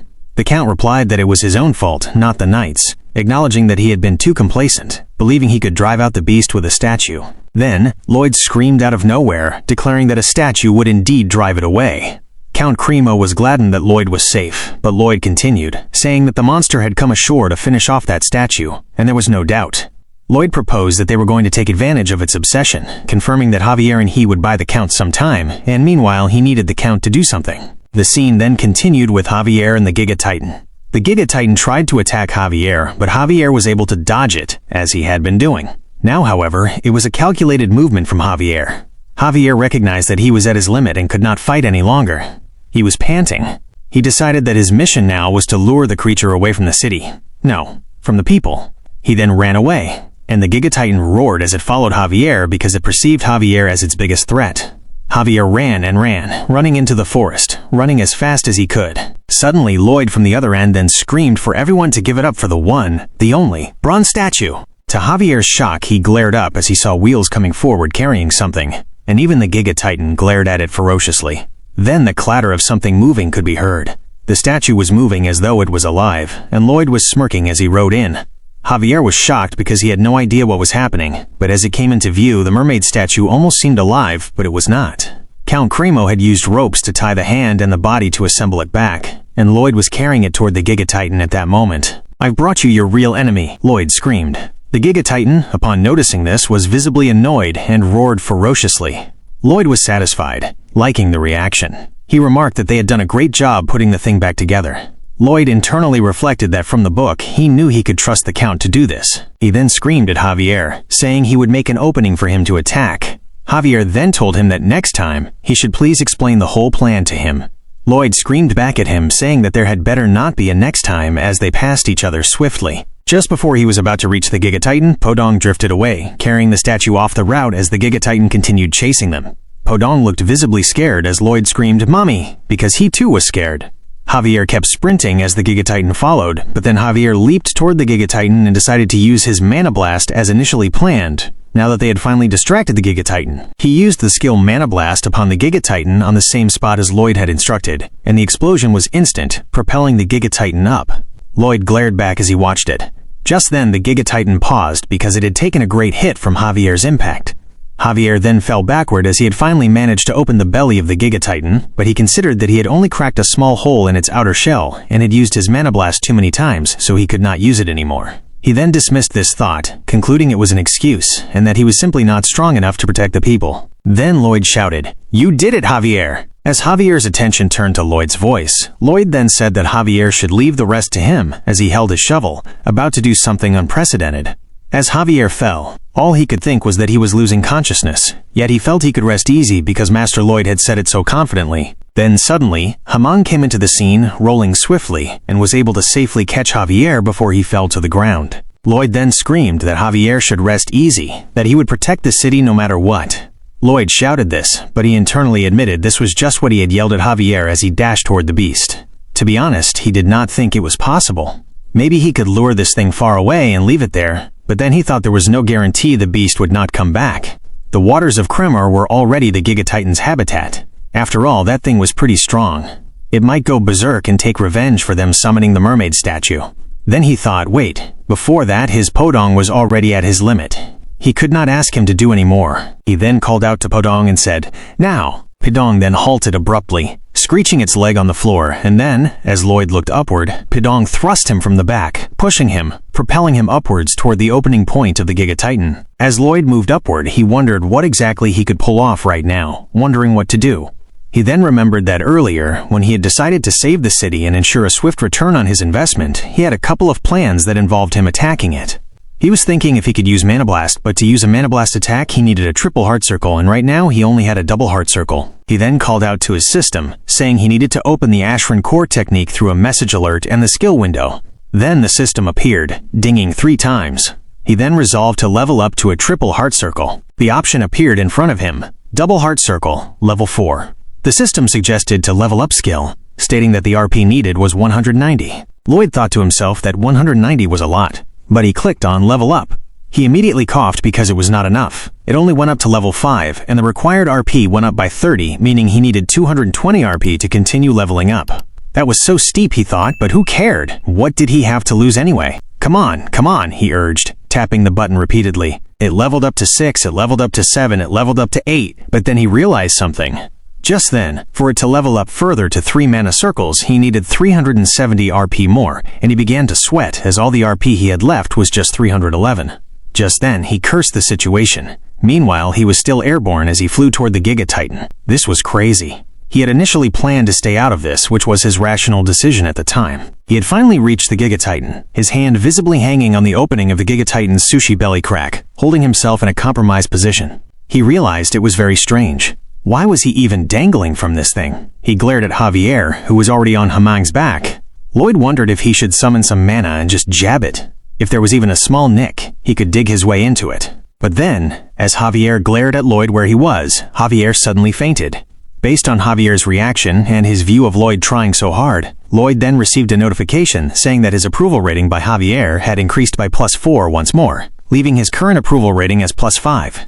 Lloyd's attention immediately went to the notification, which stated that he now had 391 RP because he had gained some RP from Javier. Lloyd decided to push forward, instructing the system to continue the level-up process. We could visibly see the double heart circle within Lloyd. Then a spark buzzed as the third one began to form.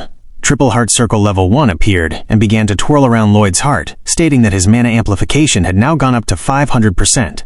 He then turned and readied himself, internally confirming that the Giga Titan was dead meat, as he swung his shovel, about to execute the attack. He was rehearsing the plan, one circle to protect the heart, just like he had rehearsed before.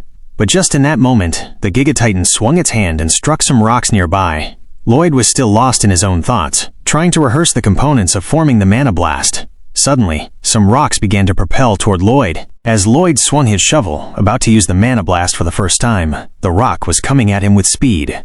Without Lloyd's knowing, the rock struck him on the head as it bounced off, and for a second he lost control of all his senses. Lloyd became dazed, no longer able to hold his thoughts. His hand suddenly slipped from where he had held himself. This was not good, and he needed to get it in one shot. He then tried to mumble the process to build the Mana Blast once more, saying one circle was to protect the... But he was confused, and wondered what was going on, and what he was doing again with the other circle. The heart circles, he noticed, were colliding. Lloyd, due to the impact of the rock, could no longer compose his thoughts.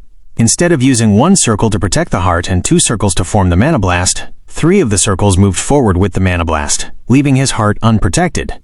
Just as Lloyd was about to fall because he had lost his grip, he propelled his hand upwards and still used the Mana Blast skill regardless.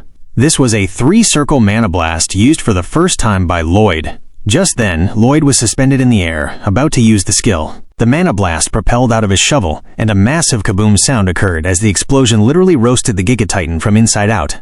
The Giga Titan's mouth opened wide as the explosion came out of its mouth, destroying the Giga Titan instantly as it fell toward the ground, creating lobster meat. The explosion was so visible that everyone from the city could see what was going on. The Giga Titan was down, but just then, it seemed like everything had calmed. Then the voices of Pidong, Hamang, and Bangul could be heard, and they stood somewhere, seeming very distressed. Javier's eyes opened as he looked visibly confused. He then rose up slightly, saying to Master Hamang and Master Podong that they were all safe and sound. He then glared at the Giga Titan, taking note that Lloyd really did it. He did what he said he would do, but Javier wondered how he had done it. Podong pulled at Javier's finger, saying something.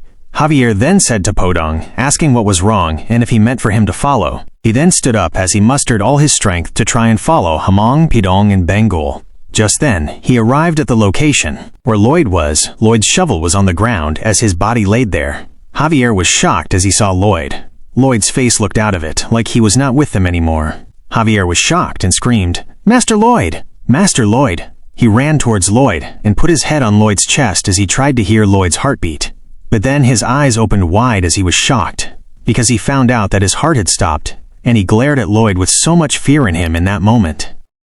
A messenger pigeon, its silhouette briefly visible against the sky, was dispatched toward the Frontera manor. Arcos Frontera glared out his window and noticed the messenger pigeon awaiting him. Opening the window, he retrieved the letter, observing that it bore the seal of Count Cremo, and he wondered about its contents. Upon reading it, he was visibly shocked. He swiftly dashed to his horse, mounted it, and prepared to ride. All he could think about at that moment was his son, Lloyd Frontera. He felt great concern, recalling that he had repeatedly told Lloyd not to get into dangerous situations. The letter's content, addressed to his dearest Baron Frontera, stated that his eldest son, Lloyd Frontera, had admirably completed all the necessary construction work in Cremo. However, immediately afterward, Cremo had faced a grave peril, during which Lloyd Frontera and his guard, Sir Javier Ashran, Siam, had saved many lives through acts of sacrifice. His wife, Marbella, was seen screaming for Arcos, telling him that she would be coming with him and asking how he could depart so suddenly without any preparations.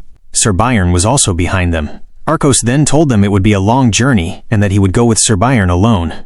His wife questioned what he was talking about, asking if he had forgotten that she rode much better than he did.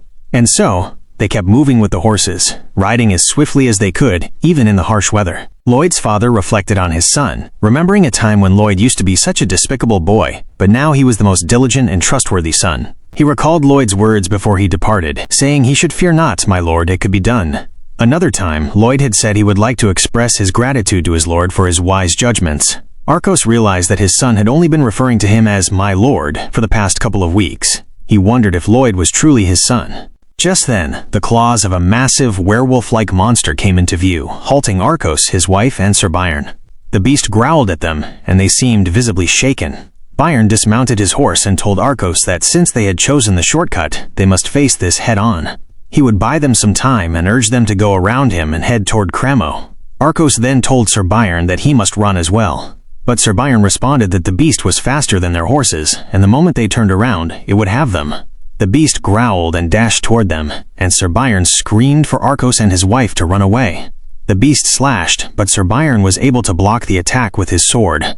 Arcos screamed at Sir Bayern, saying that he should please forgive them, as they would see each other again in Cremo. He then left, seemingly abandoning Sir Bayern to handle the wolf. Sir Bayern readied himself for the battle, and they kept clanging, pawed a sword.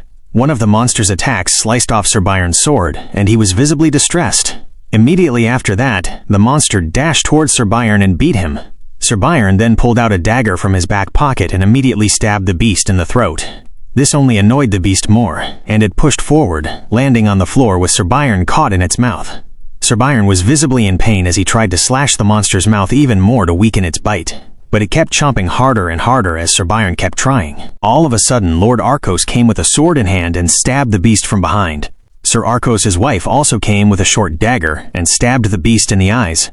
They had dealt vicious attacks on the beast, and so it released its grasp on Sir Bayern and roared viciously, falling to its back as it thrashed uncomfortably before finally passing out. Lord Arcos then went to Sir Bayern and asked him if he was okay. Sir Bayern told him he was ashamed, saying he was Lord Arcos' sword, yet this had happened. Arcos mentioned that Sir Bayern was one of his subjects, and he had a duty to protect his subjects. Just then, Arcos' wife called out to him, expressing her worry. Arcos responded, asking Marbella if she was hurt. Suddenly, Arcos' face was visibly distressed as he glared at what seemed to be a herd of monsters that appeared on the scene. The wolf must have been moving in a pack. Just then, Bayern moved even with his injury to grab his sword, and with a sense of duty he glared at the monsters and told Arcos and his wife that he would handle this. The wolves dashed toward him, and Bayern readied himself and dashed toward them as well. Arcos and his wife were at a loss for what to do in this moment. All of a sudden, Javier entered the scene, jumping down from a tree. Upon landing, he readied himself, holding his sword. The sound of his landing got the attention of the wolves, and they glared at him. But to their shock, Javier swiftly dashed, sliced the head off of one of the wolves, and immediately continued with a barrage of attacks, slicing and swinging almost too fast for them to even see his movement. After that, he sheathed back his sword, and then said he had come to escort them just in case something happened, and he prayed they were not injured. Just then, the wind blew behind Javier, and the blood from the wolves was seen everywhere. His attack was even faster than the wind. Byron was shocked, thinking that he already knew Javier's swordsmanship and abilities were far beyond his own, but they were not at this level prior to him leaving for Cremo. Byron wondered how Javier could have improved so much. The scene was set, and Arcos Frontera and his wife were finally safe upon the rescue of Javier. Arcos, his wife, asked Javier if their Lloyd, was okay. Javier paused for a second, looking downward, and then he walked up to them and said he did not know and could not tell if Lloyd was alive or not. A flashback then occurred to the moment the Giga Titan was taken down. Javier looked at Lloyd's body, thinking that if Lloyd left them now, their estate, everything would be lost. He held onto Lloyd's hand and was almost praying, fearing for his newly found home. He pulled Lloyd's hand closer to himself, and then he began to hear a light pulse. He was shocked when he heard this, then he felt the pulse once more and once more. It was very faint, but it was there. Lloyd's heart had definitely stopped though, so Javier was confused. Realizing that though it was faint, Lloyd was breathing in that moment, wondering how this could be. Touching Lloyd's chest, he realized something. He wondered what it was, asking if it was a triple heart circle. They were all spinning around at an unbelievable speed. He could not judge the condition of Lloyd's heart and could not see because of the magnetic field. He thought the strong minor rotations were keeping him alive in the place of his heart. Javier then realized why the Giga Titan came to be that way, and how Lloyd had succeeded in defeating the Giga Titan, thinking that Lloyd was truly something else. The next day, as the city was trying to recuperate after the hazard that occurred from the Giga Titan, Javier, Arcos, his wife, and Byron were walking through the city. Javier told them that the young master was at the Count's manor, and a doctor was tending to him, but his condition had not improved. Arcos thought it was terrible to think it was just Javier and Lloyd fighting against the monster. Javier corrected him, saying he was merely of help as the sword Master Lloyd wielded, though it was Master Lloyd's strength that vanquished the monster. These words were surprising to Arcos and his wife, as they wondered to themselves how Lloyd, their son Lloyd, had that sort of power. As they walked past, they began to hear murmurs from the people around. One of them asked if they were all off to the Count's manor too. He said he could not do much, but this was the least they could do for Lloyd Frontera. If not for him, he would have frozen to death by now. He expressed how Lloyd had saved him and so many people from drowning. Someone else then said that he had thought he was doomed to die buried beneath all that rubble and had given up awaiting death, but Lloyd had sent Bangul to assist him in that harsh moment when he was under the rubble. Another person, while talking to a friend, said the embers must have spread from fireplaces because of the statue fragments left alone, and the whole area would have been engulfed in flames. She then mentioned seeing the giant hippopotamus that appeared during construction, which spewed out water and engulfed the fire. Someone else agreed, saying that was the summon called forth by the man named Lloyd. He noted that now, in this city, who knew how many people owed Lloyd their lives? Everyone within the city gathered in front of the Count's manor as they awaited, expressing how Lloyd was able to rescue fathers, wives, and mothers, everyone, calling Lloyd their savior. This scene of their devotion to Lloyd came into view. All everyone could hope was that he would open his eyes. Just then, a voice was heard from behind as someone screamed, asking if all of them had lost their senses. The man said if only that man had not made a platform for that statue, none of this would have happened. It seemed to be someone who was truly hateful, calling them foolish idiots and saying that ultimately it was all Lloyd's fault. Everyone glared at him. Suddenly, everyone began to whisper privately. The public was agitated. Just then, they swiftly went toward the man and suppressed him, hitting him because he was talking nonsense. The scene then went back to Lloyd as faint heartbeats were heard, one upon another. Then a flash occurred as Lloyd's heart developed a small mana circle, and a notification appeared, saying that his courage and sacrifice had deeply moved the people of Cremo, and he would receive an enormous reward for this achievement. He was prompted to click for more details. Just then, Lloyd was able to wake up as he squinted his eyes because of the lights. When he opened his eyes, he looked up and held onto his head because it was feeling a little bit heavy. He remembered using the triple core mana blast like a fool. He wondered how he was alive right now. He then glared at the notification, which implied that if he were dead, he would not be able to even have a dream. Lloyd then responded to the notification, asking how, and shouldn't his heart have exploded. The notification responded that he would find that out soon enough. It then reminded Lloyd that there was something much more important to check on. "Oh, that's right," Lloyd said. Just then, Javier walked into the scene, shocked when he saw Lloyd. Lloyd then looked at Javier and said that Javier was just the man he wanted to see, asking Javier when they said they would pay for their done construction. Javier was shocked by these words, but then he smiled and said to Lloyd that it seemed he was in good health. Then suddenly, Lloyd heard screams as they called out his name.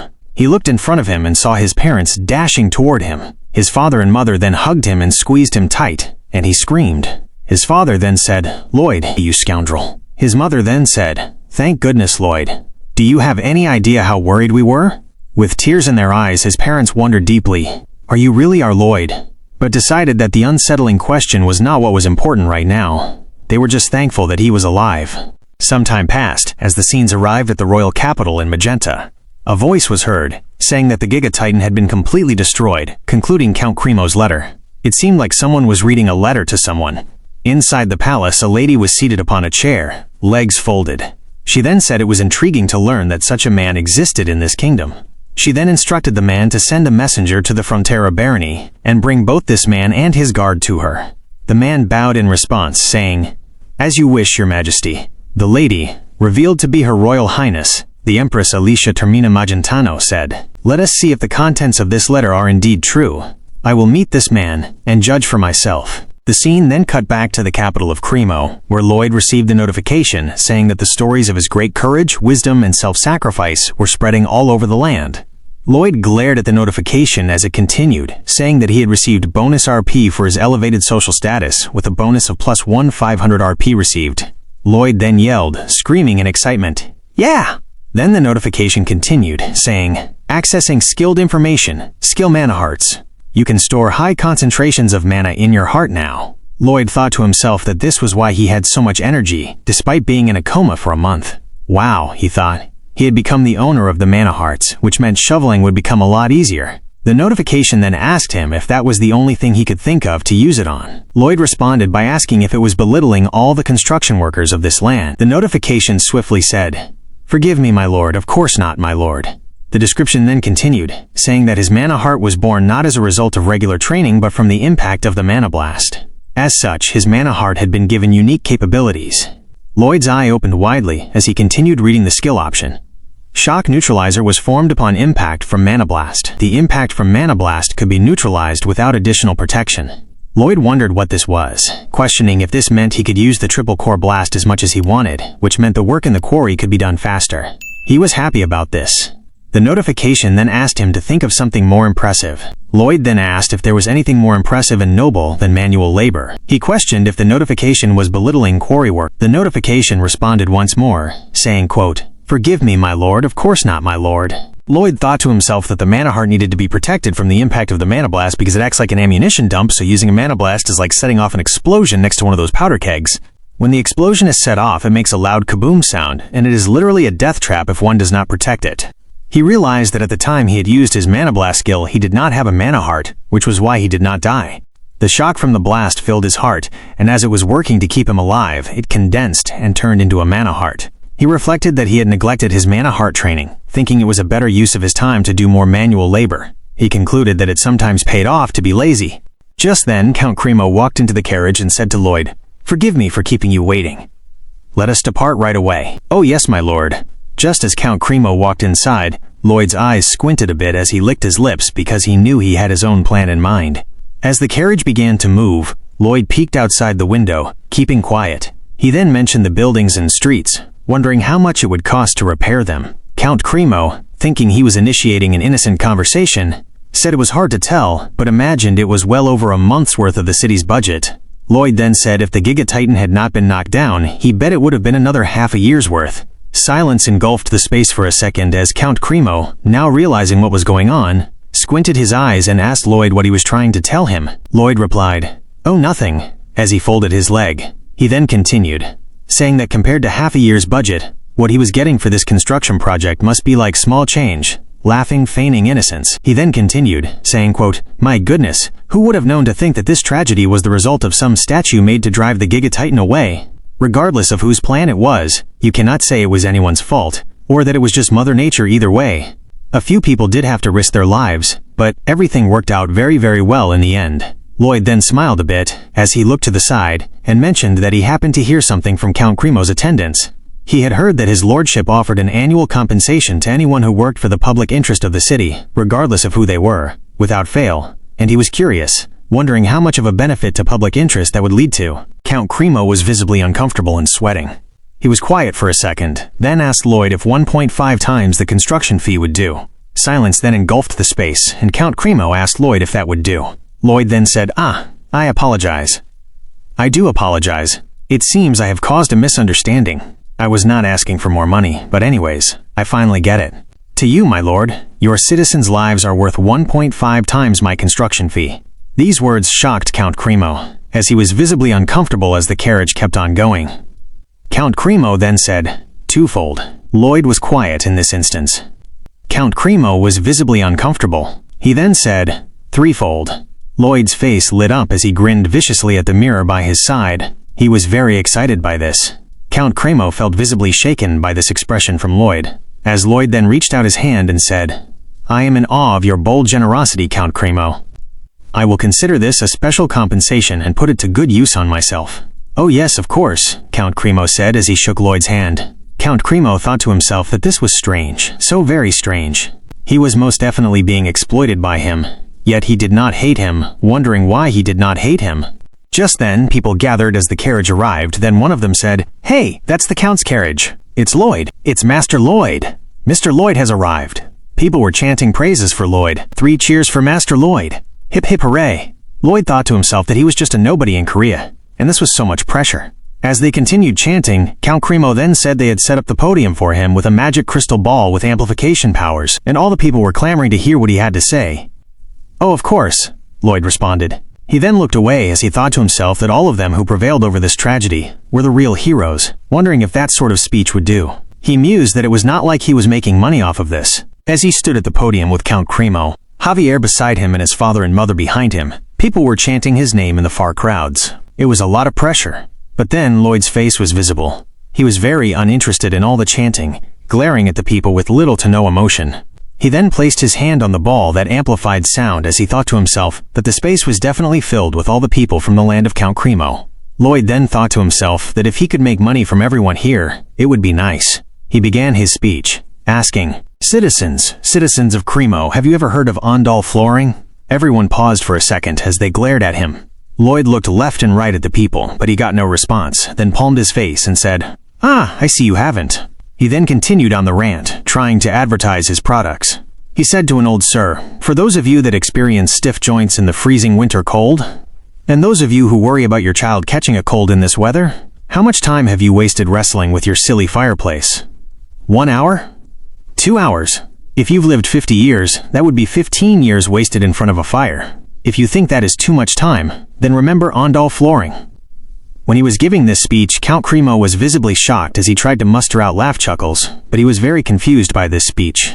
Lloyd then told them that it would improve their lives by a great amount. He then calmed himself and said, for more information, please visit the Baron's Manor located in the Frontera Barony. That will be all. He then turned and walked away. Count Cremo thought to himself that this was the craziest speech he had ever seen, and now he knew why he did not hate this man. He found Lloyd meticulous in seeking every penny of profit. He was persistent but reasonable, and he got done what he needed to get done. Far from hating him, Count Cremo wanted this man by his side. He thought a man of Lloyd's caliber stuck in some far-flung village was an unfortunate circumstance. Count Cremo truly wanted Lloyd in that moment.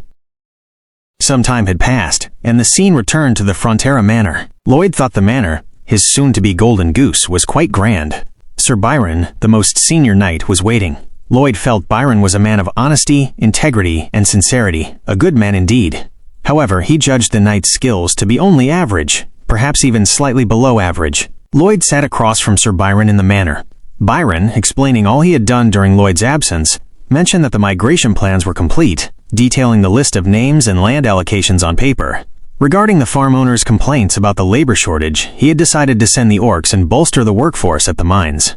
He also mentioned they had signed a large-scale Ondal flooring contract with their neighbor, offering a 30% discount, which left their net profit margin at only 10%. But factoring in the subsequent coal sales, he projected the final profit would exceed 50%. Next, he began to explain the water pipe installation and repairs. Wait, Sir Byron, hold on, Lloyd suddenly said to him, asking if he had done all that in the time he was gone. Sir Byron paused, appearing slightly confused.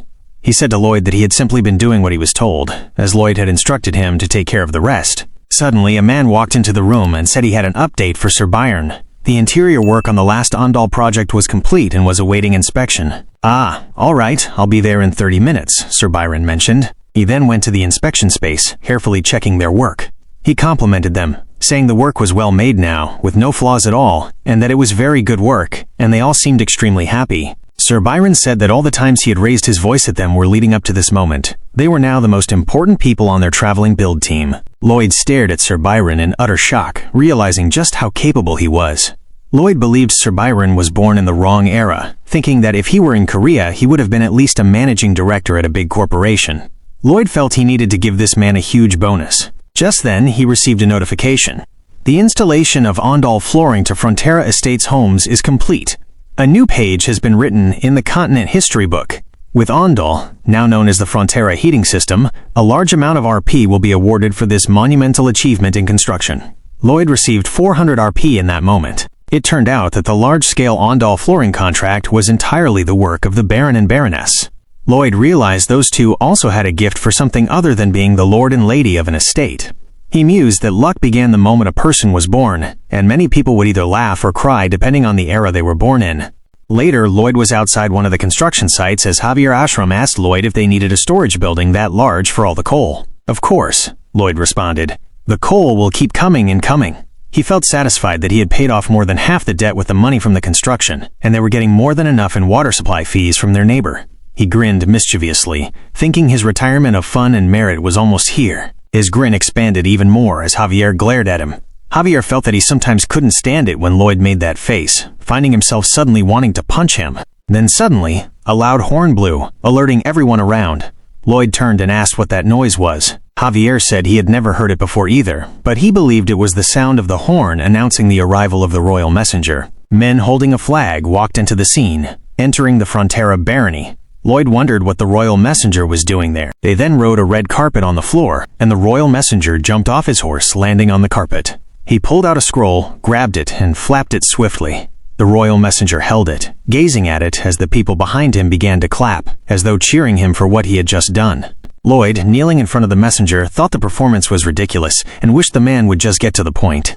Lloyd was visibly uncomfortable, getting an outrageously strong feeling that this meant trouble. The man then began to read, saying that since time immemorial, I, along with the great sovereigns that came before me, had worked hard to achieve peace and comfort from the nobles, citizens, and all else. Lloyd then realized this might be about Creamer, about what had happened there. But the man continued, saying that not only were they relieved to hear of their people's safety, blah blah blah, but it was also more responsibility to blah blah blah. The man then said that for these reasons, the Queen shall personally greet the two valiant heroes who defeated the Gigatitan and praise them on their achievements. Lloyd then received the notification. Favor with Baron has increased by +9. You have received 90 RP. Lloyd's father, Acros Frontera, was visibly overjoyed, saying that this was an honor. Lloyd felt visibly uncomfortable at this moment. He was thankful for the RP, but felt this was not good.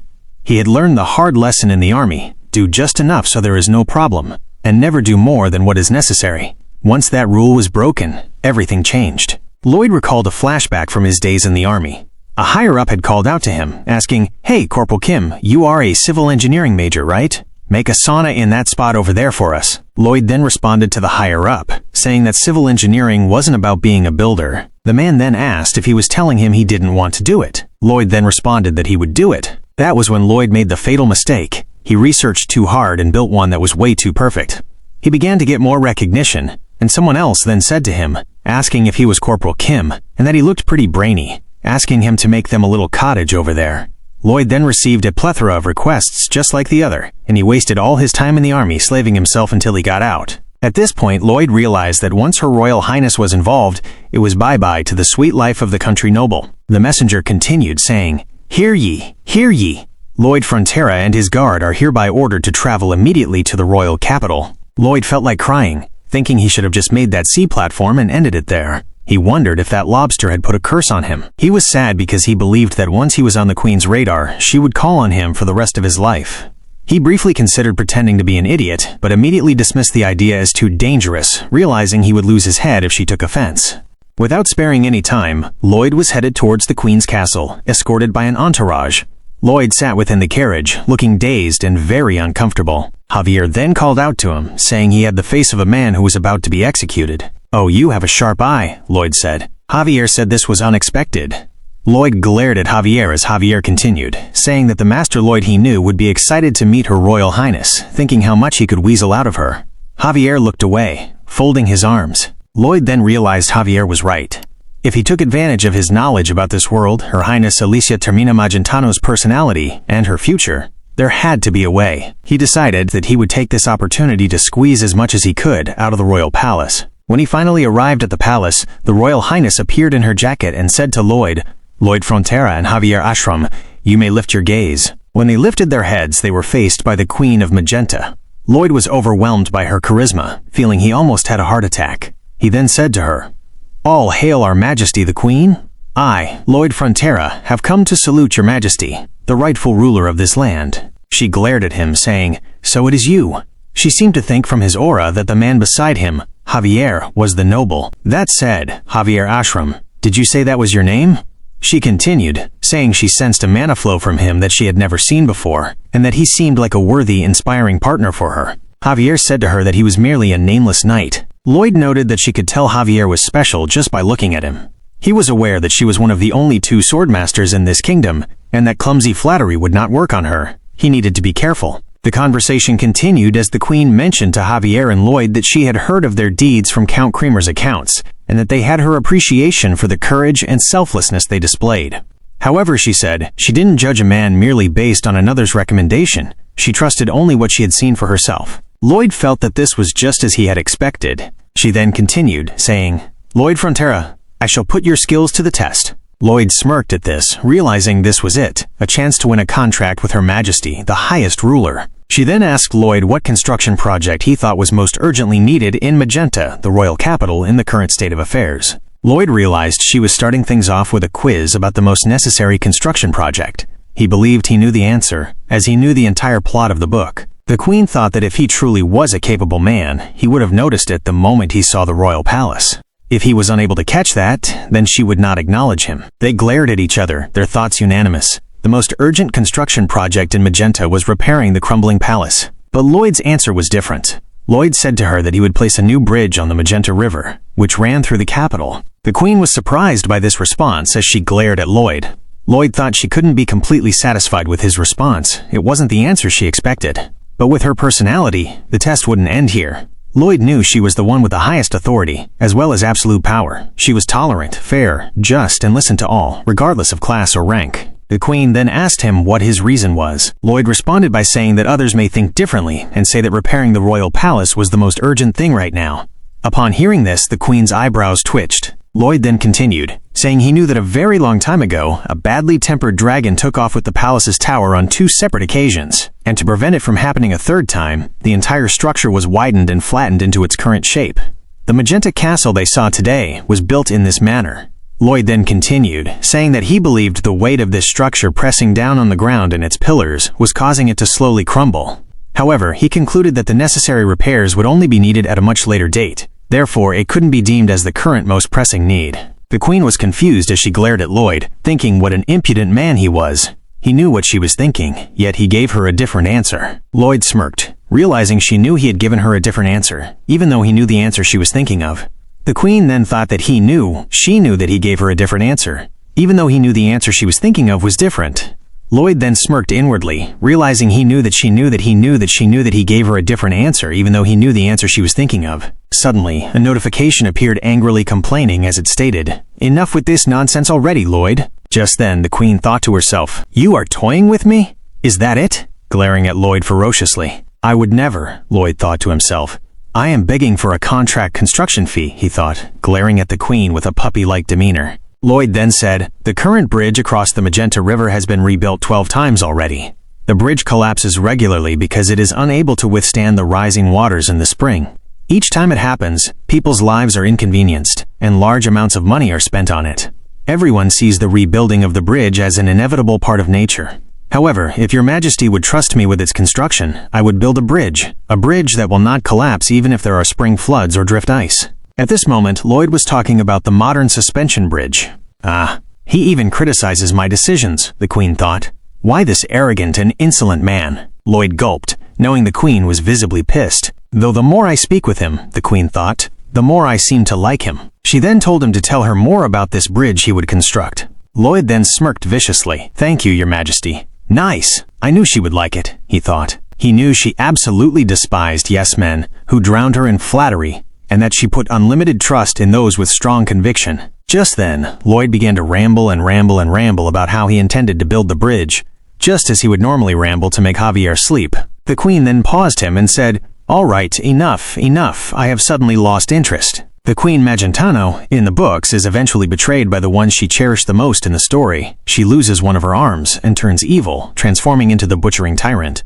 That story, however, was 3 years into the future. Right now, she was an honorable queen who listened even to the lowly. The Queen then asked, "And if that bridge fails?" Lloyd thought to himself that he would gather his things and flee the country. But what he actually responded was, "Then you can have my head, Your Majesty." He then looked upwards and said, "In exchange, while that bridge stands, please guarantee my family's station." The Queen chuckled, surprised that he had even made her laugh eventually. She then said, "Fine, you may carry out your plans. I promise you reasonable compensation and the upholding of your family station." Lloyd then scooted towards the Queen as he was still knelt down and dipped his hand in his jacket. The Queen was visibly confused as Lloyd then pulled out a contract and raised it upwards.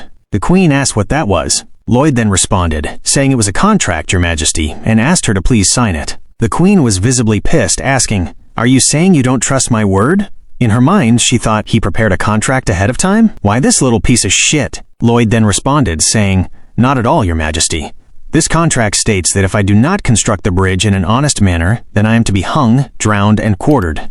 Consider this as a necessary shackle for such an untrustworthy and lowly man as myself, Your Highness." The Queen was confused, glaring at Lloyd.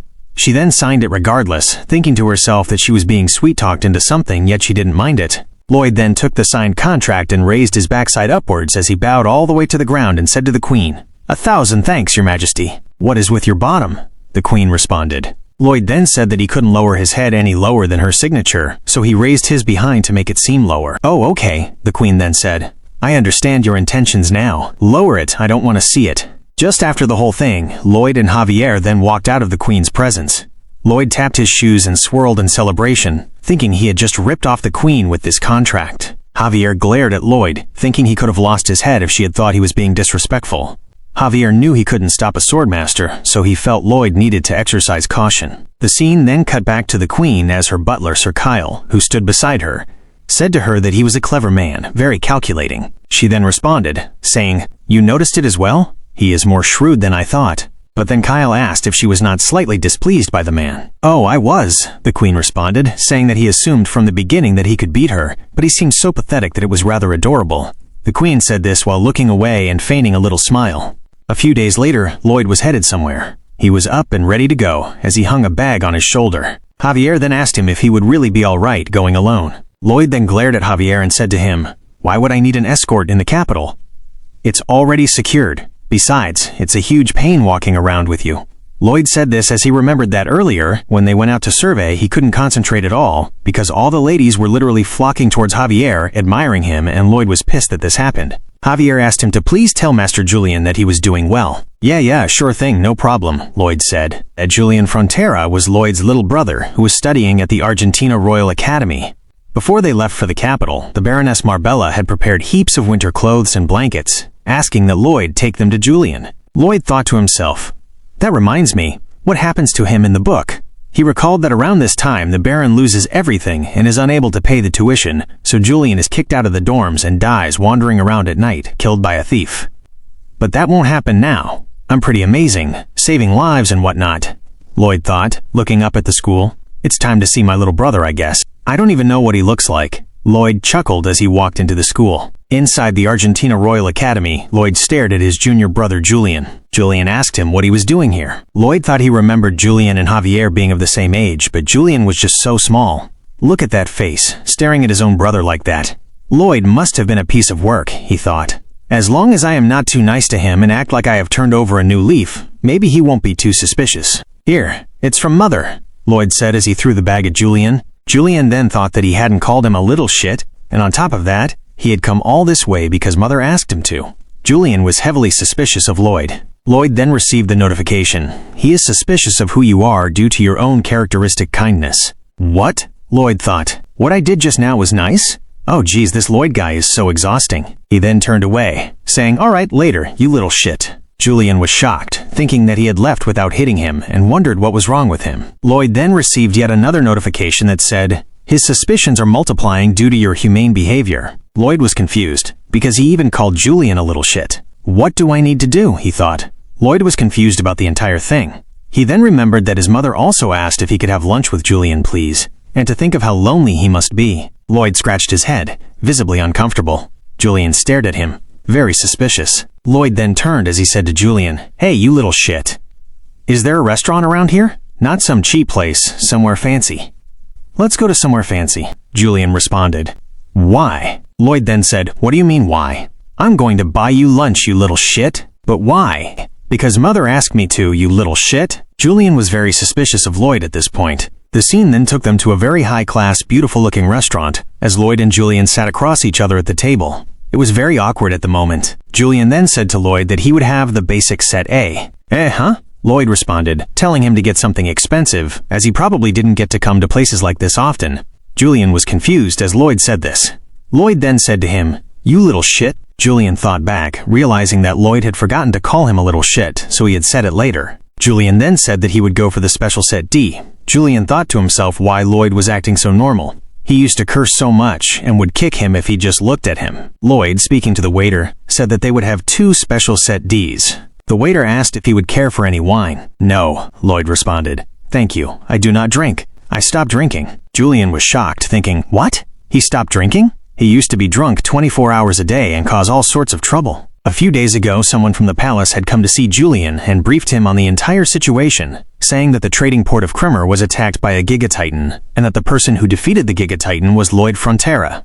Julian was shocked at this, saying he couldn't believe it. The Lloyd Frontera he knew had neither the skills nor the mind to do something like that, and he thought it was definitely either an unfounded rumor or him stealing credit for something Javier did. Lloyd paid him no attention, though, as he ate his beef, but Julian was very suspicious as he glared at Lloyd. Julian thought to himself that at least that's what he had thought, but this was so strange. He was just so different, he looked like a completely different person. As Julian was lost in his thoughts, someone came from behind and smacked him at the back of his head.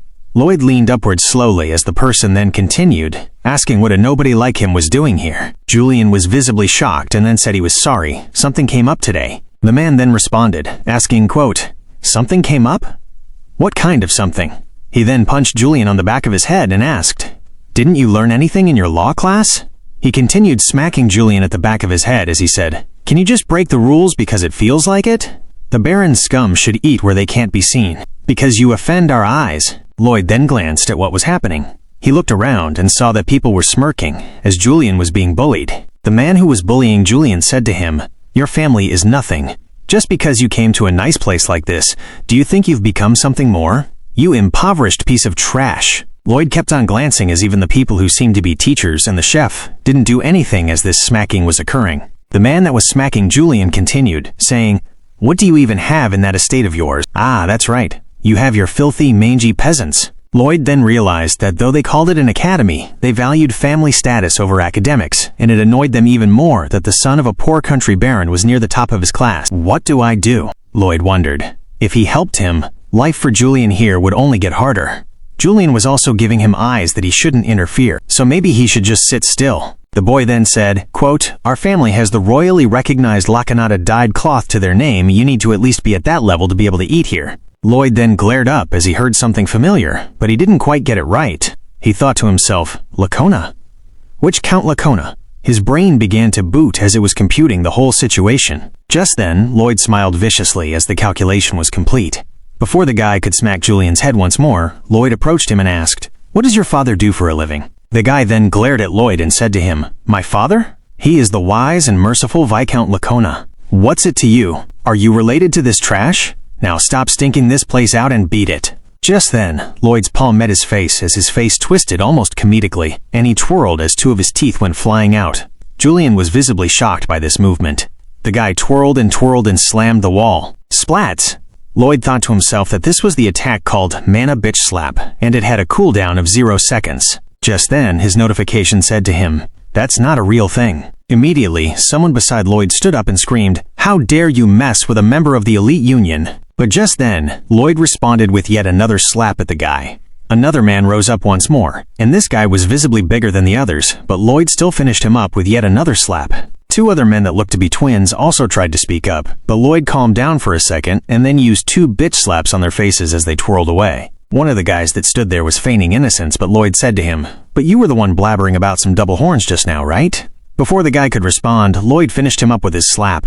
Lloyd then went to the last table with 2 men that were looking downwards. One of them said, "We didn't say anything," but Lloyd glared at them viciously and said, "But you were giggling just now." He then finished them up with 2 slaps as they fell to the ground.